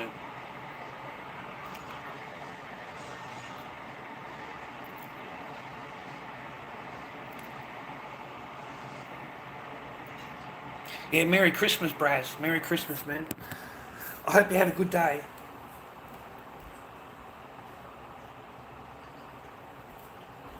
I hope you had a good day, man. And to all the fathers who didn't get to see their children today, mate, I'm really sorry about that. I'm one of you. There's thousands of us. There are thousands of us, mate, that are all called abusers and DVers, and, you know, we're all called the worst people in the world, and we're all told that we should never have any contact with our children again because we're just such terrible, terrible people, mate. Terrible, terrible fathers. We're all told the same fucking shit, mate. The same fucking lies, mate, we are told. Every one of us are told the same fucking thing, okay? And they will pick apart everything they can, mate, to try and find something to... The only time it works, mate, if you've got someone that actually, you know, wants you to see your kids. You know, if you've got an ex-wife that's fucking just is, you know, never going to agree to anything, because she's just a fucking total, but she's a total princess and a fucking queen, then you're never going to see your kids, ever again. And that's just how it is. And there are thousands of us, thousands and thousands of us, and we're all the same. We're all this, we're all that. It's always the men's fault. We're all this, you know. It's the same thing, mate. We're all accused of the same bullshit words, man. And at no time was the person in any danger. At no time did you ever meet any threatening at all. You've never been, you know, at all charged with fucking anything, whatever. But they'll look at you and go, you are the worst person in the world. You should never see your children again. Like, fuck, and what has that got to do with you being a dad, right? You know, the family law court is not a family law court. It's just a woman's law court. It's not a family law court, okay? So, as far as I can tell, it's a purely a woman's law court. So be on edge, mate, when you go in there, because you're automatically guilty of anything that you are accused of. You are guilty. Okay, you have to prove you're innocent. And then as soon as you've done that, mate, there'll be a whole new range of things that you've been accused of. It is a never-ending, that's how they do it, mate. They just accuse. And you're always on the back foot. You're always trying to prove yourself. And accusations. And then you go away, you prove them wrong, you come back, and they don't even answer to what you fucking done. They just got more accusations for you. Okay, it's your fault this, your fault that. You haven't fucking done anything. But it's your fault of everything that's wrong for everything. Yeah? They've got no responsibility of anything, no accountability. It's your fault, okay? It's funny how it works out that way. So just automatically know, as soon as you go into family law court, basically you're fucked. Basically they've already pre-thought about everything, pre-done everything. You're just there to collect paperwork, basically. You know, they can call a picture on the internet that you didn't download a DV charge. You know, a comment that you did on the internet, they'll call that a DV charge.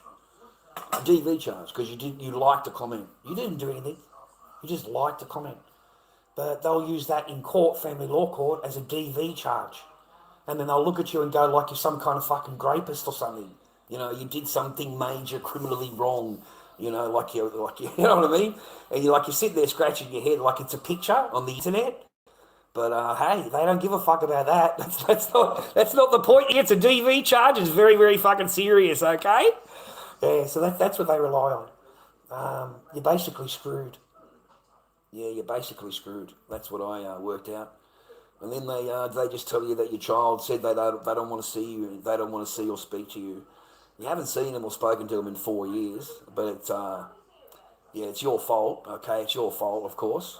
It's got nothing to do with me. I didn't say anything bad about you. I didn't say anything in front of the child bad about. Oh no. It's your fault, right? The fucking women are insane. It just doesn't dawn on them at all, right? Of course you said shit about me in front of my kid to your mum and fucking everything else. You'd be bad about me in front of the child. You're lying. You know, you're blatantly lying, okay?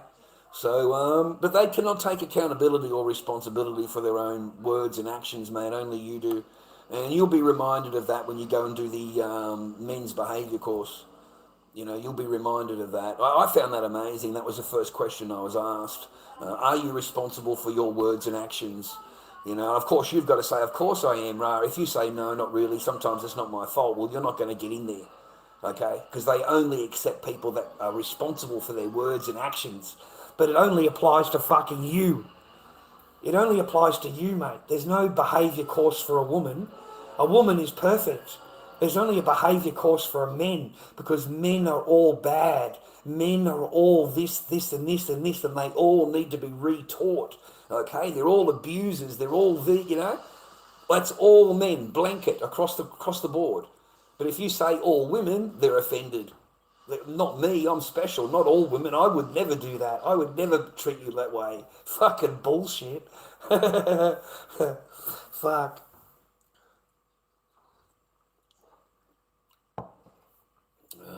Dwayne, man.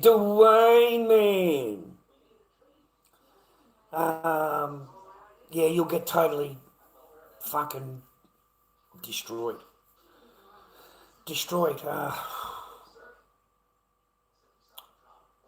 Yeah, my poor little girl doesn't see her dad. So I lose my chance on being a father again. Taken from me, robbed of me by a woman, taken from me. I don't get to see my daughter. I don't get to be a dad. You know, I don't get to hug her. I don't get to take her to the beach. I don't get to see her on her birthday or Christmas or, you know, like I don't care what's going on with whatever. I have no problem standing at the top of the fucking driveway. My daughter comes out. I come back in whatever time it is. I'm sweet, okay? I don't care what's going on. Have a good day. I'm happy. I'll see you back tomorrow at 6 o'clock or whatever it is. You know what I mean? I'll be early. I'll be 20 minutes early, okay? But no, there's no, not with these women, mate. It'll never work. It doesn't work. So I get to miss out on being a father. Miss out on being a dad. And that's what's cut me so much. Is that you can father them, boys. But you never get to be a dad. You've got an 80% chance of not being a dad. You've got a 20% chance of being a dad. There are 20%, mate, okay? There are nice women out there that let their exes see their children, okay? They are, and bless you, ladies, for that. But that's 20% of you. 80% of you, no, okay? So, and most of the time the fathers are like me, mate. We're just normal people. We don't do any harm to anybody. We're not interested in anything else but our children. But even a phone call, mate, you don't even get...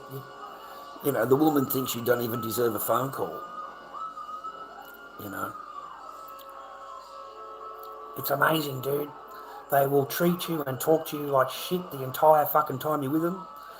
You never even get to wake up in the same fucking bed in the entire time you knew the person. You never woke up together. And yet I'm the bad guy. I'm the abuser. It's amazing. You know what I mean? Never showed any attention, mate. Knows nothing about me. Nothing at all. Doesn't know my parents' name, father, mother. Has no fucking idea. Hates my fucking sister. Hates her. Met her once, mate, and fucking disliked her. Okay? And then lies about it in court. Fucking lie. You just lie. And so no, mate, no. You're better off on alone. You're better off alone. You just don't get to be a dad. That's all. You don't get to be a dad. That's the biggest regret, mate. The years pass and they grow up from being a little ones to being adults, and they no longer need you to be a dad. They're an adult. So, your time of being dad is finished. And then you find out they're told a whole bunch of lies about you.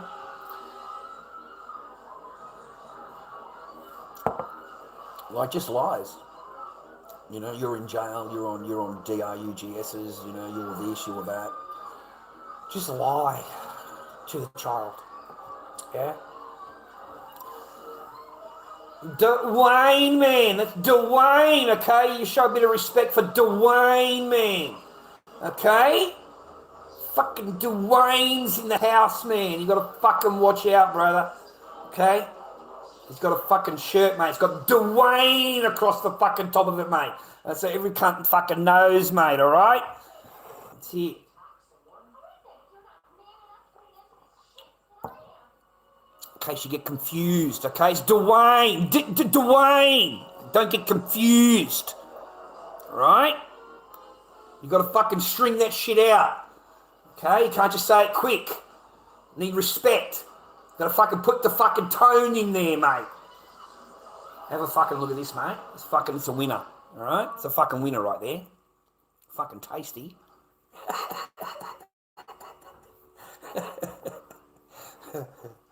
Oh, fuck. You sell the cunts, mate.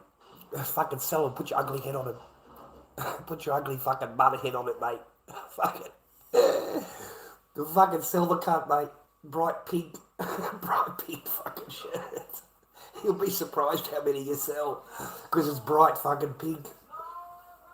You'll be surprised, man, because people love the fucking bright pink shit. I used to sell t-shirts, man. I used to sell t-shirts. So yeah, you'd sell more bright pink than it, or fucking bright green, that bright green colour? The fluorescent green colour or whatever the fuck. Yeah, I used to sell a lot more of those shirts than any other colour that I fucking made. Yeah.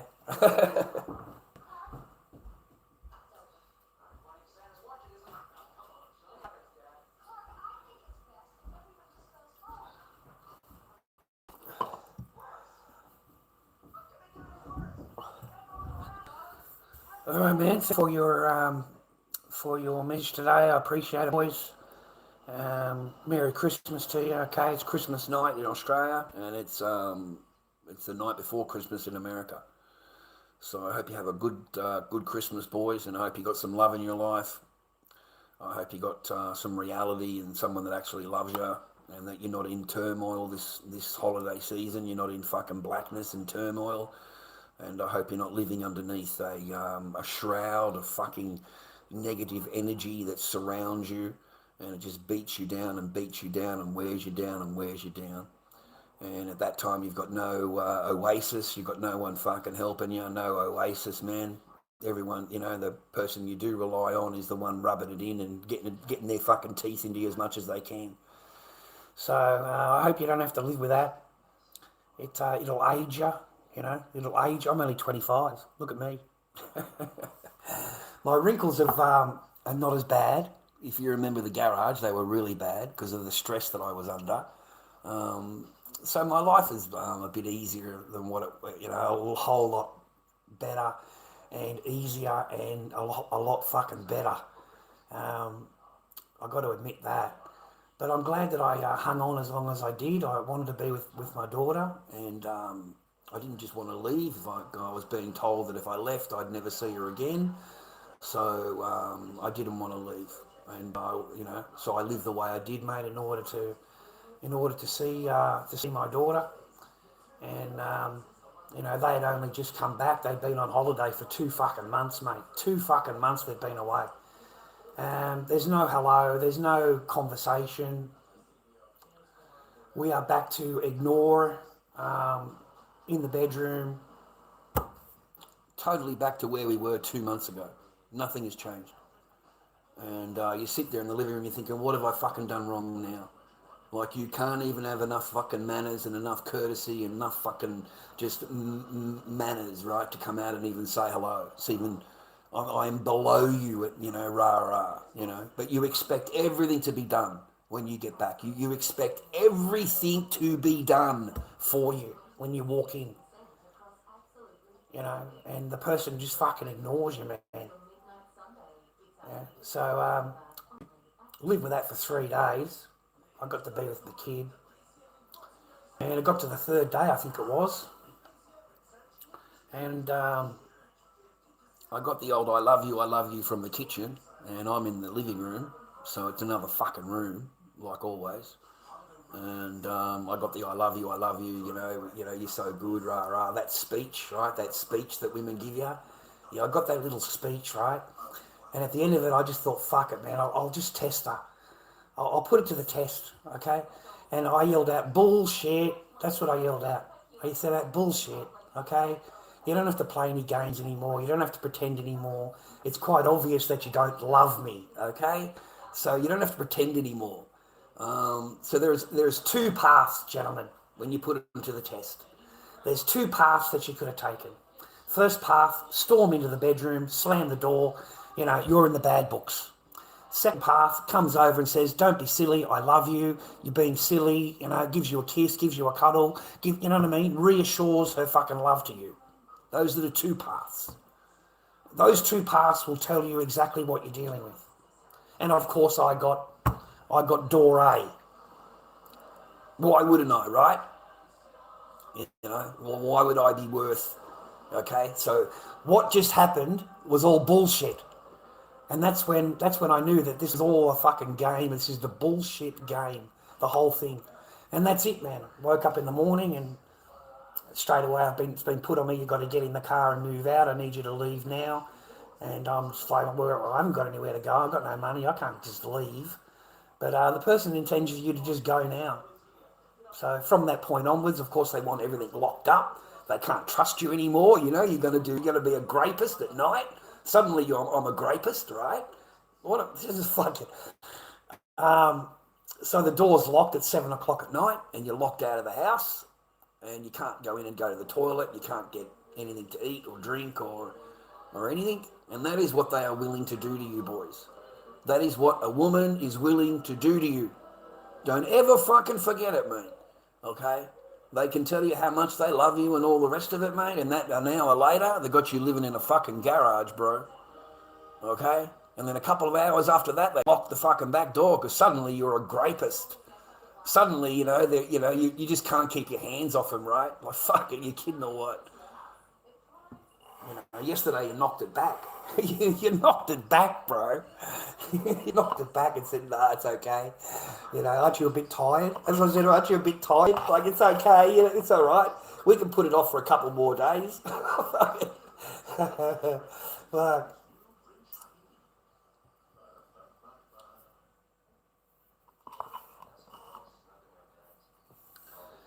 Yeah, but I have peace, yeah.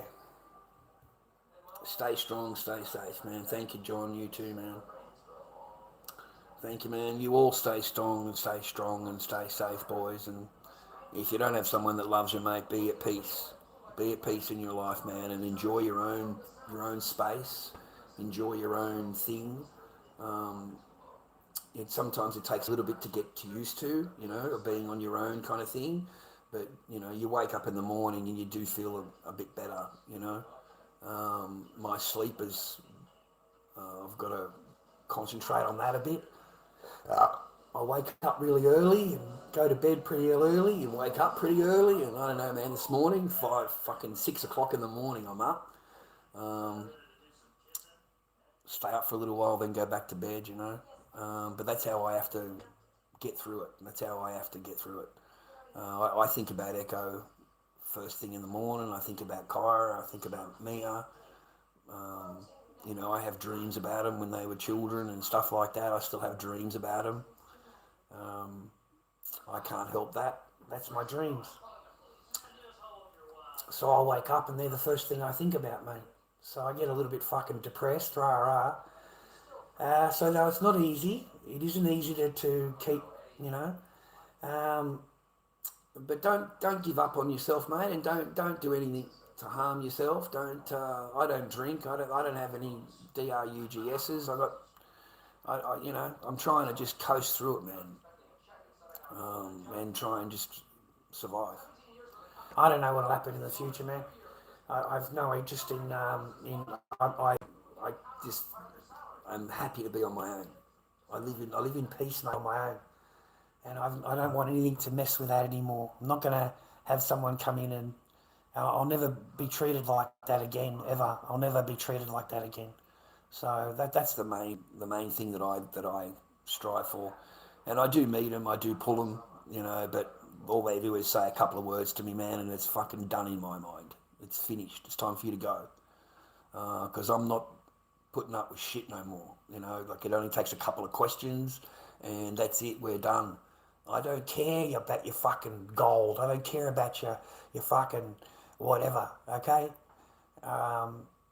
It doesn't mean that much to me anymore. It just has no power for me anymore. It's just a shame, man, that was taken from me. That urge and that want to have has been stripped from me. You know, that, you know, wanting that family, that unit, wanting that love. I can't. I've no fucking interest in it. No, I don't believe anything they say, and everything they say is bullshit and fucking lies, and you got to look in between the lines all the time, and I'm just sick of it, man. I'm so fucking sick of dealing with women that I have to read between the lines, and they think I'm fucking stupid. Like, they really do think men are stupid, and that they're able to do and say, and we don't notice things, we don't see things, and they think mine thought that I was stupid. Mine thought that I didn't see anything, rah. And I seen everything. I'm not stupid, rah.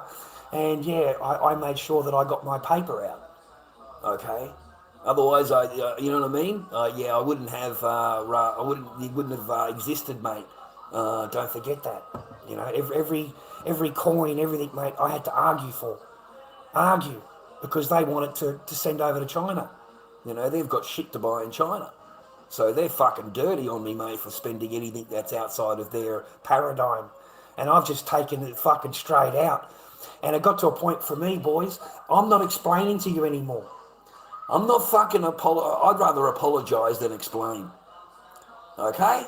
So I'm going to do it anyway, and if you've got a problem with it, well, I'll apologise later. But I'm going to stand there with my fucking medal, mate. Okay? You got a problem with it? Sorry about that. You know, and then I do another one. Yeah, I'm not interested in buying fucking shit to China and send it over there and fucking the money goes into your bank account and never exists in Australia again. and I've got to somehow magically come up with stock and fucking money to survive in Australia and feed my fucking family, while it's all being siphoned over into a private fucking bank account.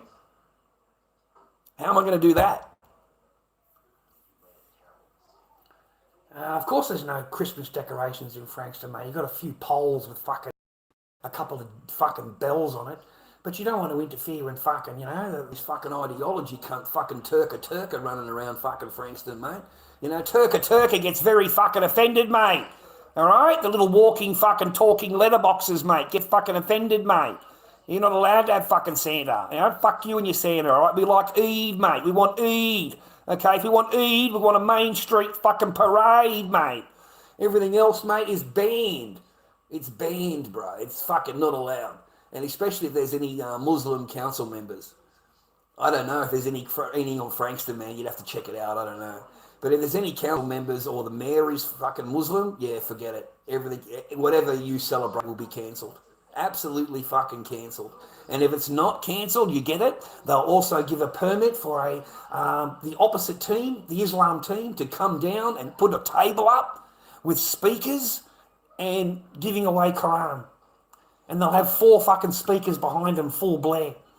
And that's at your Christmas fucking markets and your Christmas fucking outdoor party, mate. They've got, mate, I would be so pissed off, bro.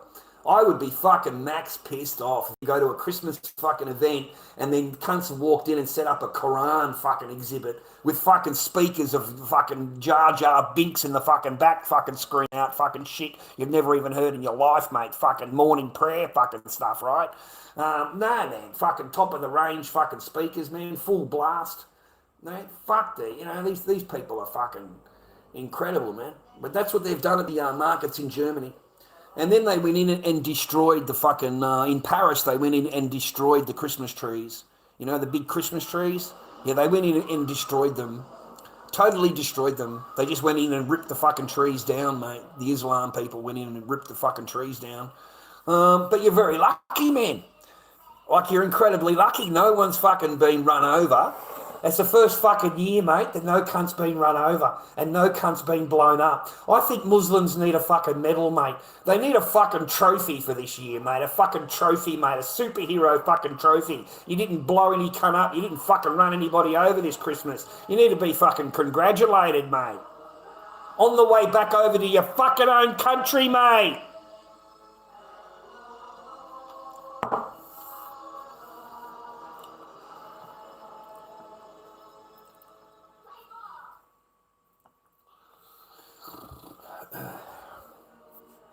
Lord Dobby King at gmail.com, ladies and gentlemen, if you wanted to chuck the old man a fucking chocolate milk.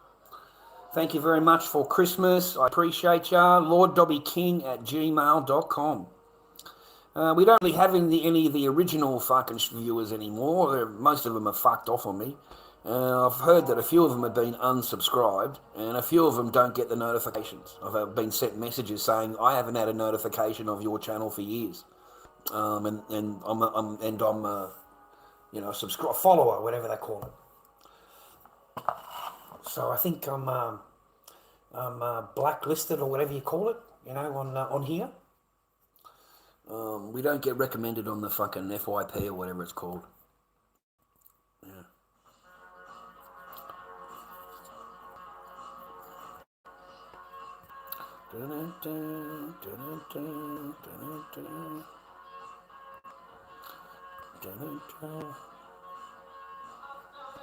Long ago.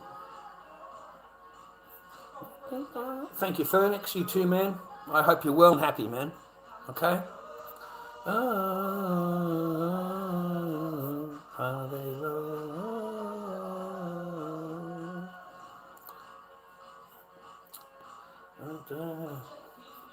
Jack, be quick.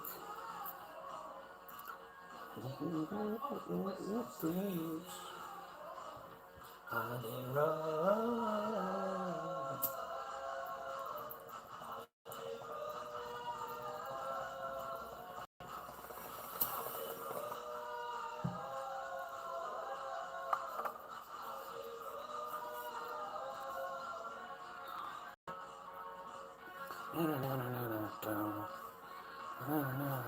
No.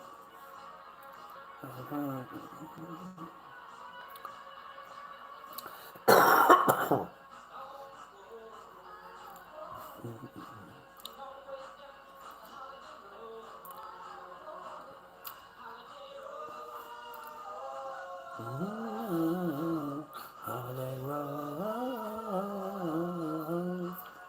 Makes me happy, man.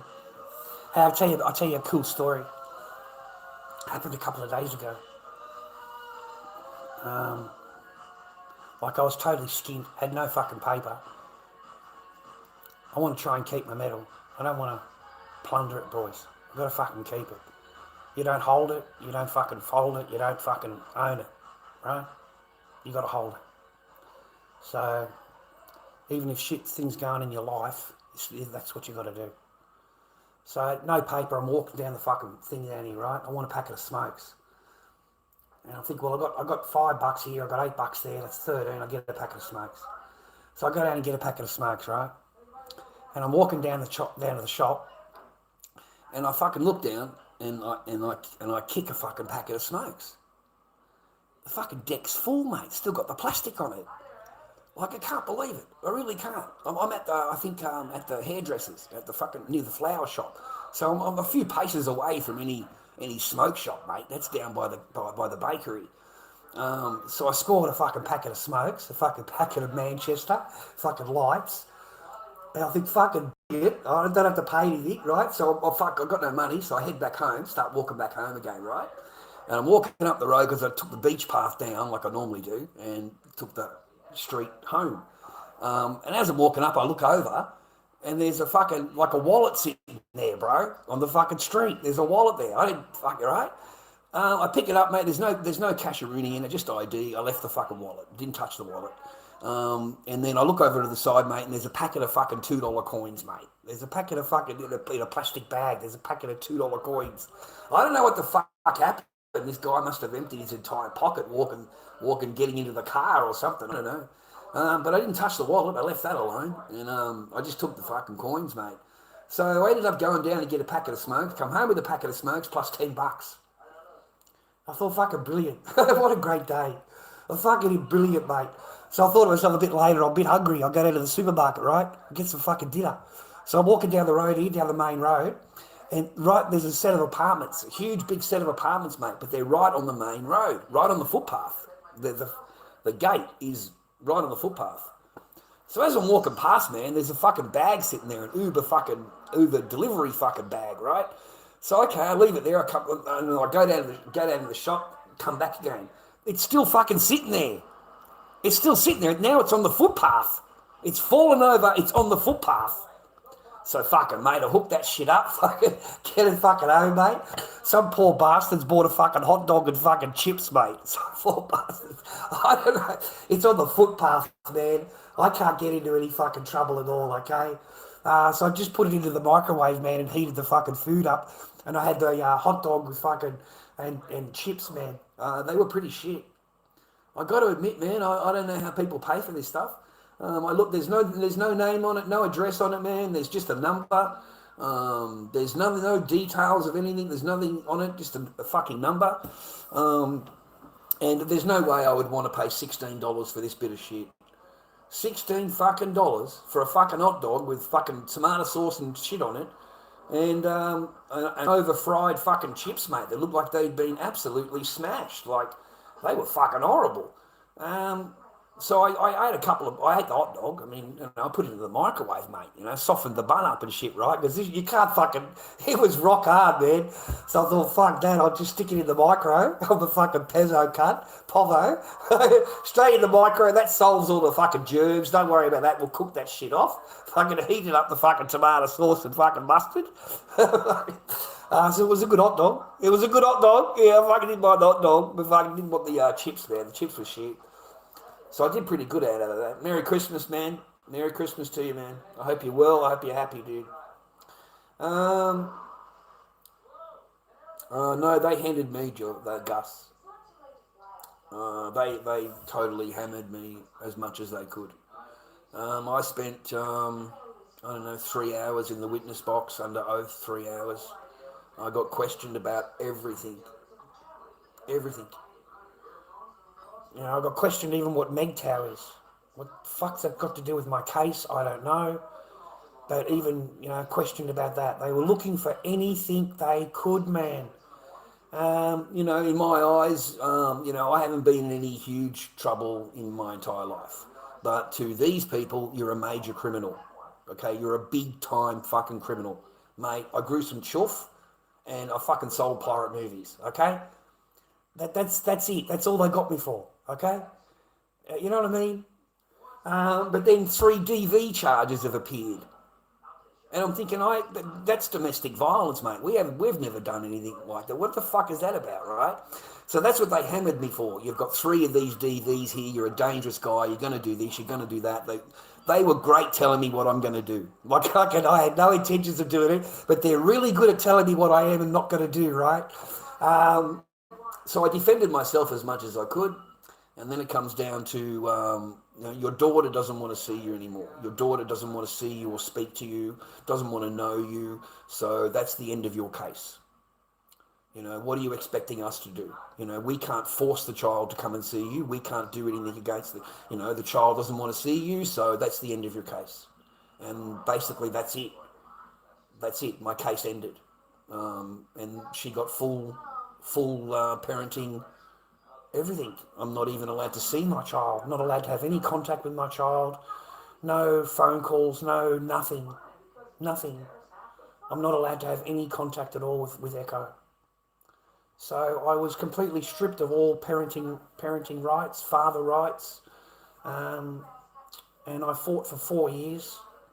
I did everything they asked me to do. It breaks my heart. It does, boys. It truly breaks my heart because I did everything proper. I did everything that I was asked to do. And at the end of the day, you know, they don't care. They don't care about anything like that. You know, they only, what's best for Echo, and what's best for Echo is to never see you again, never have any contact with you again. And, you know, your daughter has said that she doesn't want to have contact with you. So that to them is the end of the case. You know, you're off the register. You can't, unless you've got a lot of money. You know, you've got a lot of money, then you can hire another lawyer and maybe appeal it. You know, I don't know how what the law is. My own legal aid, I can pretty much, I've gotten to a point where I don't give a fuck. They don't like me talking about shit. Fuck them, okay? Take me back to family law court and fucking, okay, and complain about it. But my lawyer, my legal aid lawyer, who was supposed to represent me, and had been my lawyer for a couple of months, okay, and advised me and had given me really bad fucking advice. And I couldn't work out why this person was so fucking negative on because she was my lawyer, right? So she tried to get me to sign a piece of paper maybe a week before the court case, signing all rights over for Echo, signing everything over, never allowed to see her again. And I said, I'm not signing that. And I asked her, did that come from the other side? And she actually admitted, no, it comes from me. My own fucking lawyer wrote that shit up. I was stunned. Anyway, 2 days before the fucking date, she decides a notice of cease to act. So now I've got no lawyer. I can't get another lawyer. It's too close to the court date, and no lawyer will fucking touch me because it's your case is too far along. That's what I was being told. And once one lawyer tells you, it goes on the computer, and all the lawyers, that's it. You're done, okay? So no lawyer. I go into the court, mate. Where do you think my ex-lawyer is? My ex-lawyer is sitting over there now on the other team, and he's taking notes and telling the other person, advising them. So my own lawyer jumped team. So now I've got her, and I've got the children's lawyer. They're both, and I couldn't believe that I'm in my own. You were my lawyer, and now you're on the other team, and now you want to take my child from me.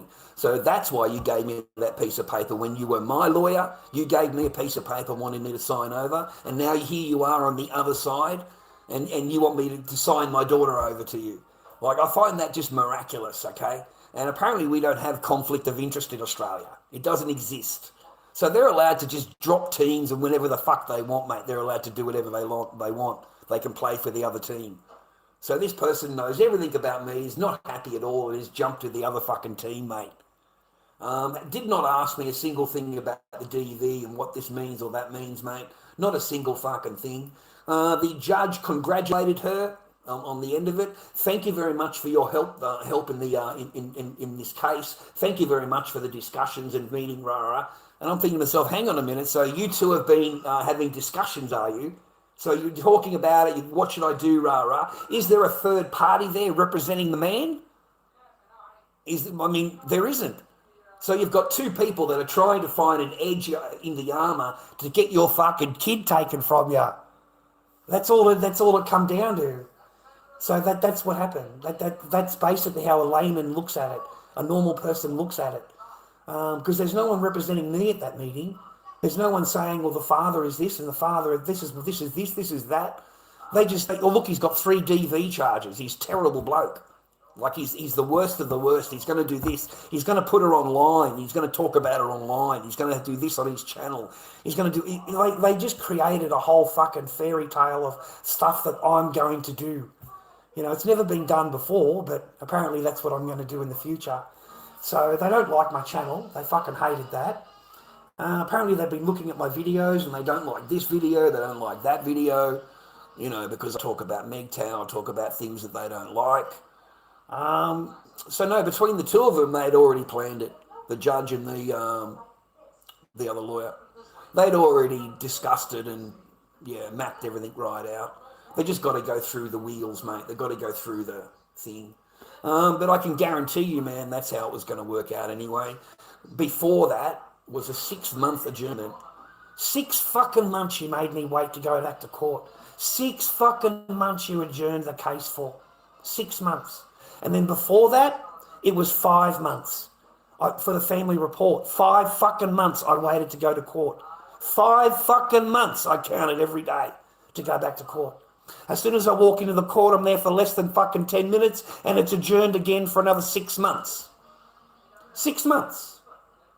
And you're trying to tell me they do anything for fathers to see their children? You think they have any concern that you've seen your children or your children have seen you? No, they fucking don't. Not at all. You know what they're concerned about? They're concerned about how much money you got in the bank. What have you got left? You know, you need another lawyer. You need to go and hire a lawyer. You need to pay the court fees again. They're still chasing me for the court fees. $1,580. They're still chasing me for it. You know, they want their fucking money. Like it's criminal, man. It's totally fucking criminal.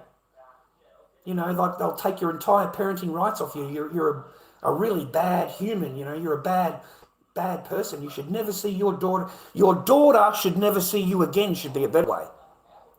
Because that's what it really means. Your daughter should never see you again. Which is just very cruel and nasty, and I don't believe it's fair at all. I don't believe they were going to do anything with the case anyway, because the other side is going to ignore anything they say. They're not going to obey anything. It doesn't matter what you ask this person or tell the person to do. They're not going to do it. They're going to turn around and blame me and say that, oh no, he did this wrong and he did that wrong and that's why I didn't do it. They just put it back on you. They did not obey a single word on that fucking paperwork. It was worth nothing. Absolutely fucking bullshit. You could wipe your ass with it. It would have more meaning and more value. Because it meant fucking nothing in the fucking legalities of life, did it? Yeah? We didn't get anything that was on that court order. Instead, we got fucking ignored, just like we were when we were with the person. You are ignored. You're going to be ignored when they fucking get rid of you. They want you to disappear now. Go away. You know. The long con just took longer. That's all. It just took a couple of years longer. But it would have been the same result, mate. It would have been the same. No difference at all. But I hung on and hung on and hung on. I wanted to be with Echo.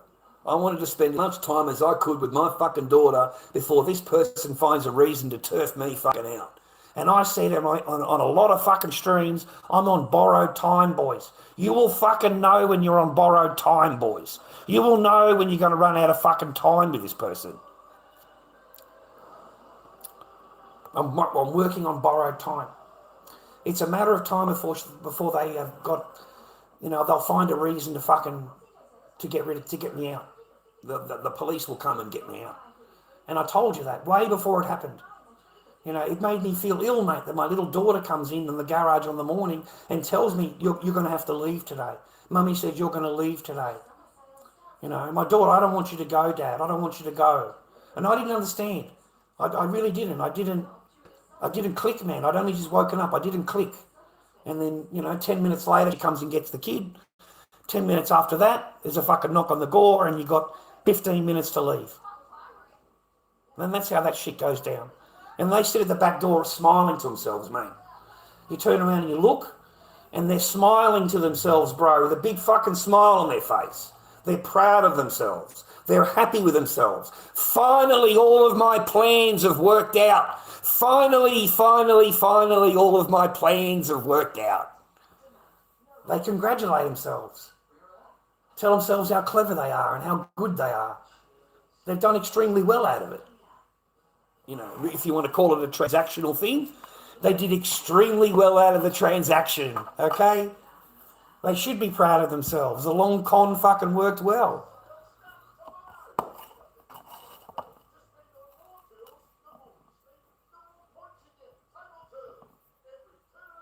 You just got to wake up to it, boys, that's all. You got to wake up to it, man. As long as you know, if you know, you know, you'll be okay. Because I wasn't as heartbroken as I was in my first marriage, was I? I wasn't in tears. I wasn't fucking collapsed onto the floor, in total fucking heartbreak. Wasn't none of that, was there? None of that. Because you're expecting it to happen. The whole thing has been driven to that. This is all on purpose. So when it happens, it's not a really big surprise to you. It's not like your friend calling you up at 2:00 in the morning and you're like, hi buddy, what's going on? Are you okay? And he's like, mate, are you married? I've gone, of course I'm married. What do you mean? He says, where's your wife? I've gone, well, she's over studying at her friend's for this psychology test. He's gone, man, I love you. He said, I don't hate me. He said, but I'm looking at your wife. He said, I'm at this pub, rah. He said, and I'm watching your wife get it on with a bloke on the fucking dance floor. And he said, I phoned you, man, because I love you. And maybe you didn't know. I said, no, I didn't know. I thought she was da-da-da-da-da. And that's how I found out. I knew nothing. I thought she was at a friend's house, taking a few hours off from the kids. Not a problem, because I'm a good husband. I trust my wife. I have faith in what she says. I believe in that. Where did it get me, boys? It got me a phone call at 2 a.m. in the morning, totally fucking heartbroken. I've got 2 little girls that I'm taking care of. Comes home, rah, pretends like fucking nothing's happened. I shag it, right? This is how fucking thing they are. And then gets up in the morning, I make breakfast for the girls. We're sitting in the fucking eating breakfast. And I said, is there anything that you need to tell me? Is there anything you need to tell me? No, I love you, I'm happy, rah. Because I asked her about the marriage. You happy in the marriage? You happy, rah? You see? Didn't want me to know, mate. Wanted to have a full-on fucking relationship with someone else while they got you at home with the kids. Yeah? Admits to me it's got a boyfriend now. What the fuck? A boyfriend? Fucking superhero you are. Fucking hell. That is correct, Gus. I had to pull her up many times, man. Don't stop with your psychology shit. And many times would try and push the button and test. She told me she was testing what she learnt the day. It's the worst chick you can go out with, boys. Thanks for reminding me, Gus. The worst chick you can go out with, mate, is one that has studied psychology or is at the moment, studying psychology. Because they come home, mate, and they want to test that shit on you. They want to see if it works. So they're trying to manipulate and push the buttons, man. So no, man, heaps of times, because that's how you can, you got to catch these bitches out, mate. You got to catch these fucking women out, bro. You got to try and outwit them all the time. And they're fucking clever, mate. They're like foxes, bro. You got to try and outwit these bitches, bro. And try and keep some of your paper. Try and keep some of your paper, man, because they will take every fucking dime, bro. Everything. Leave you in the car, mate. Leave you in the car. And tell you to drive away, mate. And they'll stand there with fucking completely whole and not even think about it.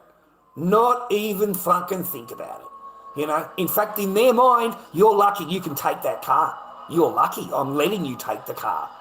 Yeah, because I've got a new car. I went out and bought a new car. So I don't need your car. I've got a new car. Your car's shit. I've got a brand new car. Okay? Yeah, twice, yeah. Yeah, totally fucking, yeah. Yeah, shit you can never forget, never forgive. Just shit you don't want in your life, man. Just fucking, and so for me it's a real waste, man. A real waste of my fucking time and my chance of being a father, my chance of being a husband, my chance of of getting a house together and working and fucking, you know what I mean? But there was no motivation to work, mate, and pay a mortgage that someone else is telling you they own. There's no motivation in that, boys. You know? Why would you want to pay someone else's mortgage, man, when they're actually telling you, this is all mine, all of it is mine, but on the 15th I'll get you to pay the mortgage? Are you going to pay that mortgage, bro? You would have to be a complete fucking mug. Okay? You don't even sleep in the same room, bro. You're in the fucking spare room on the other side of the fucking house. You have no fucking, what do they call it? Parent, husband and wife relations, mate. None. No husband and wife anything. Okay? Ooh, yuck. Don't touch me. But they expect you to pay fucking everything, mate. Council rates, fucking, I couldn't believe this fucking, And in the same phone call, I get told this, but it's mine. Everything is mine. That's all mine. But the council rates are due on the 15th. I need you to pay them by the 15th. And this person, that fucking mate, these bitches will call you up every fucking day to remind you, because you're a child, okay? And they need you to pay that fucking straight away, okay? Because that's all you're fucking good for, is your whatever resources they can get out of you. So they'll have you paying the mortgage and all the fucking shit right up to the day they ask you to leave. Right up to the day. In fact, if they're extra smart, they'll do it on the day after you paid the mortgage payment. Okay, so if it's due on the 15th, your ass is getting turfed out on the 16th, mate. The day after. They'll get that last payment out of you, bro. Get that last fucking mortgage payment out of you. But you'd have to be a total mug. A total fucking mug. And they think you are fucking so stupid that you don't realise what's going on. And they expect you to live that way. What the fuck? And in their mind, they're legit. In their mind, that's proper. You deserve that. You deserve that in their mind. Women have no accountability. None. Okay? It doesn't equate. It's your fault. Whatever it is. It's never their actions or words, mate. It's never theirs. It's always your actions and words. It's fucking weird, man. Like you come home, you've done nothing wrong, you've been at the fucking market all day, you come home, you go to get changed, and your fucking clothes aren't there. Right? So you go into the bathroom and none of your fucking shit's in the bathroom either. Well, if you're at work, they'll move you into the spare room. You come home from work and your shit is moved into the spare room. And you walk in and they tell you that you'll be more comfortable. You're going to be very comfortable in the spare room, okay? And you're going to have all of this room in the spare room. Look, why don't you go? Look, I'll show you. It actually walks you down, mate. The woman will walk you in there, mate, like a spider into the web, brother, like a spider into the web, mate. Just fucking walk you straight in, bro. Set you fucking straight up, tell you how great it is. And that's the last time they ever walk into that room. They never come into that room ever. They never give you a night kiss. They never come in and give you a cuddle. They never come in and say hello to you. They don't come anywhere near that fucking room. You've never shagged that fucking, whatever your missus or whatever your girlfriend in that room from them. That's it for you. She does not want, that's it for you. You're getting put into the closet. Okay? So now they can go on a different pathway now. You see, now they can tell whoever that they are talking to, we're broken up. We don't even sleep in the same room. He's in another room. We're just working out how to part ways. That's what she tells the new bloke.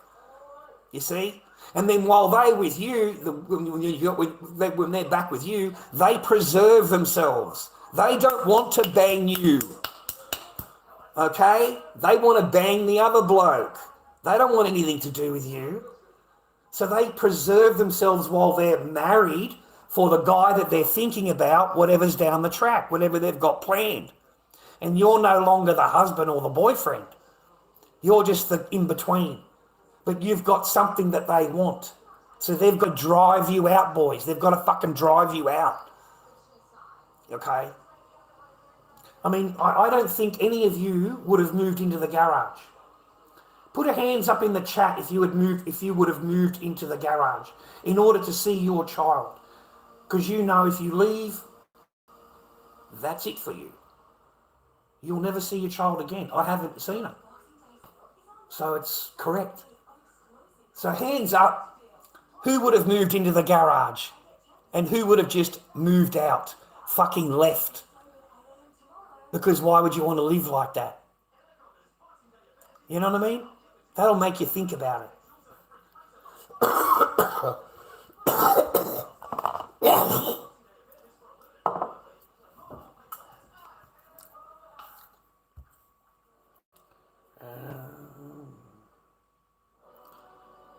Yeah, me too. I hope I find that video. That's why I got married. That is the reason I got married. You know, that's what I wanted. And the entire time I'm trying to work out a puzzle. And I'm not silly. I've had many, many girlfriends. I've been married before. It's not my first rodeo. So I read between the lines very early. Very early. I just feel very lucky, mate, that I pulled my paper out. I pulled my paper out, mate. I got out of the con. I woke up to the con. And they didn't like that. That's why I got smashed the way I did. Because I woke up to the con. I woke up to the con and let her know about it early. I should not have shown my card. That was when I argued about, or not argued, but refused to do the Dago shopping. Dago shopping, whatever it's called. Yeah, that's when it really just plummeted off the wall. Completely just fucking derailed. Completely after that. Before that, we were in the same room. After that, I got moved out and, you know, it became a shadow. It became the ignore game. 24 hours a day, 7 days a week for fucking months on end. The only time you see it smile is when you're dropping it off to the airport and it's all happy, happy, happy, and it cannot wait for you to fuck off. It tells you numerous times, you don't have to stay here. You don't have to wait with us. You can go, you can go, you can go. It just wants you to drop her off. Okay? It's horror, mate. It's horror. So I would stand there deliberately trying to give it a kiss and a cuddle, trying to fucking, trying to get my last bit in, mate, because fucking I actually love my wife and I want to bang her and I can't bang her and I'm not allowed to fucking touch her. So I would just stand there with my kid, give my kid a kiss and a cuddle, and that was the last time that I seen her smile. That's when the last time I seen her smile and give me a kiss as that was the last time I seen her that way. After that, mate, within 3 days of her returning, they had me turfed out. Within 3 days of being back in the country. So, totally different. It was fucking horror. It was no joy at all, no, just negative, the whole entire existence of the whole thing. I'm not perfect. I'm happy to say that.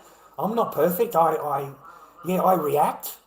I wasn't diagnosed at the time, so I did not understand what was going on, and I reacted to these things, and I pulled her up many times, And that's what fucked it up, is because I was pulling her up on things and not wanting to do it. And this is what ruined the control mechanism, you see. That ruined her control mechanism. You know, she couldn't just make me or get me to do something without me having to think about it. And you're not supposed to think about it. You're just supposed to do it. Okay? So, you know, I just asked a few questions and that's it. That's it for me. And that's what drove me off the edge. You know, me not wanting to do this Daegu shopping anymore. Why am I spending, you know, $22,000 on baby formula and arse juice cream and fucking stuff I'm sending over to China, and you're selling it, that's great, you're selling it for a profit, but that money goes straight into your personal bank account. It doesn't come back to Australia. It stays there. So in my mind, all you're doing is siphoning every fucking bit of resource you can from this situation, sucking as much out of it as you can, because when you go, you want to make sure you've got the maximum fucking shit happening there. You know, and it would say to me, oh no, if you ever go to China, you've got money to spend in China, you won't have to worry about it, you can go to any restaurant and do it. I said, I never go to fucking China. When am I going to go to China? What do you think, I'm going to sit in a spare room of your mum's apartment for an entire month on my own? You think I want to sit there getting drunk every night on my own? You think I like being ignored in China or ignored in the same... You treat me the same there as you do here, okay? You know, you even pretend... I catch her out, mate. I ask her for a coffee. She fucking hates it, bro. She fucking hates it, mate. But she can't say anything because it's in front of the parents, man. It's in front of the parents, bro. So she's got to fucking make me the coffee. She fucking hate that, mate. She hated it. You got no idea. It made me feel so fucking good because you'll never get that there. You'll never get it. You'll never get, you know, she'll tell you, I'm not your slave. I'm not your slave. I'm not your slave. So you'll never get even a coffee out of the person. A fucking coffee. You can't even ask a woman for a coffee, mate. You know, you ask a woman, or they ask you, and they put it down, and they say, I feel like a slave. I feel like a slave because I made you a coffee and you're a man. Like, that's the women's logic nowadays, bro. But they'll happily have you making a coffee for them. That's not a problem in the world. That should be how it is. I'm a queen, and you should be serving me, okay? So to them, that's normal. But if you ask them to make a fucking cup of coffee, that's degrading them. That's putting them as a slave, okay? Like, it's fucking insane.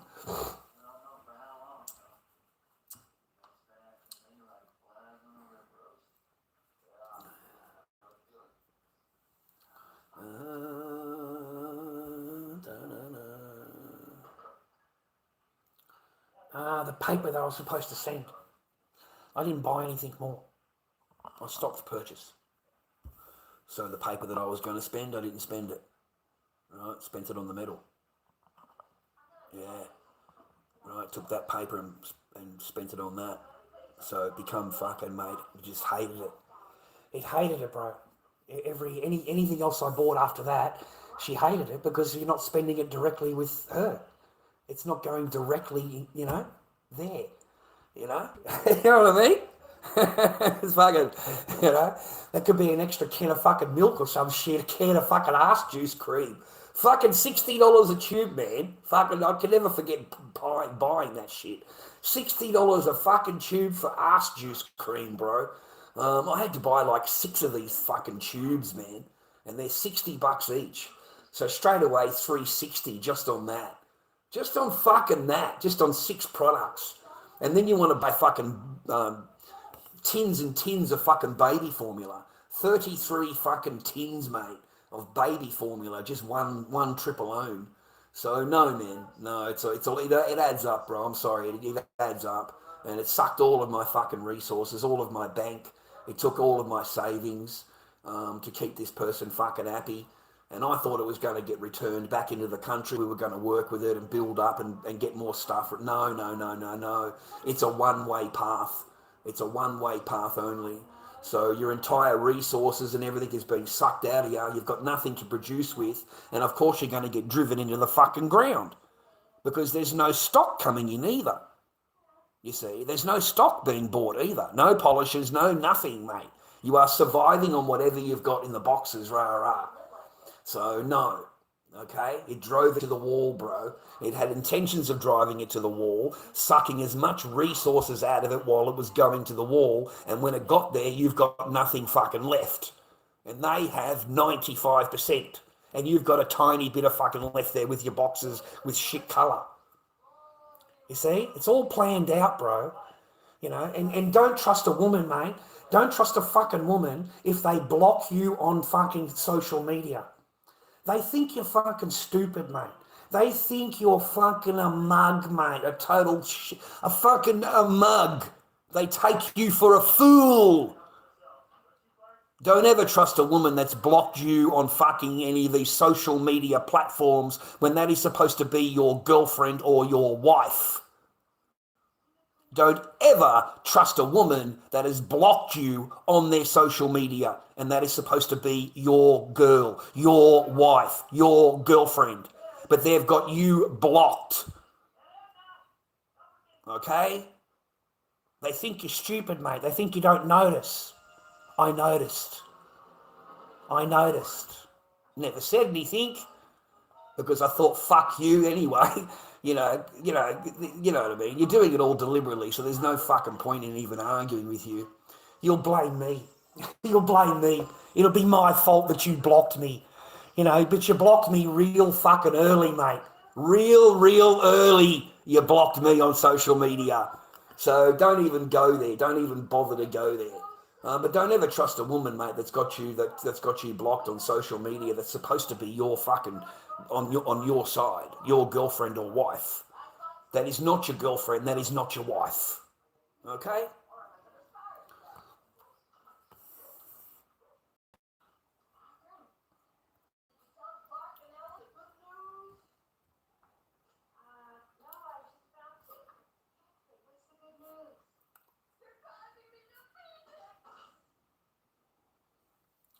Yeah, real waste, Gus. Just a fucking waste.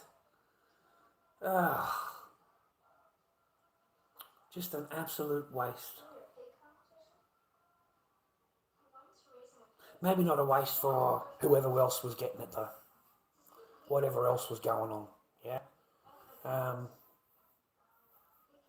Yeah, because I felt as that, you know, like I read pretty well, and it felt to me it was just preserving itself, saving itself, yeah, saving itself. And then it reminded me, why would you do that? Because then you'd be in a conversation with someone saying, oh no, we're not together, we're broken up, we're just trying to get this, he sleeps in a different room, rah. You could have an entire fucking relationship going on.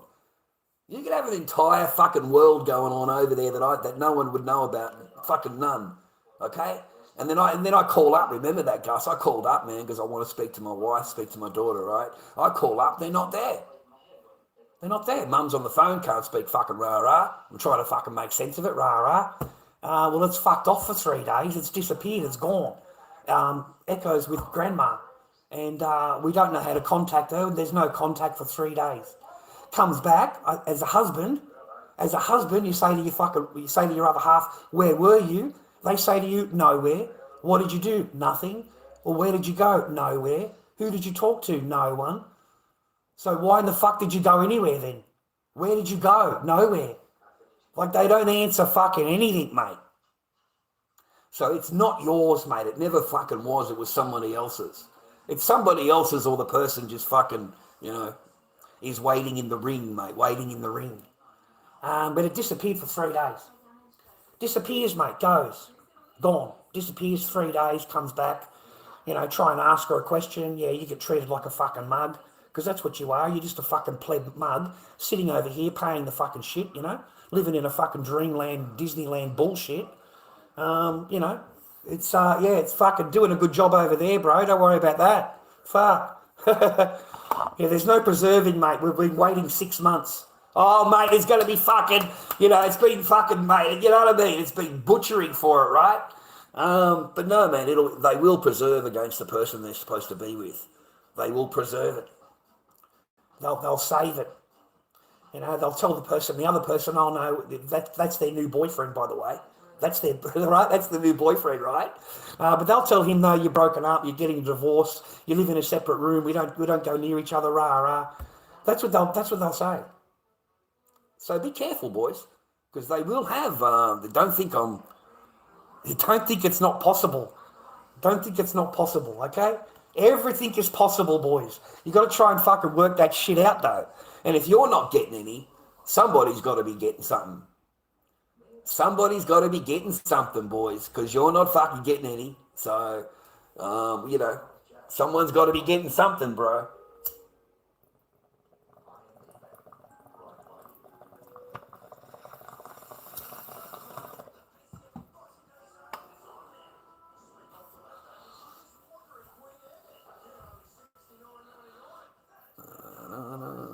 Be on your own, boys. Be on your own. You'll be a lot more at peace. Save your paper. Get ready for the next reset. It's due. We are really close to the whole thing just fucking, kabooming, mate, to be honest. The whole system is going to fucking fold. And they're going to try and keep it going as long as they can. You know that, I know that.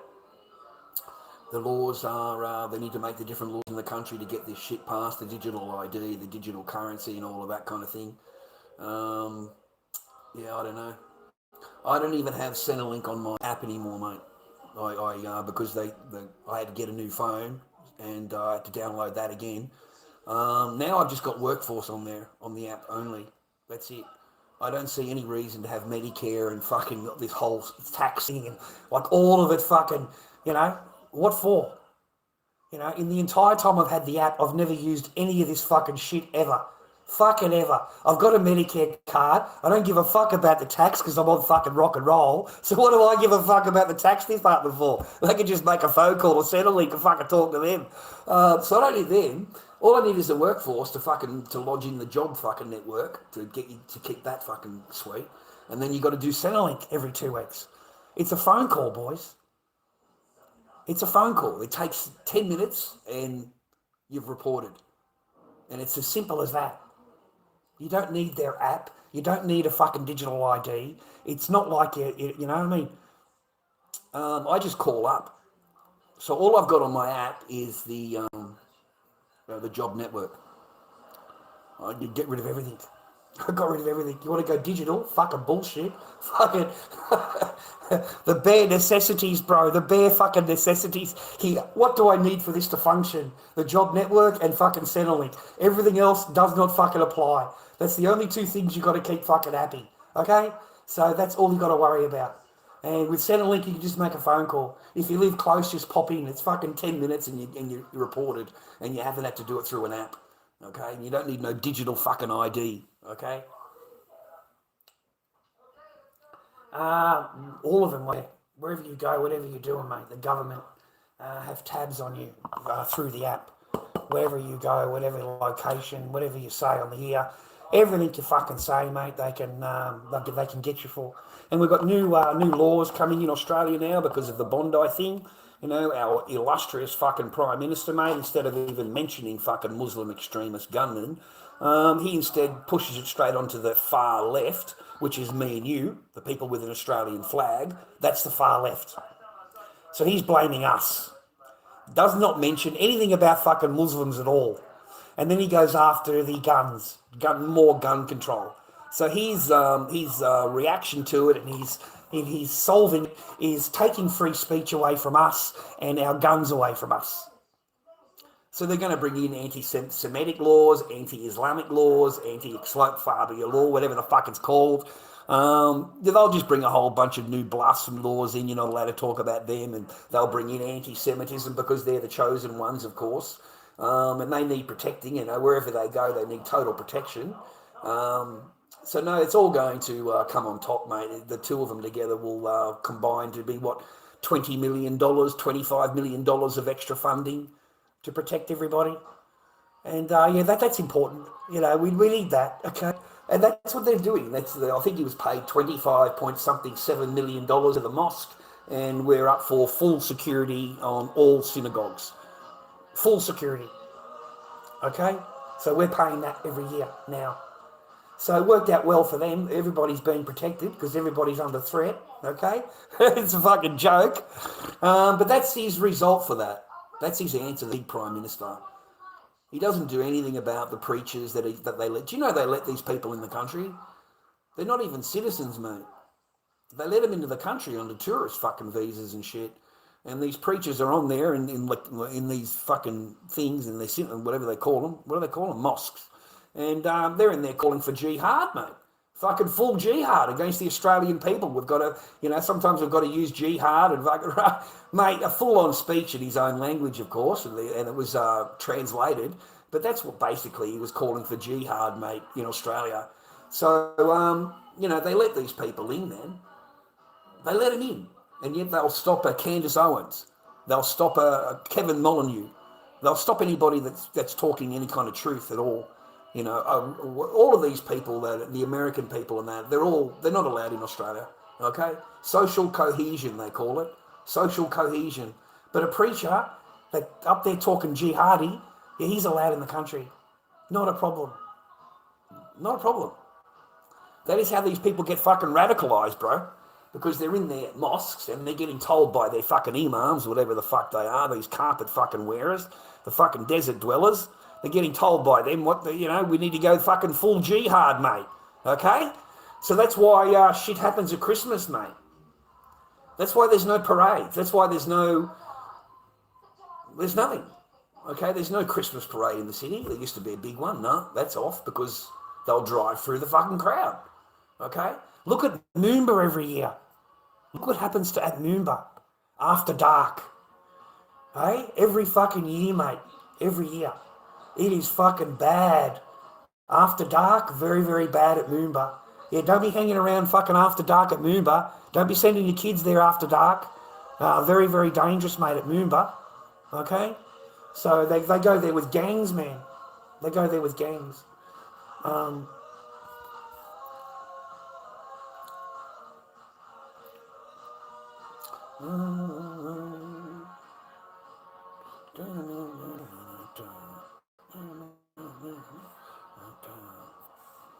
All right, man. I've been a few hours. I might piss off and watch the movie, man, and have a relax, bro. Have a siesta. 10:30, man. 10:30 on Christmas night. Bless you and your family, viewers. I hope you had a good Christmas, and I hope you got someone around you that loves you. That it's not fake and it's actually real. And I hope you have that in your life, man. I hope you're able to reach over and she gives you a cuddle and she smiles at you and she talks nicely to you and treats you well and she actually talks to you, I hope you have that in your life. Yeah. Just for the person to say hello. Just for them to have a convo with you, mate. I find that amazing, I never even had that. Couldn't get a 2-minute conversation out of a person if I tried. And I did try. I tried heaps. But, didn't work. Didn't work, buddy.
All right, man.